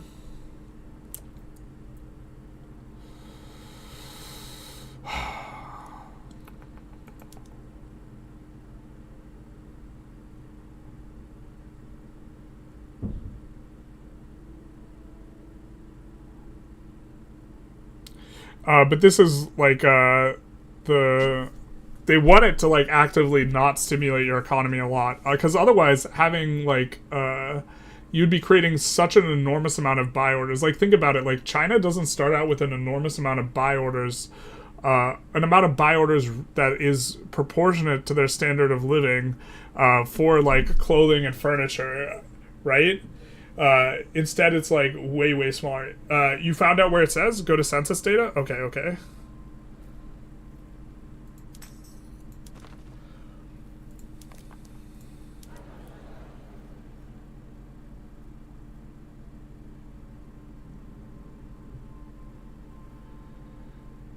Professions, only peasants.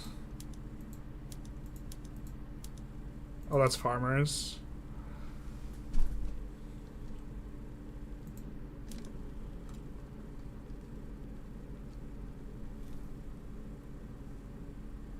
Right side of the screen.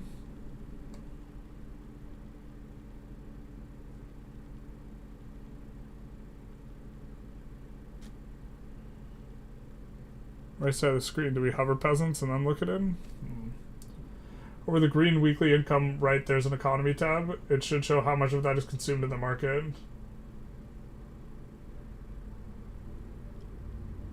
Oh, here?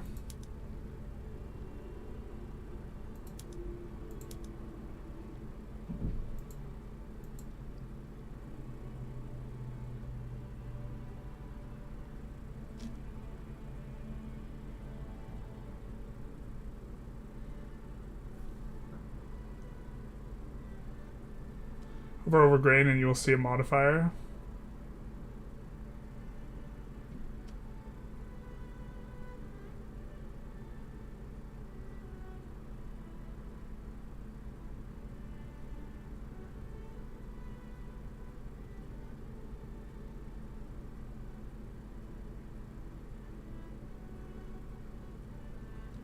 I'm not seeing it.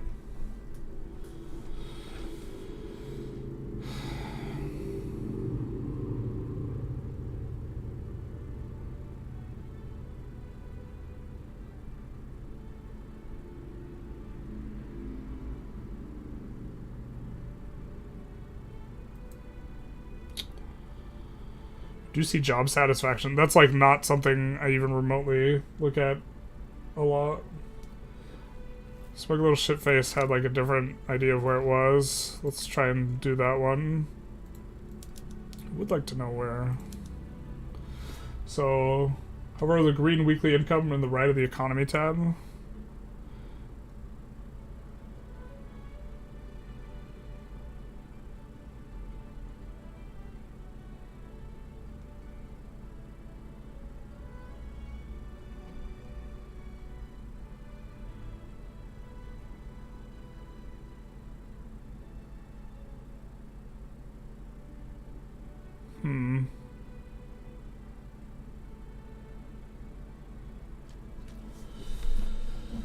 It says 0.05 for peasants. No, I didn't see it.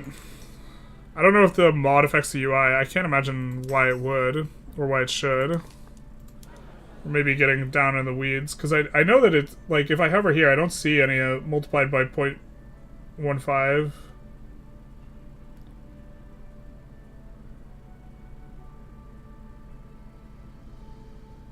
Or 0.05%.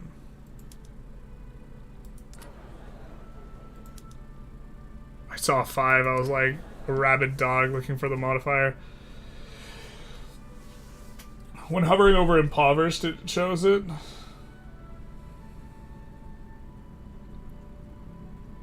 So when hovering over their SOL.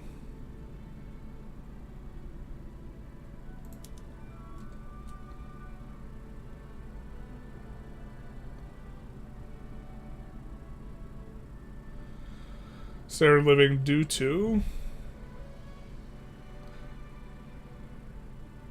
Well, this is how much they pay in taxes. Pay an average of 0.6 per base price, large expense.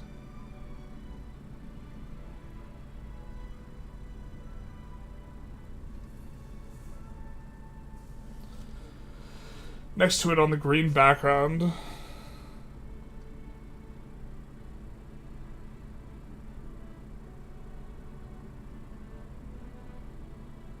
Oh my god, I feel like I'm just like hyper missing something and you guys are tearing your hair out.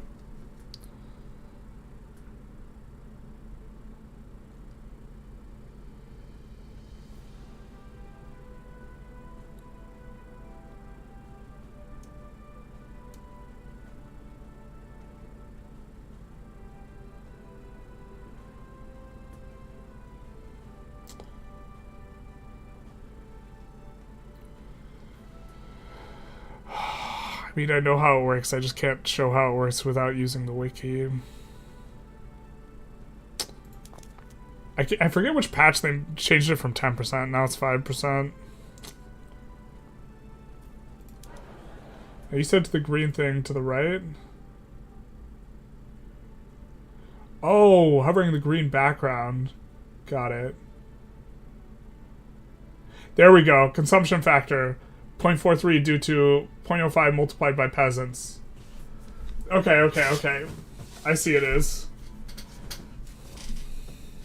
Where's Waldo game? Hiding game mechanics for us to find. Yeah, just like this this critical thing as to why peasants are so bad is hidden in in the most obscure place. But yeah, we got it now. Although the part of it was you typed that before I found it. Sorry, before you showed me where it was. I found it. It was not quite it. But yeah, there you see it. 0.05 for peasants. So that means that the money, if it were not for this modifier, I would probably be inclined to agree with you, but the fact that this modifier is in here means that you delete a ton of buy orders from the market when you use a labor saving PM. And so maybe we should make a video just focusing on peasants and focusing on this effect, because it is a money deletion effect, and it's a money deletion effect that's really obscure because you're not creating or deleting any buy orders yourself. It's the fact that this pop class deletes 95% of their consumption buy orders is the big thing. And so depeasanting has when you build a chop, right? You not only create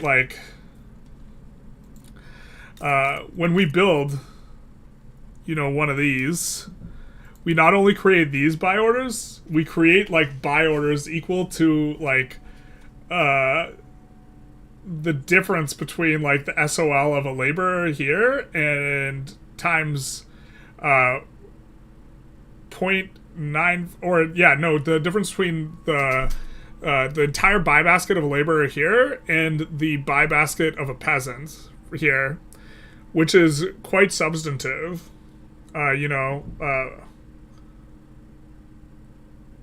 a lot. And so this is what stimmies up your ability to produce. Because if you have 100% sub farms, you will be able to supply your entire market with the consumer goods, which you shouldn't be able to without that modifier affecting things, because the sub farms produce nowhere near enough to actually satisfy the demand. This is nowhere near enough to satisfy the demand of the pops that are working there. In terms of contribution to the market, it's only this modifier that allows it to happen.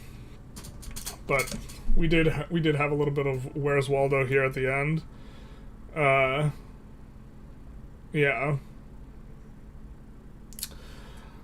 But when you do when you end up doing all the math for it, you're net deleting buy orders by doing this in the market, which is not intuitive at all. You're making the buy orders coal. Which is slightly preferable to consumer goods. There is that, which you can consider, which allows you to be more coal-oriented, but it's still going to be the case that as long as you have peasants somewhere, you're not going to want to do this. If you have some basic needs, manufacturing is a huge profit that will build up a lot of workforce. That's really huge. Yeah. It makes a big... Depeasanting is, fundamentally really, really strong, and it's a lot... Maybe we should do some math on the depeasanting, because, in my head, I know how strong it is, but I don't think I've shown, on a spreadsheet or something, how strong it is. Thank you, journalists, you're welcome. Yeah, it's, it's why, you see me, like, whenever I actively build something, usually it's spamming either logging camps or fishing wharves, and it's because of this effect. Because on a per construction basis, this gets the most people out of the sub farms as possible, and so you build a bunch of logging camps and fishing wharves in order to make your clothing manufacturers more profitable, which is not intuitive at all. Why forceful depeasanting is morally good, basically.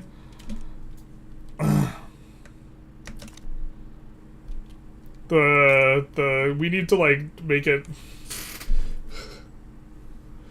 There's probably a really good way to dystopianly phrase like getting rid of peasants is bad or is great. How to get rid of dirty peasants. How your children spreadsheet time. I mean, depeasanting was always strong on paper. No, sorry, not on paper. Intuitively, yeah, intuitively it was always strong. But like I mean, APOC is absolutely correct with like the analysis that the creation of buy orders has positive effects that are divorced from the fact that like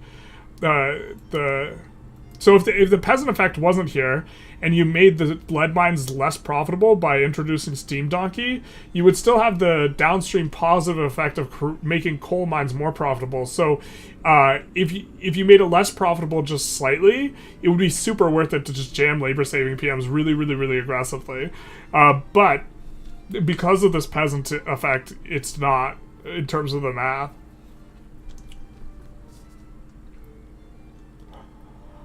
And so it's like it's like so not intuitive, because like if you're a beginner and you look at the lead mines and you look at this and you're like, oh, it's less profitable, I shouldn't build that. You know, it's like there's like layers of analysis. And then if you introduce, oh no, wait, this is creating buy orders in the rest of the market, I actually should do this even if the weekly balance is less profitable, right? And then there's a like further analysis is, well, what happens to these guys? These guys become peasants and their buy orders get deleted, and effectively 95% of their buy orders get deleted, and then it's just like the math is like it's not worth it. Then it was worth it to fund arms industries and other seasonal manufacturing, because sometimes they downsize and fire off people big time. I don't know. That's like a more difficult access of analysis. I don't know if the subsidy is worth as much as, like, one construction sector is probably worth more than a 5,000 subsidy of a building. I don't know how much you need to subsidize to keep up employment, though. There's probably a break point where it's worth it. If it only costs £1 to subsidize an entire building, for example, it'd almost certainly be worth it. Even if like agricultural buildings aren't profitable just because they're removing the money deletion effects.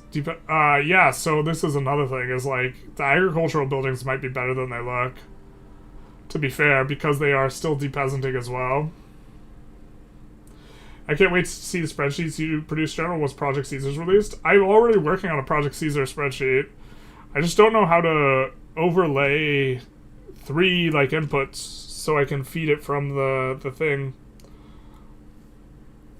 Like, I'm trying to figure out how to UI correctly the topographical bonuses, the terrain bonus, and the other type of bonus. And I'm not sure how to do that. I guess I could show you guys real quick. I don't know how to produce the effect I'm looking for.